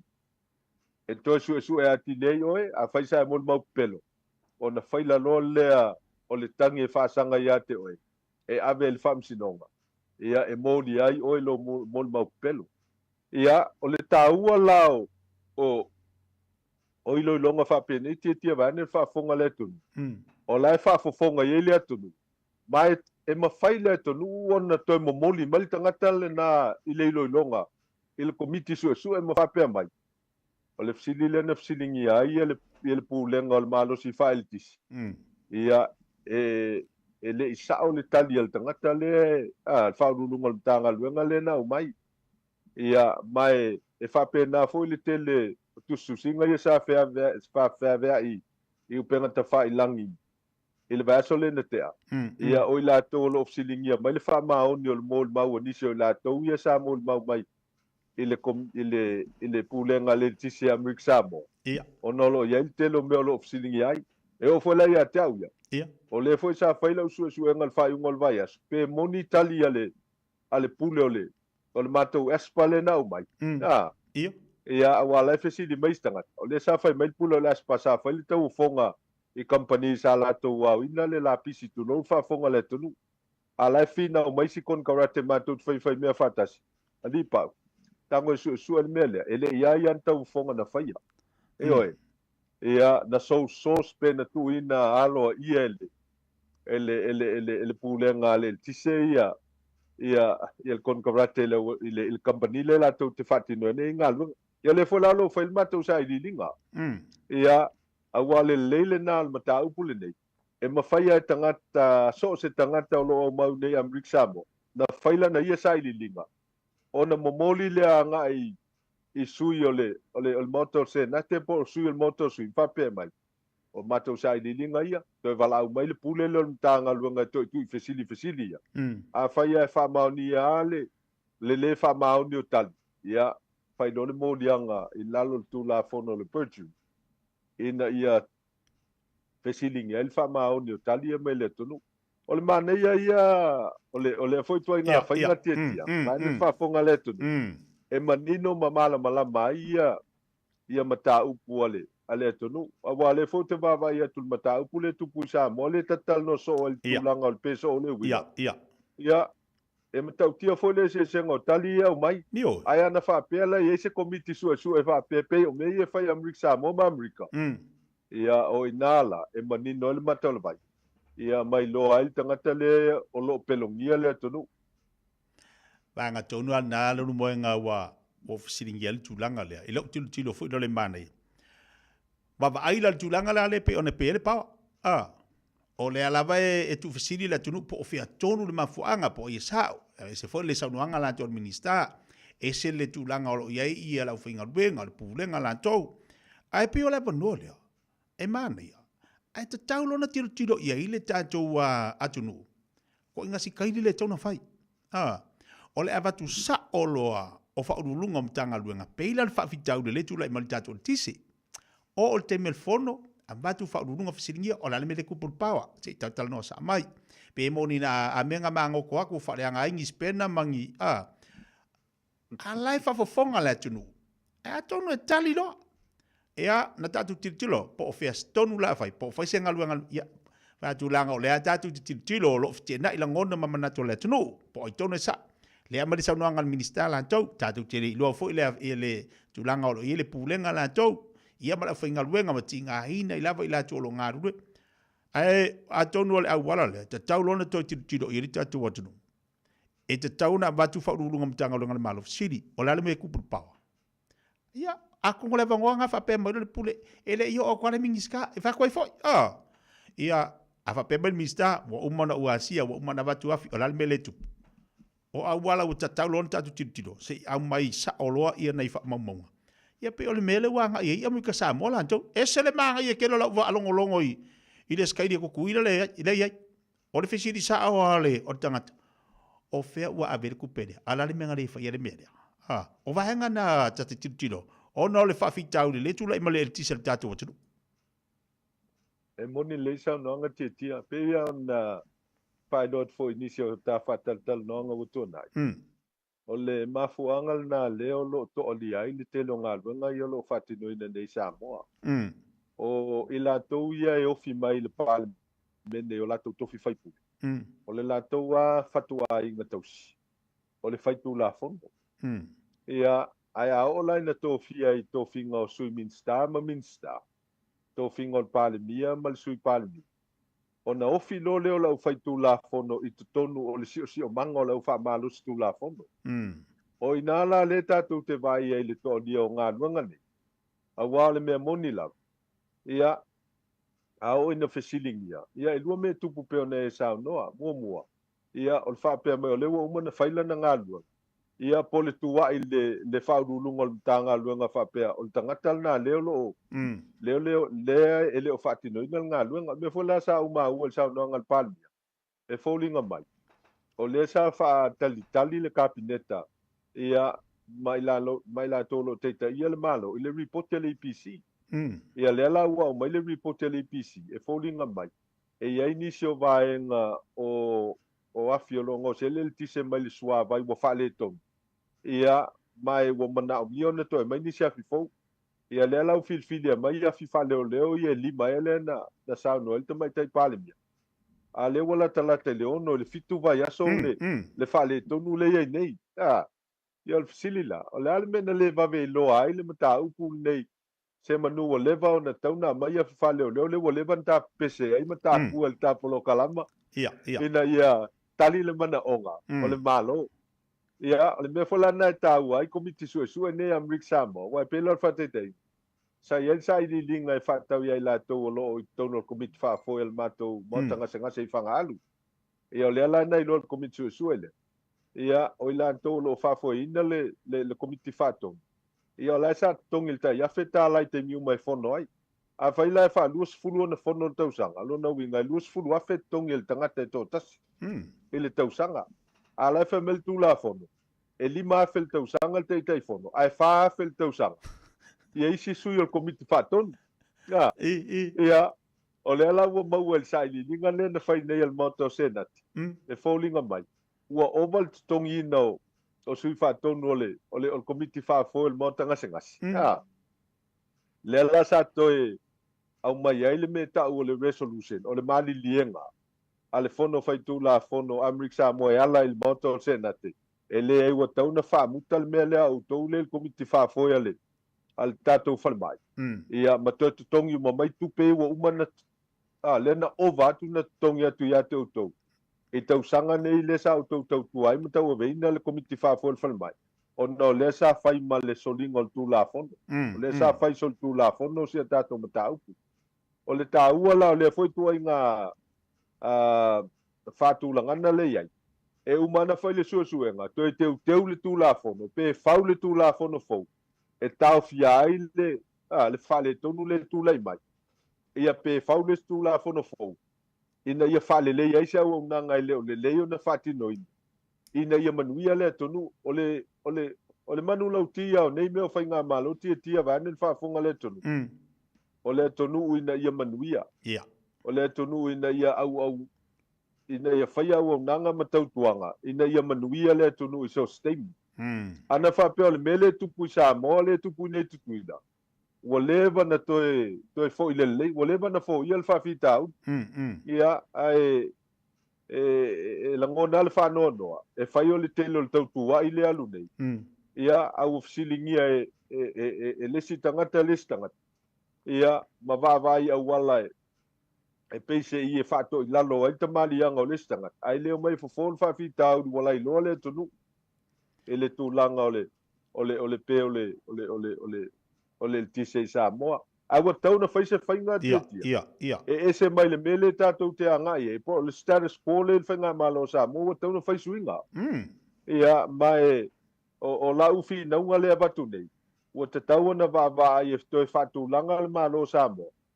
E peo le whatūlanga na le e whai e tātou. A whai e le mwhai na whatino ina le whatūlanga na le whai Amerika Samoa. E peo si foi stetem teu le malo Amerika. Ia ua tau teu tūlafonu. E abatu saulu mtanga luanga e fesiringi e whai pune. E le teimi o le fono al palmene. Ai uto e tali se minsta. Awa e lua tali al minsta le o mon mawina. O le whai mai o le se minsta. E le eise o malo si e whai eise. E whai eise wha mtalanga se mtanga luanga.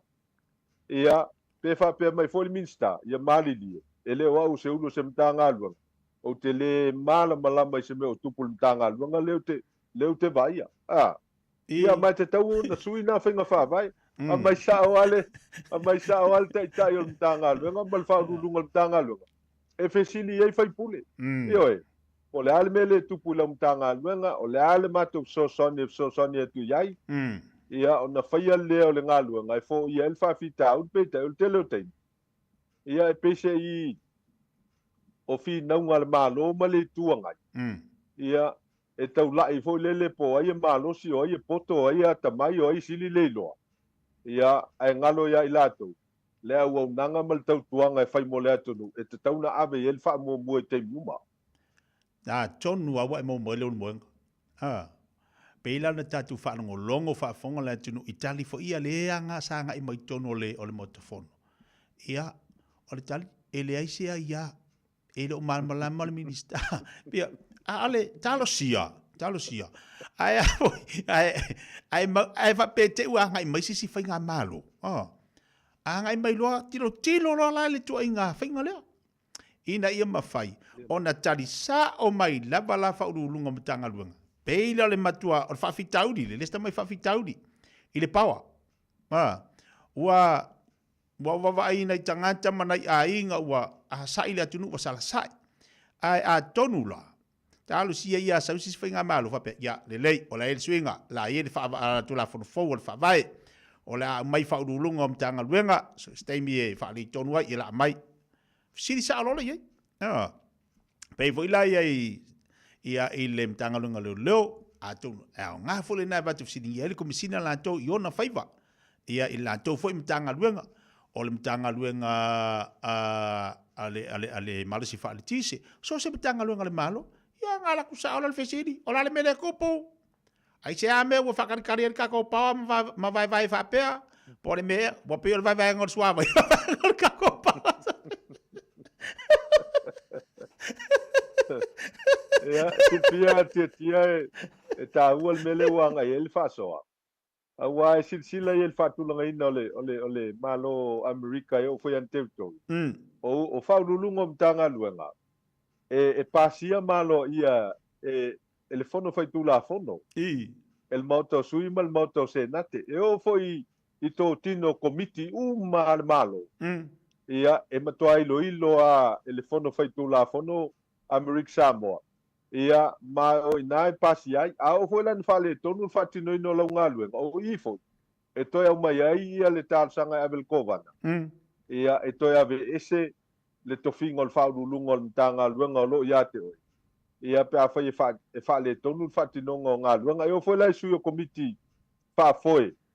Ia, o le mea fwela nai o iai, ia awal mele na u mon mawina ya uya e o lava le komiti whafoe le IPC e le ia ma se o tala no mai po la mele tupu ai le o ye fo se malo sis komiti so se parliament e vala o le komiti whafoe ia ale IPC e pe ia na o le minister te le natali i fesilingia ia a le folinga mai ia e esel sa no ngal parlimia esel tali ale minister ngal luenga lautele ia wale ilo tonu le tonu po feta o tole fa mau ni ia sau no ai me so ta penanga tala fe ngai tau na fatino ia mole anga i luma o fa fita u di o lo tu lai mai na ia fo ia o le melna e ala iona o lango ina le fainga malo Amerika Samoa le ia ona va bena fo ia le fa fita u e ala le o mai o fa lulunga mtanga lu ma fesilingia pe a fai ene au nanga o lo fesilingia le tunu ele o ato ton fatino ina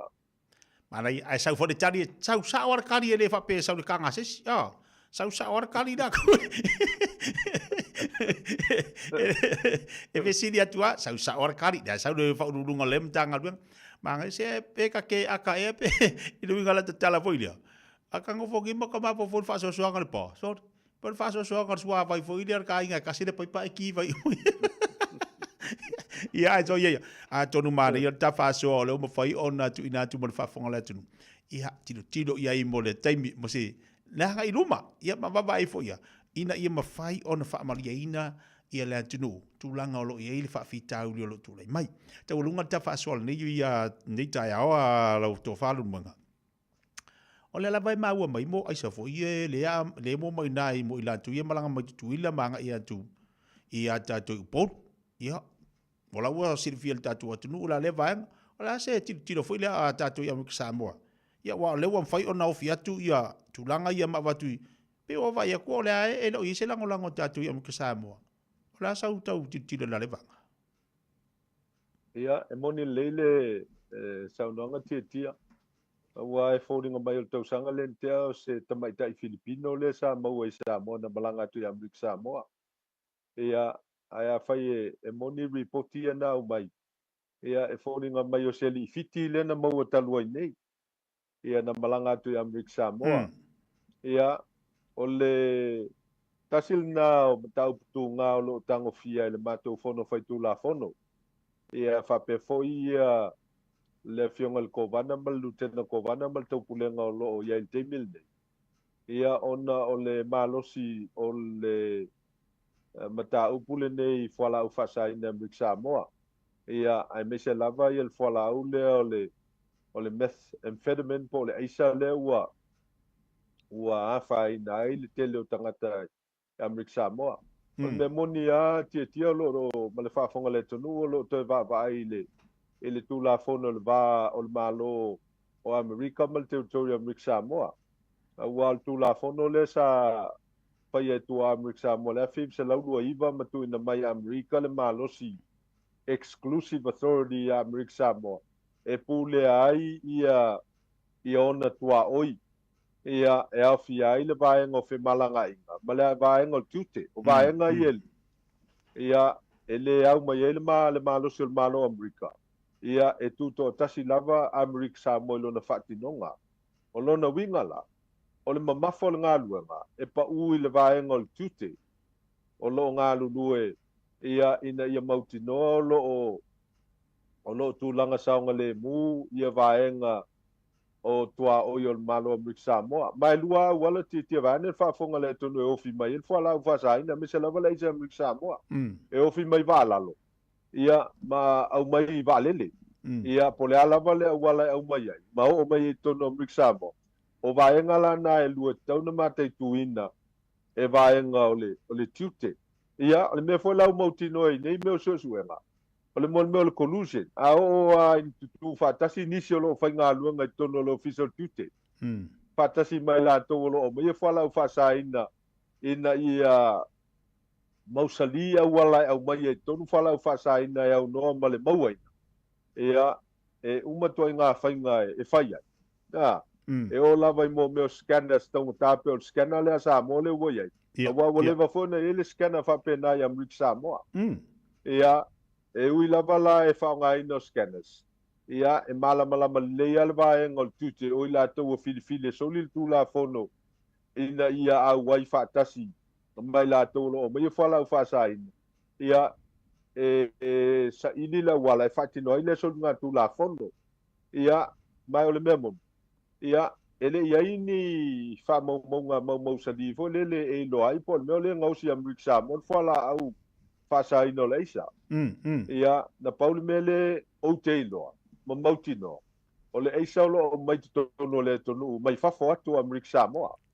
Ia, a whaila o Amerika leo lo sauene. Ia, o le tua lalo fo le na ile pulenga le tute, mai la to lo whainga luenga ile official tute. Ina ia mata i tu vaenga ia. El telo teimi ia, mai mata o loa mai Amerika tia. Ia, mai ale o mai ile va le wa fa tasi le vai ason saule ma to cargo plane mai America ma wai ma sau ne yasto nai ia o le telefone la o loa e mai le va lalo ia o te vai al fatino ino nga luenga a uso foi ma to fa fine o lo tute e ma to le leo na fatino ino nga luenga a wa lo ia ia va ne fa fonga le tunu o lo ia tai fa fo ia le K9 la tute so songi ina ia ia le telo fala u fasaina o lo au mai tono le tonu ia mai e lava i la tou leo lo mau al temil nei e le ngata o le whaongaina o le whalemeli leo lo o mai ia isi fala u fasaina ia ai o fala u fasaina leo lo o mai le matou vaalelele sau ia stona i o le matou cargo plane ia e pe ala on whailoat ia o le mamafa o le whatinonga o le ngāluenga ia ia lo foi mfanau le tonu ia lim to fa fine lo vaenga tute ina ia mate tu ina ia vaenga ia ai o lo la ina ia se tangata o le foi au fai nga luenga wo fa sala ese manga lu fa tasi mai la to lo mai fa la fa sai ia ona le ma fai noa ona maua i sa ilinga e masani ia tonu sa ilinga fa la fa sai ia wo fi mai ia ma fa nga ina e tangata ia Amerik Samoa ia mama fai la to e malanga ese Amerik Samoa manga ia tu Samoa yo nga i Filipino ma fiti mai se tonu ia ona la to tau avea ia le fala fasaina el meno ma fo ati ti ina wa tupu mai mele va so mo vai ia awa e ma sani ona wa watu le malava le fo le fa le olo le regional le por le e tau sia va la iti malanga mai Amerik Samoa ia e ia le scanner e fo le e sia ke ato ia vatu al fasili la ana tiel tangata ia fala fasaina i to tono lona lai ele ai se scanner sa vali tonu tangata nga i fafo lona winga uma fala fasaina tu tono le atole alu le scanner le masini e maua ai a fai na nai tangata tu tono na lai awa le sa vali ai fafo ma i lo i fafo o lona winga ele maua ia a teilo ia po fa fonga mai se si o lo ngafa malvaanga le po vaanga al tute malvaanga lo fis fatoanga ia ina ia mate tu ia vaanga le e te tau na faise scanner vo le se masini e sa vali el tangata nga i fafu ia e tai pe al masini le se u fale el tangata nga i tonu al malvale le i fale olo mai si no fonga ia ina ia mate tu ina melna awa fai fo ye lo e tangata fa nga ia fala fa ina mfata ina fala fa ina e su e na le ato ele su el tino tanga ia o le sila na wala e ofi ele e sai i tonu o tonu ia ele o mafai ona ia ni masini fa pena e le teme e anga ia fa fo tangata mai no fanga o lo ye lo fis fa tanga mai lo fis o tute mana ia ia le vai ngale wa fa umar ta fa so ai a tonu fo yo life fa fonga mai tau lona tilo sisi me face swinga Awa kala ku ngele sa moa e suela ka akwa e moa ko fa lo ka u fa pipi ala e fa pe isa la ku ko. Ah. Ka kala vangan ola ka ke makele kwa maloka ika u nga ko ia ala ka ke do le makwa te ple le ka u fa pipi ia ngale vala mai ia ka ha sei ha ia ko ia ala makwa mama fa lo ka ia tahu le vai ngale woto lunga ia te tau foi lana fai masena fa ata ina ia alu aku fa ako seki ko ko ala kula i su akunga e o la fa pi la wa umi la mo ko ngai ka ko pe pa ko mai la le manga ia mana ia tele le vai ngale wa ta fa so tonu la tilo fo ia ma va ai ina ia malu pui ia pele tatu wa tunu sa ngale mo fa na mo ata ia ta si le vai nga tau na tilo ia ma va ai au ane to ye ni fa le tonu mani me tupu ia la ona ta taimi fa tai te wolunga ta pakala mel ni vai ngal ta ia fa fa mai ta tu watunu mana ia tele vai ngo fa so mai to fa lo mwenga mo ta to ani si vai nga fa mai ta pakala mel nga fa lo mwenga fa te tele ti mole avanoa ia o langona lava ia fa so ta plokalama ia nga fa wai ele ngata Amrik Samoa ia ai fa pe fo ia malo o Samoa. Ia ai wata pena Amrik Samoa ile pamnatuina o le sisinga fu o le tausanga ia mai walafo ia kalesia ia fafi fianga o le tausanga ile sa fafi fia o mai Samoa. Ia ona o le uti o teimi le sa ta wavel fainga malo fo e suinga el palo tausanga vai. Ia atonu fo i o le tausanga. Ia wa ye fo se fa soyo atu. Ia ele ngata e kalesia ia mes foi o onga pen masani ele vatu no fo Amrik Samoa mo Samoa ia fa fia o le fua tau sanga lande ia le wala fo il telo e kalesia pe le kalesia katoliko o le kalesia e fa casa ia o le kalesia a Yesu Kristo lo pe yo se ngatai ia mai se kalesia ia fa fia nga ale siva mo pese ia mo sis nga fu o le lua fe lus fulima Amrik Samoa ia ona taulunga fo ile ia I fainga mea o tai aulo fa solo lava isi talonga pe kiti fa Samoa ia talonga voli ia talonga o le basketi ia maisi talonga e masane Amrik Samoa ta penanga o le fua ia mais fo ia le tele o televo ia I fa fi fianga o vai so atoa ia fiafu ia te lofo ia e maua ava no ia mafaiona sila le atonu ma le lololangi atoa e ala I whaasa lau ma le mātou KBC, KTV, ia I mawhai ona maua ai, ia le tele o ngai o inga ma whawhiawhianga, ia o le sisinga fua Amrik Samoa, nei tau sanga. Alo whawtai, awane ngalo le tatu whantan malo, le tau tūpala unanga le tau whaelo le moenga, le tatu whantan malo ina I Mutwhanua, e te wala au le whalima o valu, mo tātou I whawho, te mo mwala ina wala au le o no valu lima, o no valu lima, tatu faltani malo le wala talata fo ia fontanga tatu e kalesia mo mato e malanga se la fai pe ana fai atu ia mbese to telo tatu a lua tu fai si telo timunga ma papa vai kafe ia ma lua tu fo ti fia mos ma psanga to alo ina li tatu faltani malo I le tatu mortale na ina I Mutwhanua ia al telefoni o le falima o valu ia le tautua fo ia le tsunga ia le mwenga ia porto fai ampa uro ia usangi mo le tatu wa antunu maua ina ele ngai la kala sami ko la kala va ai ali Mutwhanua vai vaila la kala ali fala kai la kala ali pia ke le ame la kala kai anga ngai punga ila lo malai valele e vai ako kumu mai kanga ko ai ngai awangi alu sa sulkala e solo al farkal malonga te no fai manuia tele tiu te bangalu ngal nei vai yaso le unmoenga fa te mol tafa asol ne fo yaso e so sani fo ilea mone o tatu tangata mai sel tatu watnu fa mo mola tatu te filo vasa fo le lo fo le tu e manu te le ina nei fo yaso I fa mangalu mole avano ia fa pena fo lo songo lo tu tangi lo ia te tau to ina male o nanga e fa tino ina mo tatu tangata ia I New Zealand Samoa Australia America ia maso stafalo langi lo moment plo kalama fa te tele mo mato no ia mduela singo vai aso soifua alo fatele atu le alo fatu ta paanga mo la to falo mwenga manuia le vea soifua mai manuia kai lava soifua ia le vai le manga ia tatu lo ta penanga ale sisinga fua Amrik Samoa ta pena mole masina fo tai bele wati to 2 minutos talo le tula e se furmale tasi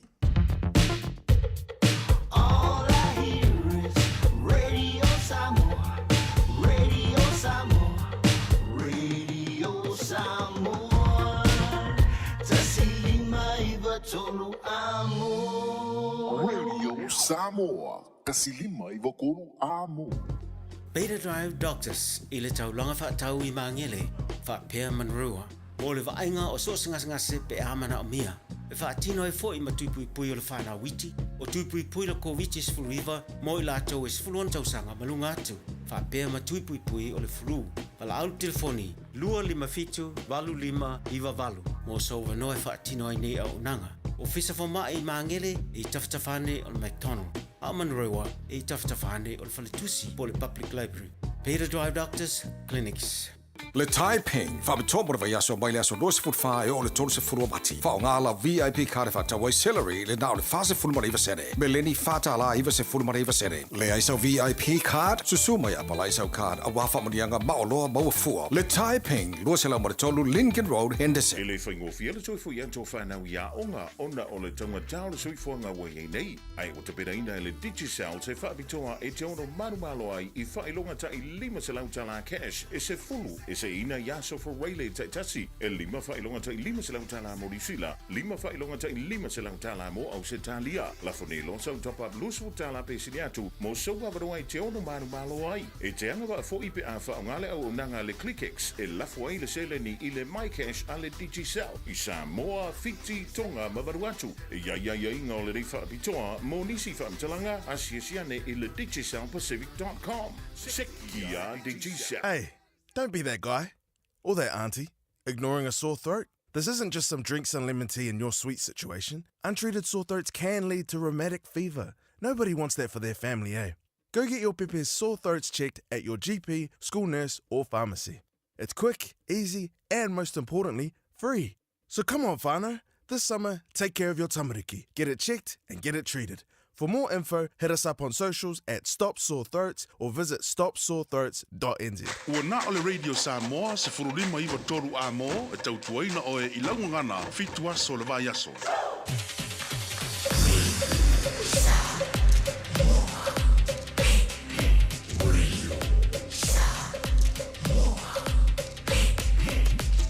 Tasilima iwa toru a mo.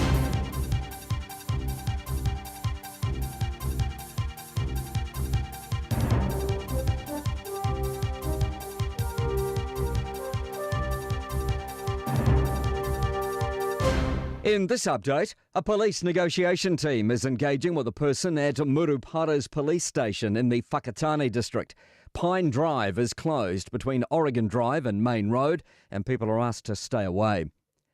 Labour's admitted the gang patch ban hasn't turned out as badly as they feared. The Deputy Police Commissioner has confirmed staff are pleasantly surprised at the ban's effectiveness, saying it's brought more control to the situation.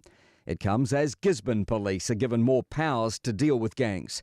Labour Police spokesperson Ginny Anderson says the fact it's gone well is a good thing. There was a fear that frontline officers would be hurt, and we haven't seen that. So, yeah, I'll recognise that it has gone a lot better than what everybody thought it would do. Meanwhile, the Police Minister's labelling comments from a Green MP about police as absolute nonsense. Wellington Central MP Tamitha Paul told attendees at a Canterbury panel on radical alternatives to policing that she's heard nothing but complaints about beat patrols. Here's political reporter Azaria Howell. Tamitha Paul claimed all beat police do is throw homeless people's items in the bin and suggested Wellingtonians do not want to see a visible police presence. Minister Mark Mitchell says where beat police have been deployed, there's been a larger decrease in violent crime. He claims the Greens don't believe in police or prisons and says the party is not credible on law and order. Expectations that Auckland should be one of the first in line for the government's regional deals. This year's Project Auckland, a Herald-led initiative, kicks off later today with a speech from Infrastructure Minister Chris Bishop at the Northern Club. Project Auckland editor Fran O'Sullivan says the super city's in a good place, with projects like the City Rail Link and the International Convention Centre nearing completion. She says now the focus should be to get more done quicker. An Auckland University staffer remains in hospital following Monday's crash on Simon Street. 5 people were injured when a car mounted the curb and slammed into a tree outside the engineering school. A 20-year-old man is due in court on Friday, charged with careless driving causing injury. That's news. In sport, Liam Lawson has reportedly been dropped by the Red Bull Formula One team 2 races into the season. Dutch newspaper De Telegraaf are claiming he will be swapped with Racing Bull's driver Yuki Tsunoda for the next race in Japan. Lawson's representatives have told Newstalk ZB they're unaware if what's been reported has been finalised by Red Bull. Dylan Walker has been released by the Warriors on compassionate grounds. The 30-year-old utility joined the Auckland-based club in 2023 and made the last of his 46 appearances in Friday's win over the Roosters. Channel 9 have reported that Walker is set to join Parramatta. Iran have qualified for their 7th Football World Cup after securing a 2-2 draw against Uzbekistan in Tehran. That's sport. I'm Malcolm Jordan. Huge news about Little Chicken. Popeye's all-breast chicken nuggets are finally here. Nuggets the way they used to be. 100% chicken breast, 12-hour marinated, and covered in their signature shattered crunch. Try Popeye's world-famous nuggets today. Love that chicken from Popeyes. O mana umie oe po se isi lo a inga se fisoso ani tau fe malanga inga mo New Zealand. I mata au poe pei o le vaita mai no whanau po ngā luenga. A whai o lau tali o le ioe, wala au loa Ken Fernieho o le Fern Immigration Services. E iaila na laisene, ma ua silia ma le se 15 tau sanga o lana tau tua. E toa tele tangata o fisoso ani iai Ken, I mata au tau fe malanga inga. E au fia ai mata au puna o atu le tribunal, ma apili le minister. Tanga iane le mata o Facebook, ma le upenga te whailangi I moli mau. Mo nisi whamtalanga, wala au mai le Fern Immigration Services, ma tala noa ia Luisa, I le oiwa, lua ono lua, tolu lua lima tolu, lua ono lua, tolu lua lima tolu, po le o lua tasi, tasi lima tasi, o lima. Talofa Samoa, o Atish Narayan, o le Licensed Immigration Advisor mo le Auckland South Immigration Consultants. E visosoani mo so se tu ai ngā visa e malanga mai New Zealand po Australia. Telefoni mai nei loa I le o valu o tasi o no valu wha fitulua. Po le olua tasi o no valu fitulua tolu o. Le Taiping, whabitomo vai aso mai le aso losi fut whae o le tolu se furu mati. Whao ngāla VIP kare whatawai celery le nao le whase fulmari iwa sere. Me leni whata ala iwa se fulmari iwa sere. Le aisau VIP card, susumai apala aisau card, a wafa manianga maoloa maua fua. Le Taiping, luasela maritolu Lincoln Road, Henderson. 24 hours a day, 7 days a week, Radio Samoa streaming live on www.radiosamoa.co.nz.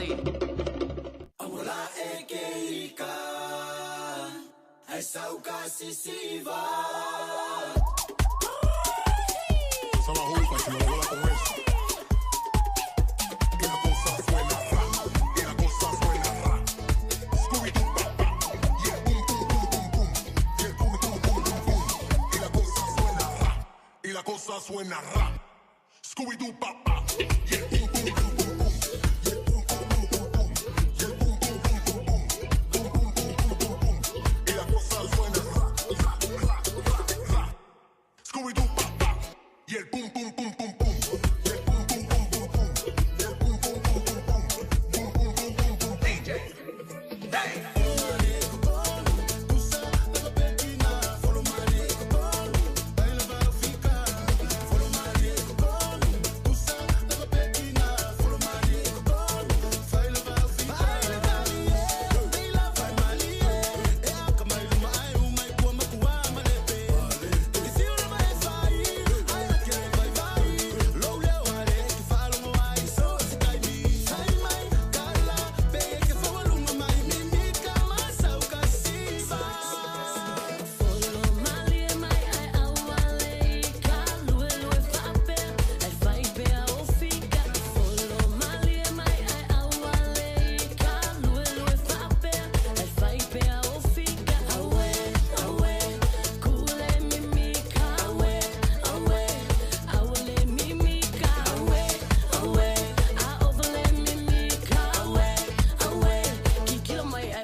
al Radio Samoa.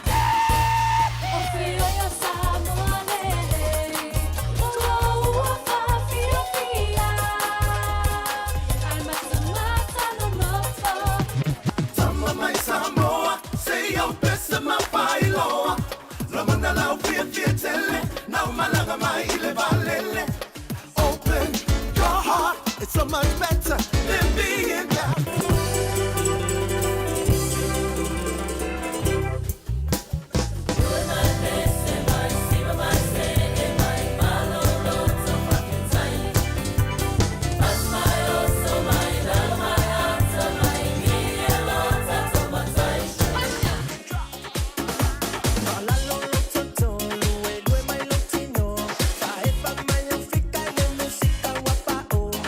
Vanity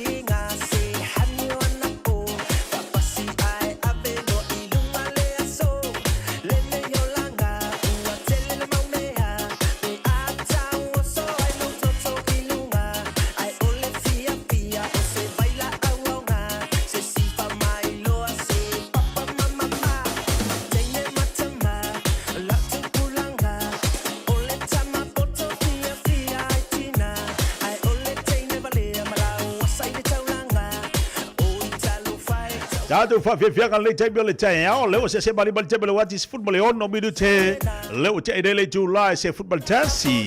Te whabalo wati nisio le mamalo tātou atu nua le whianga tiutu manga alu wenga le fui tai ao. Te ono mtanga lunga le malo, pi sinisi company tai tasi. Ave ta vale lunga le tele, whabalo wati fōni fōlau malo le sai. Malo lava pale, malo fōni whautau tai lunga le ale tele. So tele la tō leo mafuta mai lunga tātou awala, whabalo wati alpo kalami ante utau. Abaloto ni sola tolo mafuta bai nungo upenga tfai langi nungo tato Facebook. Atalo pati ante otole ne yaso. Hela bana te mawa mai ai. Yo le tau tupa uranga si fonga le sa mo po club fi fi mai le nei tai mil le tai au. Pa malo ati ante otole. Pa se baria tu dai fa fi fianga po na musika ia le sa mo. Wa fo fianga il tato want to do to manga luenga. Tale tu la se football le lua. Alo yo top of tanga.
E fai tau whalelele AEI.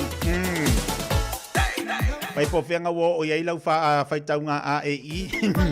Hengi ke wai anua e la kwa kou whalele kiri mangapa. Papalo tu lau nanga matau le Island Style Barbecue le sunga jango balfatua. Alolo sa. Malo por tawa tak tasi de whala inga numal tasi de atato. Me kau barbecue. Te mawala ne le stofi na Henderson. E ai le tu i le flea market i Henderson la stofi. Ana pole de fai nai ma Wellington le tatu flea market. asfala ile te mau ina i le night market foi le papa toi toi ai paula ka ngaka le mo ka ko pipi so el makuai makau ki ol instant papa ki paula le fa ingo le mo pipi a ole fiu ka ko so pipi o ai aso tona o inga free market ki foi le o i mangele abalo tuai le afionga ya jango ia pal fatu abalo to watai abalo tu so ya tuala yo lo so ya tuala wa mai o le lita yao tasi fai fa to anga te mo inai papa toi mo ka mo meleng o ka nga pake ka nga ngiang ka kai fa ki ngoiki au ka fa le kongu au ka mai kilo le mat or ka mai kile le ka mai au pipi or ka mai kilo si o ka fa le kongu ya balon sa ya tela tolo fere manga luenga la ave upa mo mori fa le leita mo tanga nai ainga ai wa ma aku ya se aku ya mo mori aku me ayang ai kanga e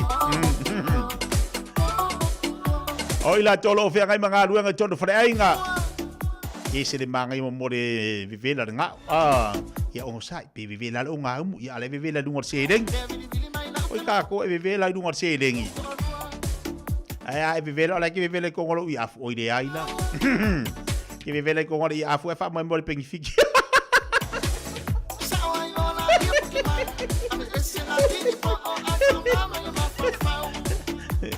oi que va foi fa fu no fu la vivela ia fu a que la yo ia winsa ia de le al wala ia wins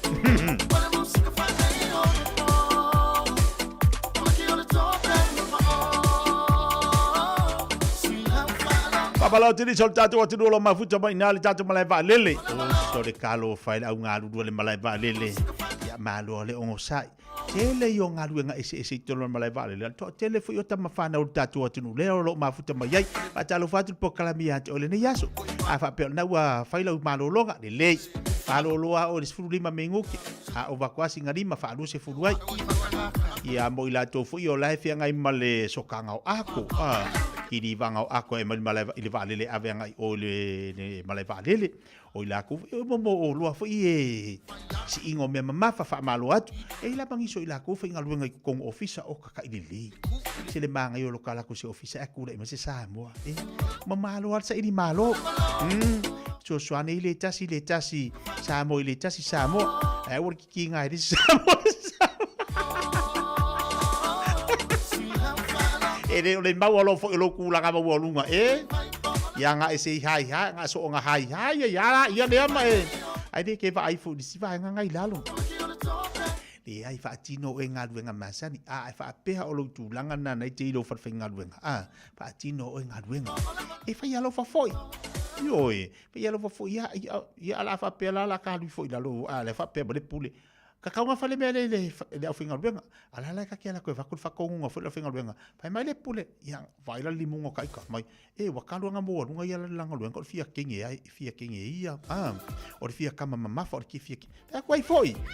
Anga le vai, kaimingi a kakou, oka. O le fea ko fa, inga le fea ko fa.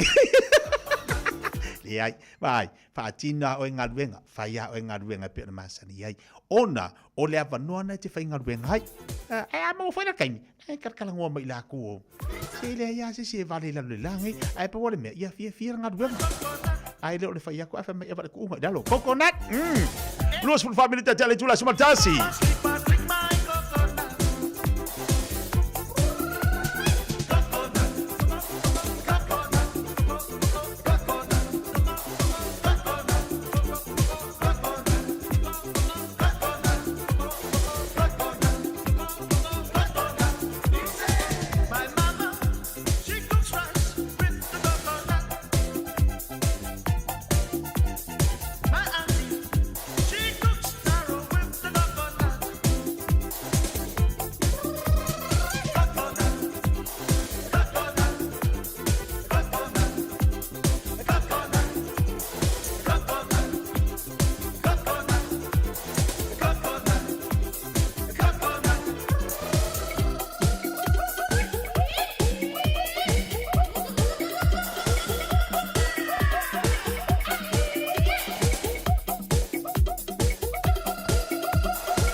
Se mali mal tebe le wa tatou le wa luas fulu male iwa minuta cha nei le tula se fulu tasi pa ba lu atu tatou atu no nei teme le tai ono le fa tasi mai la unanga mal tatou le ignite college mo tatou all am fai on fa ilo la tu tatou unanga mo tatou le nei teme le tai au talo fa Erika balol se fomoria ya malo se folo sunga le costa lavla fiong titsia yo ka pe pelo fenga benga ready samon matsovanoa patalo fa tsoi sato tsno pelo funga mai malo se fo mama malangi ma ba lor si fo manuia o male fa yeso o so lu fo o nga ko de fa yeso yeah it's almost done I feel love to pisi about it so mistala muni ne masina it's really good ia le Erika te lona te le nei vai nga tau na fa ilo mo tatu wa no wa fai fo si o pisi nei vai te mi ma lo ngo sa ma lo lo ko kele ya ki oi o te ilo fo ia o nga luenga ki fa ia linga luenga fa ngo fi fa si fa ngata ia me se fo ri ka u va ngo ka maki a o ko ke lo ka maki nga he o ku ia e mar ka ko a o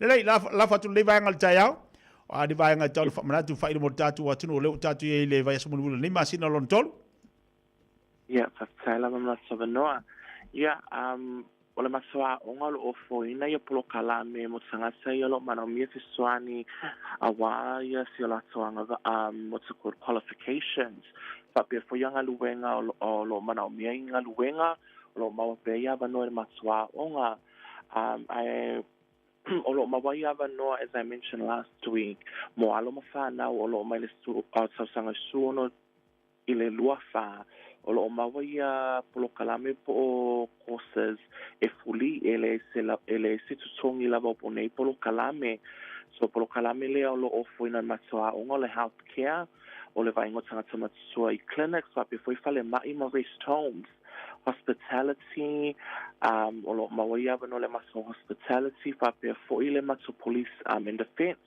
alo mafana o lo mana o ya bela tu matanga se leo pa me fa pe fo ile navy male army o lo mawa pe ya va no re matsu polo kalame la lea ya o polo kalame e tsa lu suru va yaso male asu ma fu e tsa la sfaraile male iba le taya e tsa se la uli so o va singa yo o fo ina e fai uma la vale taya ile se matsu singa pa ile afi o lo mawa pe ya va no mo tsanga tsua from 16 to 75 years old o ma wana matupolo kalamela lea ile ingilisi mar computer mana tsolava famalo sipo kalamela lea itanga tsayelo mana mi feswani ile tu simile total paperitania paper fo ile fanga ino computer o ma pe ya ba noa itanga tsayelo mana mi feswani ila solaisene. We work alongside with other organizations that support you with your driver's license. It can be your learners for ile restricted. So lo mawa beya vanoa ile matsoa onga. Lo mawa beya lo mawa fo ia vanoa ia itangatea a fai telesitala e mawa lava ia e mafai fo ina matofesoani ile su ino ngaluwenga ile industry na skakia ile polo kalame. So there's support and also for ingale and other things that we can help you with. But mana tua foi a whai te le sitala, ngā o kangaka ia o lo resident, permanent resident, whapea fuli siki sengi. A whai o nai on a visa, work visa, visitor visa, o lo maua pea ia le maso, le whai lamana whati so tai atu ia oto le maso international team, o lo that they deal with that side of tangata ia lo on the visa.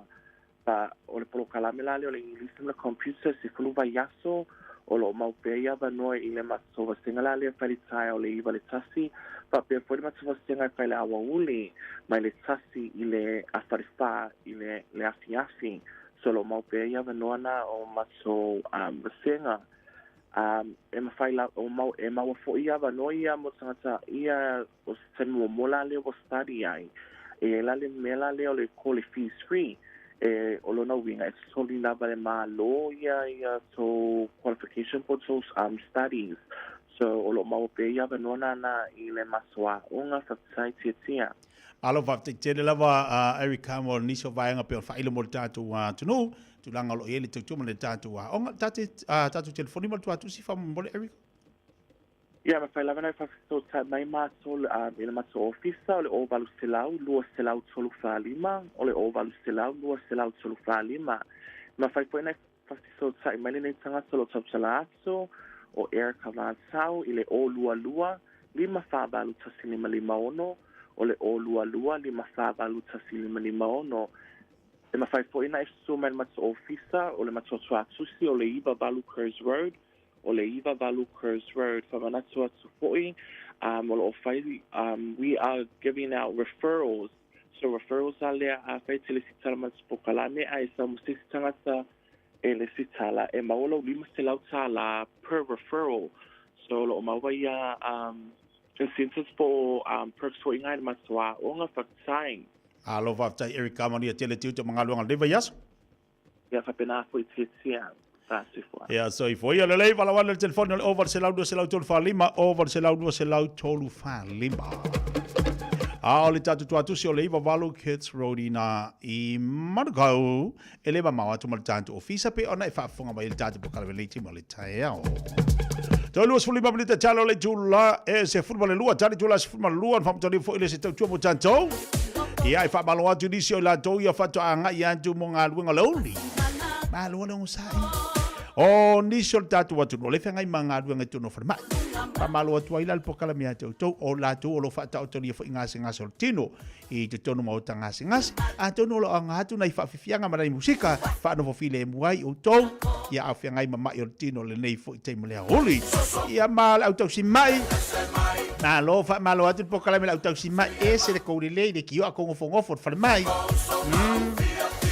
alua ku asinga kausima alua ku asinga kausima o le selengi avele mai o me ai kausima ia manga ku fo o me ai mai va ku vai ia tau maftanga e o la mo se ki e fa mai mo ila to fo ie mo mai a o me ai la le va ku e tanga to fo ia ku asile mai ire ai pape mo umi kausima ire se mo umi ya bo umi ya la wa ye si de pe kala ba RKFC de ba ko le asi o e se ngame e po le fa le ya ko si mai ka ngulu male mai dunga ka ngulu ku ye le folo la ba ila iwa mo le ai ma o nga pa ka ngulu le la longa le malu le folo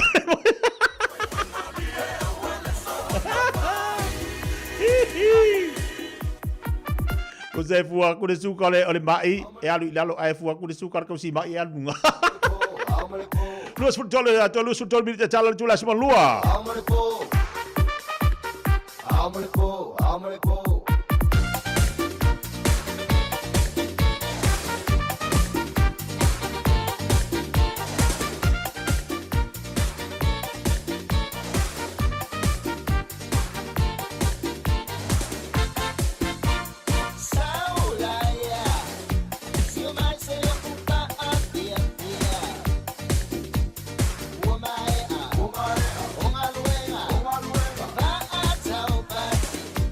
Oso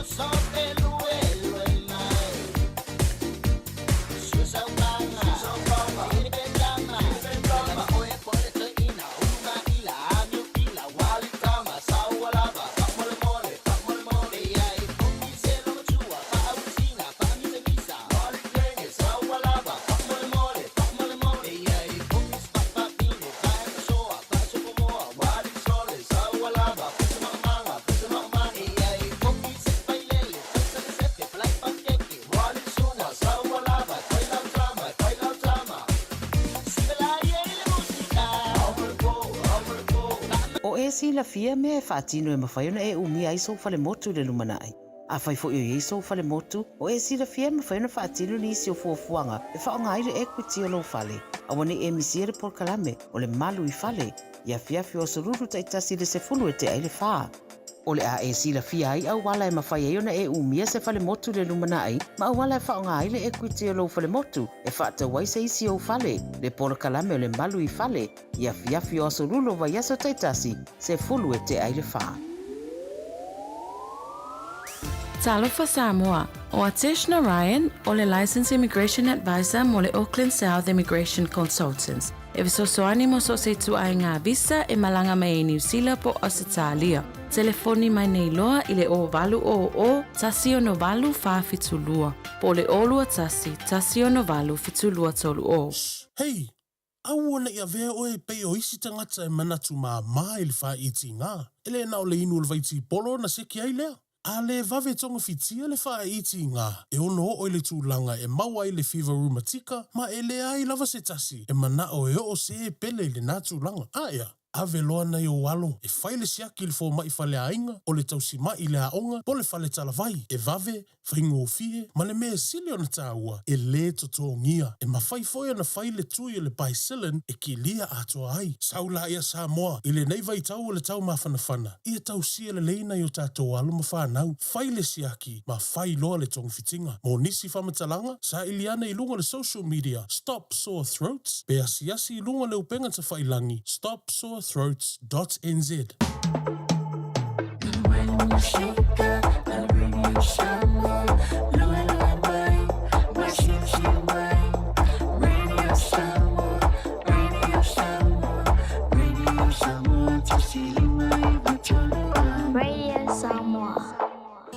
Ua mawhai o na aura tula polo kalame le leimo o ia so taitasi, ona o le langolango malosi le whale maliu, a se alo le atunuu, o ese tātupu Funeral Directors I Manukau City. O kalame leimo oe whaita wina le salamo e sa lau ma le fitu mo oe le na yaso.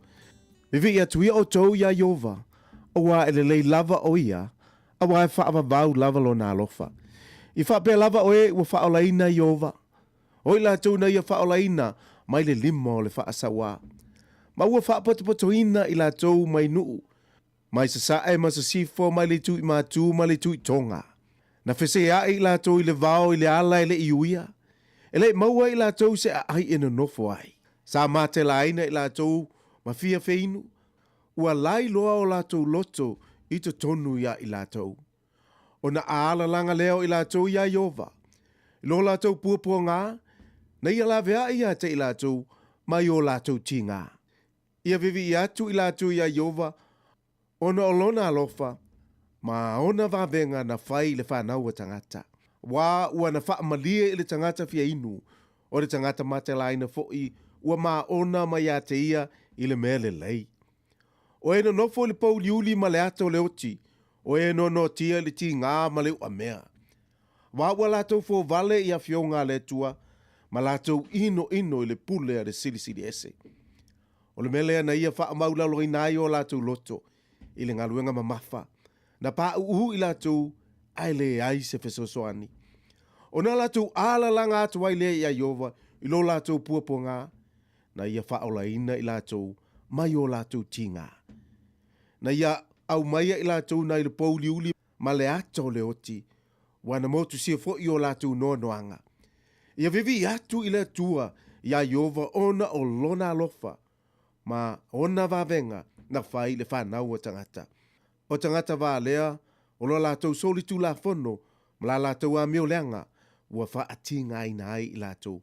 Ua ino I latou I mea ai umalava, ua wha alata fo I latou I le whaito to o le oti. O na ala langa leo I latou ia Iova, I lo latou puapua ngā, na ia wha ola ina I latou, mai o latou ti ngā. A whai o e amo se avenga mamafa, po e nofo sala I ni puapua ngā. O lo whaatalitali mai Iova I lo vala au atu. Manatua, e le lei mo oe. o le ese tatupu Funeral Directors o se fale maliu Samoa o le tali foilea o taimi whengata o na o le malanga al maliu maleoti. E mawhai foi o na latu awina atu ma awina mai tino maliu o e pele mai so o se atu nuo lalolangi. Wala auno le ese tatupu Funeral Directors i le lua o na lua toru fitu o. Lua o na lua toru fitu o. Pea fiu ane ele se fulu manebalu Norman Spencer Drive, Manuka City.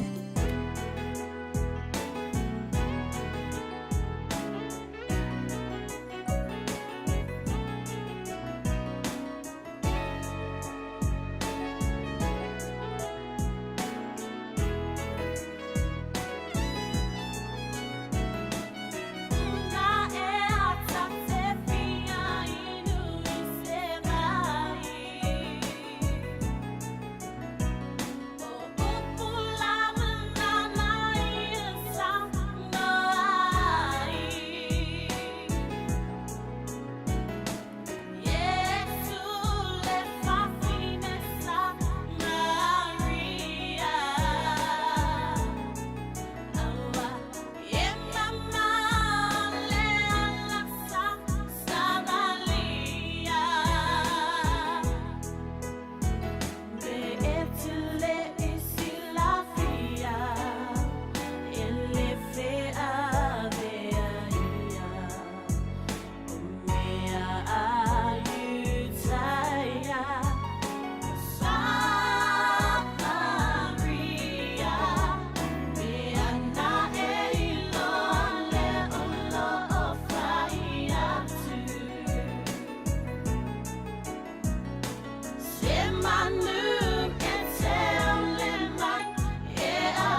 Your daughter's wedding or their dream holiday shouldn't be a financial burden.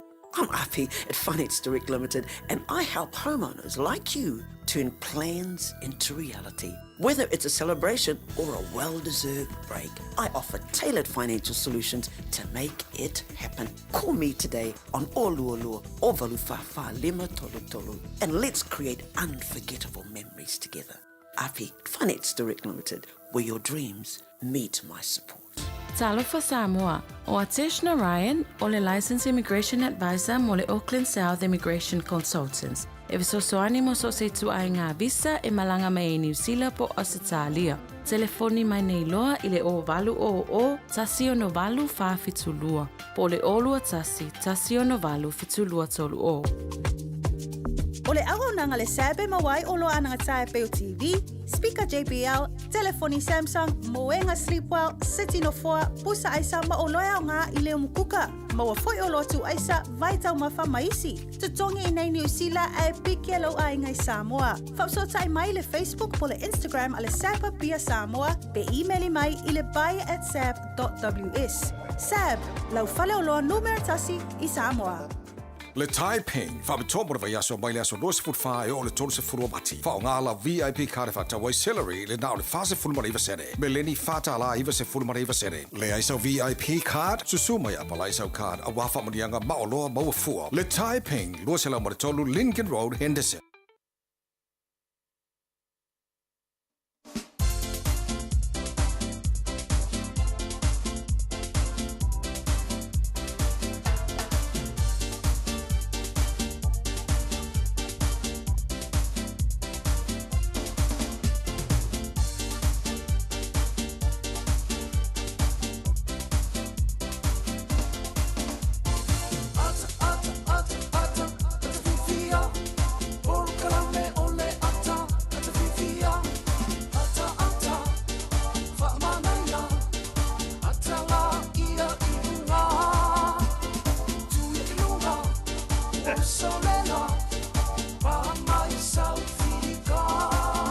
Kalabele mo e pare whafonga mai ai le nei fo ia sololo i le tātou tau tumal tātou nanga ia tāua fo le whaamars au male whiong pa ia le tua i le sunga i le whawhengange ia so lia lolonga Yosua nei whaamars au na mo tātou tāpena i ia tātou wasu i tātou tiu te ma tātou ngā ruenga tofo ina i tātou o mai fo ia whita mo whinga tālo langa la e tātou te ilua e mawale upo le tua fsosani mo tātou so es furu minuta jalo le tula suma lua lo fata sibai le sunga le tungsia sunga le dipula le tātou kampani o le tātou whatawale ia la fai fa faso atu ia oi i le aunanga ma tau tu le onga tunu nei vai aso le omega cast ala fa sia ma lo si fo maria ia langi mata ia nganga fi ma nganga fa alo ma nganga fa mo lalo fa talo fa tu ai la sunga le fa la sunga te tia lo tu la mai le foi po kala me ti fi mai va por fa nganga sa mo po kala me ale radio sa mo fa malo se su mo ria fa malo si stia ma lo fa tai via le whaalongolo atu, lo maua lo malosi si fonga, malo lo ina lo seifua, bi ia le li o nau te whafo isia le malosi, ia malo alo sa i ngā ruanga neva yaso. Ea e whaftai, e malosi atong sia le lebo le leire tau singal tina le ainga, ia marpa ainga whanau, ia, malosi me sina atong sia le tai au, ia, tulanga le malosi atong sia. Ai fa si le fa mo le ola mai le ria ketia sa o le tong sia le si me silo na tau le ala tai au fa tai le tu mo le malos wa ia tu fontina la tu o le lava mo le talo ai mo tama la inga pa fa le tonu mo salmo ia e so fa na la tu fia me o mo le lo foleri ele e se le manga yo ia va nga tau wa tong sia a fo le matongo fina mo se tama mo tina si ainga talo le si mo le wa la ring vai a me sere tu pa o ali vai tu vai le tu pa o ai fo yo o ali tama yo e a ma o se foi la talo tinala ainga yo te la ngonga la no la so le mu me uma mania ke dia sa o le tangsia ese mane mo tama i lona fa maulalo salamo ia ta mo fo ia so se me fai ia i loa wanga ngase ai fo mai ai loa wa tilen ngase vai ka ula se ia la fati ya te ole nei ia oli ia fo fanga foi mai se ia tite manga ruanga o e fenga i mo ele nei vai te o te le fi me te vai ta ula se ia te pia ya sa vai fo mai el palang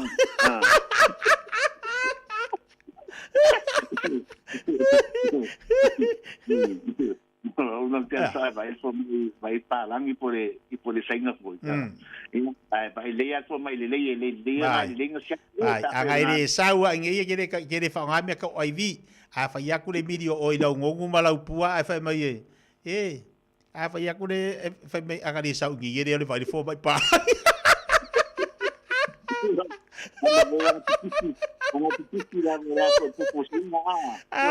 Apa yang aku kau baka di pisi aku ilau ku apa karinga.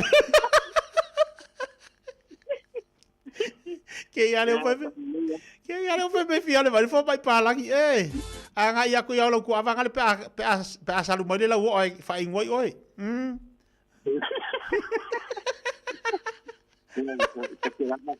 Kerana kai kerbai mau. Apa ya aku? Apa aku le pule le kingo, aku fa fola ku pe a mo lau pua.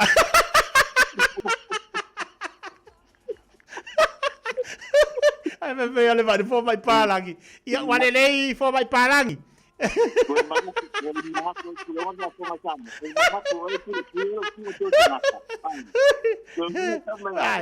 Awa ke fiale vai fo mai palang.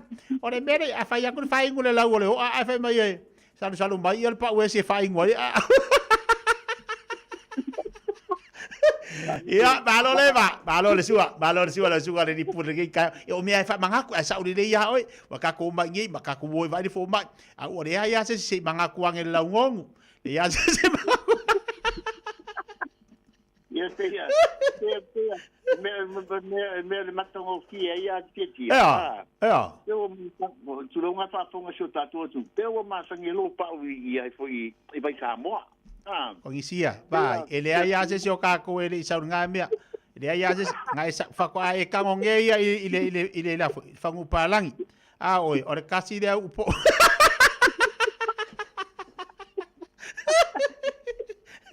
Aku le ina le uru le. Aku le ina le uru fangu ile lo baku. Ai fa me sa nge fi fa nga lo shi. Kafi ofi. Eu maka. O makanga e ile fa usamo. Ia la patuela sunga le pule le vai ngal tayau. Ya, pa tai la sunga te tia ya. Ya suanga la bale o le aso la to e fa pile. Pa pile mu ma fa yo e me la to ya kele ai tala fu ya ma fa kele yo e. Pile mu la to ya.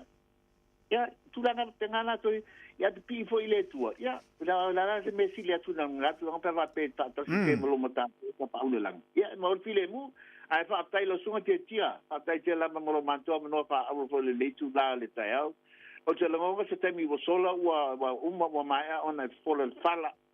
Ma fa tu lima fa talo fa mo malu le tu wa fa pe la tong si fa talo fa la le lo me ka kansu ne tu la le taiao. Ai fa malo fu mo desio o wa tu fa malo to wa tai fa malo lo sai. Koe umalava o papa au te tonu au te rua wa o whainga tā fo ira tātou wa tinu nei sila lo tātou au mawai. Ia na whamanatu atung si o le lawe tele whamama benga Samoa. O le lawe mwa whamama benga mwa tātou whainga mea wafu te tonu tātou o tātou whale tā wale o le meka kārs. Ioe, pe awha pe wa ele tō whai a te oe le ta mamar ki nāma no whoala e whātau se sā le a inga. Ai pawa whatonga tung sia. Auwe e se e fuai.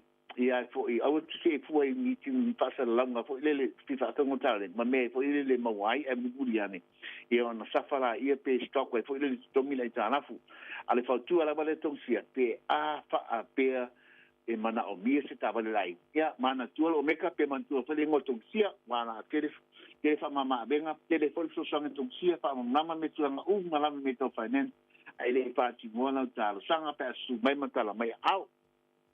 Yo nisi tulanga la to le na la usir pia tele ata tu ta vale o tele volta tu stock forward ta mai e su ya ta tu sky do ta tu ta vale porque le foi variety que le con pele que le ya con a brand pa pe foi ta con malu se tono ta vale o tono ta to luto a e ta tu display area tele foi ta tu ta vale on le tono ta tu story mana tu e tono ta tu storage store le ta e foi e te o ta tu ta vale on le laba o le me o le display ta tu ta vale mana tu ale foi eta tu bi filthy mana tu foi pamaliena matulanga Bali ina uma tulanga me to finance tulanga nga e o to me tilava mo o le tolto sangale mato te ba ai lo sa ma listala ina la tabale e le si tongi io e o le afo servicino tabale e le si tongi ya tinani foi o le servicino tabale ya e le si tongi tulanga papea mana tua e inga fasalonga li fasalonga fa business samo e le mana mi tongsia e si to mai tai samo le leile ingirisi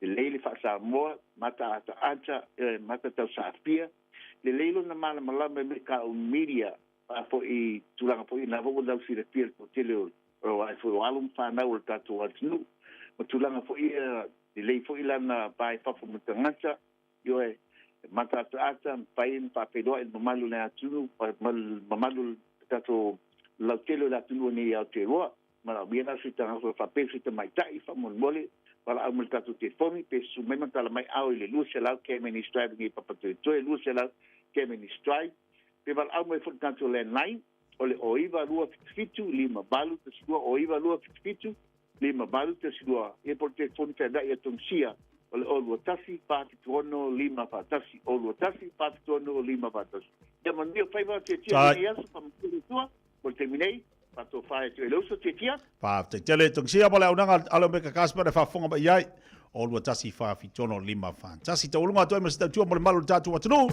awore ngalo tatu sum pole fele fe na nei tale tula yo lo tatu fa ima sani na i manukau so mai tala mai au tatu sum pa fa tasi le afia na nei ia male aso to nai awore ngalo tatu karat sele fele asto nai ina le tolu ke kilogressina i mangele ile tayao le aso to nai le la saunei tu e famana te pe mo tatu nei va yaso ia mo tele ya tu bangaluanga lo fenga bel tatu atunu ai mesel maftanga male to fire fonga mua so Manu Francis yone se fu ma ya manu ya Talofa, we're the Katinas, and you're listening to Radio Samoa on 1593 AM.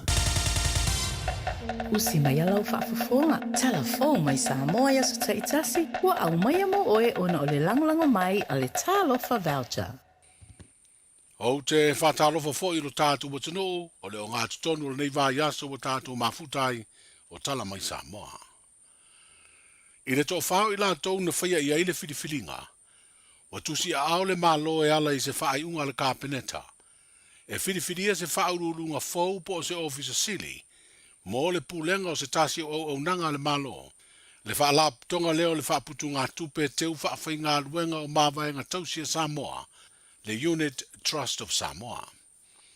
O lea whiriwhiringa o whaamauni aile a veo se isi alo tamaitai o le tunuu, wa to lua ia te ia tamaitai wa avea ma ofisa sili, o lea whaalap tuputonga le malo, le tō whaamale ulu Asia Perlina Rimoni.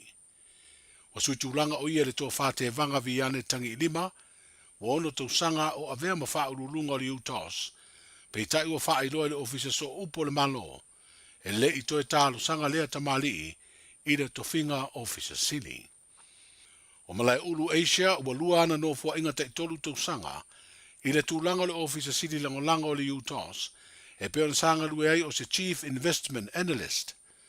O lo ia umia ni whaailonga e pe o le Bachelor of Commerce with Honours i whaamtalanga whaasaya nisi, ma le Bachelor of Commerce i mata upu tau tupe ma whaamtalanga whaasaya nisi, mai le University o Otago i New Zealand. O lo ia umia fo inisi o whaailonga tu sipasi maua le lunga. O le uru ai tamai taina avea ma ofisa siri o whaalaputonga whaaputu ngā tupe teu whaafai ngā ruenga o māwaenga tausia Samoa ina ua whato a whaavae lea whaalaputonga le malo o le sunga ia Sau Justina Sau Lam. I le whaaso ma le a whaaso na whaangasolo ai, tau urumanga le whaamsinonga māwalunga e su e mōlianga o niari i se to'olua, sa tua ia ilo la whaia leo ni ngai o inga tau whai ainga i se tamai te televou, e iai o nā whianga tū mau. Wa whaia le whaai unga le whaam sinonga e whaalea o ngā uma ia tau urumanga, na su e ai mōri maua leo leo, po o se mistrial. Ma fua leo na ua le maua uma le tere o wha maunga le pua ina ai e masini pua leo, a le whaam sinonga ia mōri mau tu ufufonga, heo whiai ma whesiri alo ia. O lea mata upuna li potia i leo leo le tausanga lua fesfruiva, ma whai aisu e suenga ma moria i ali i televou e toa lua, pei tai o le vai aso na te neina fito a vala a wai mōni mau. I le whaalea o ngā ina o ia tau urumanga ua whaali ai e le fionga le tamai tai whaamasino, le fionga le utele mata tuatanga loa i le na whaai unga, o le tu siri o na tā wai wha mau maunga o le maua, o na e whaalangolango i eilo ia i alato wholasanga whaai u, ai tā ua fo i mo ia i lana ilo i longa, mo se whaai unga ina ia whaia le ami o tonu. O le isi o i tū tā ua i wha mau maunga o le maua o na o wha le tonu masini po e leo, o na a whaia e toi a pili se whaai unga, o le alea mawhaia le whaamsinonga o tāro sanga to ilo ilo le whaamsinonga mawalunga, o na maua le ātoanga o mau na tu inatu. O le asfreile na te nei sa te tau na maua i elo ia wha mau maunga tusi o mori mau, sa sue ina po transcript, pe tai o lea wha le tonu o le mawhaia o na maua ia wha mau maunga tusia mai le whaamsinonga. O le asunga fua asau tōrus futasi o mati, e toi wala waila nei mata ubutau whaamsinonga, mo le whaatulanga ina ai o se isi aso, e toe sue ai mori anga o li televou o lo tua ia. O whaawau fo i na tala ia li i ai inga o le saini lele ofisa o leo, ma tau fia peo la tu si folau. O whaia le polo inga le whaamsinonga e tapu, o na whaailoa sua fo li e to lua o moria, whaapea le na afia po le victim. E le italia le whaamsinonga le aunga ni atu o tangaloa maunga loto palu, e tu atu se hawa noa te tala i tua mai le wa inga leo, ai alu e wa ailo na tina. O le na whaamtalanga i le whaamsinonga, o toi o ia o lo i Samoa o le whanau, a o isi ua malanga ma whaamautu i whafo. Na avere a tālo sanga tu ufofonga a tangaloa e toi tau a nau wai, se fina ngalo le whaamsinonga, ina ua mai a au mai le whaai unga o le na tālo sanga na fina wine se lo ia, lea na te talo ai ia te tala o ia i tua, pe tai ua te ena. O te sema le tausanga ua mawae, na amata o le nofu tau fi ai lea matai maisi tangata e to wha, ina ua mai a seo sofa inga leo na mawai ni la au whaasai no le maruana, mawai fo ima paipa e ula i le aisa, o utu tau mala au malosi po whana. Na mawai fo i se masini o se fua o le mamafa po se scale, whapea i ma straw. O tangaloa maunga loto i eio na morianga mua whapea, o le mafua anga leo le te malosi o leo e te tala i tua. O le talia o le na talo sanga, ua whaaua ua i nei o na nofu tau fia le vai ngā leo le whalepui tānu malala, mo le isi 5 masina, e whaatiri ailo na whaamsinonga o whaatulanga mo au kuso o le tausanga nei. O le ua molia o se tasi sa taalo le tātu au la kapiliki o le toa Samoa i tausanga o nai. E tolu tausanga o le a tau fia i le toi whaatauina i tua o manu papalangi po povi, mai la fu manu uma le malo. Ai tasi le tausanga o le a le toi whaatauina i fo i tua, ni mei tua o lo po pua a whapea i mamamoe. O no fuanga o lo iei la fu manu le malo o vaya, tongitonginga, le mafa, matanu malala. O whairo le mtanga aluenga o whaatoanga ma whai ngā whaiva. O le masina o meo le tausanga nei a matai lea fuanga, i le mafuanga e peo no o le toi tu na i lea ma toi whaatulanga, a la fua fau mo le toi whaale leo ati na e tau la fu manu le malo.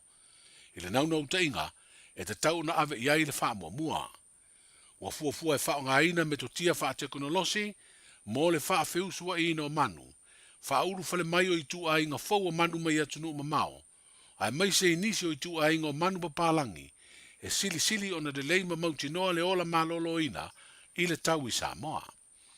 Ua fua ai fo i se porkalame wha le leo mea ai, ma whale ngaosi mea ai mo manu, ma le porkalame wha le leo vau fau tāla whea ngai mo manu.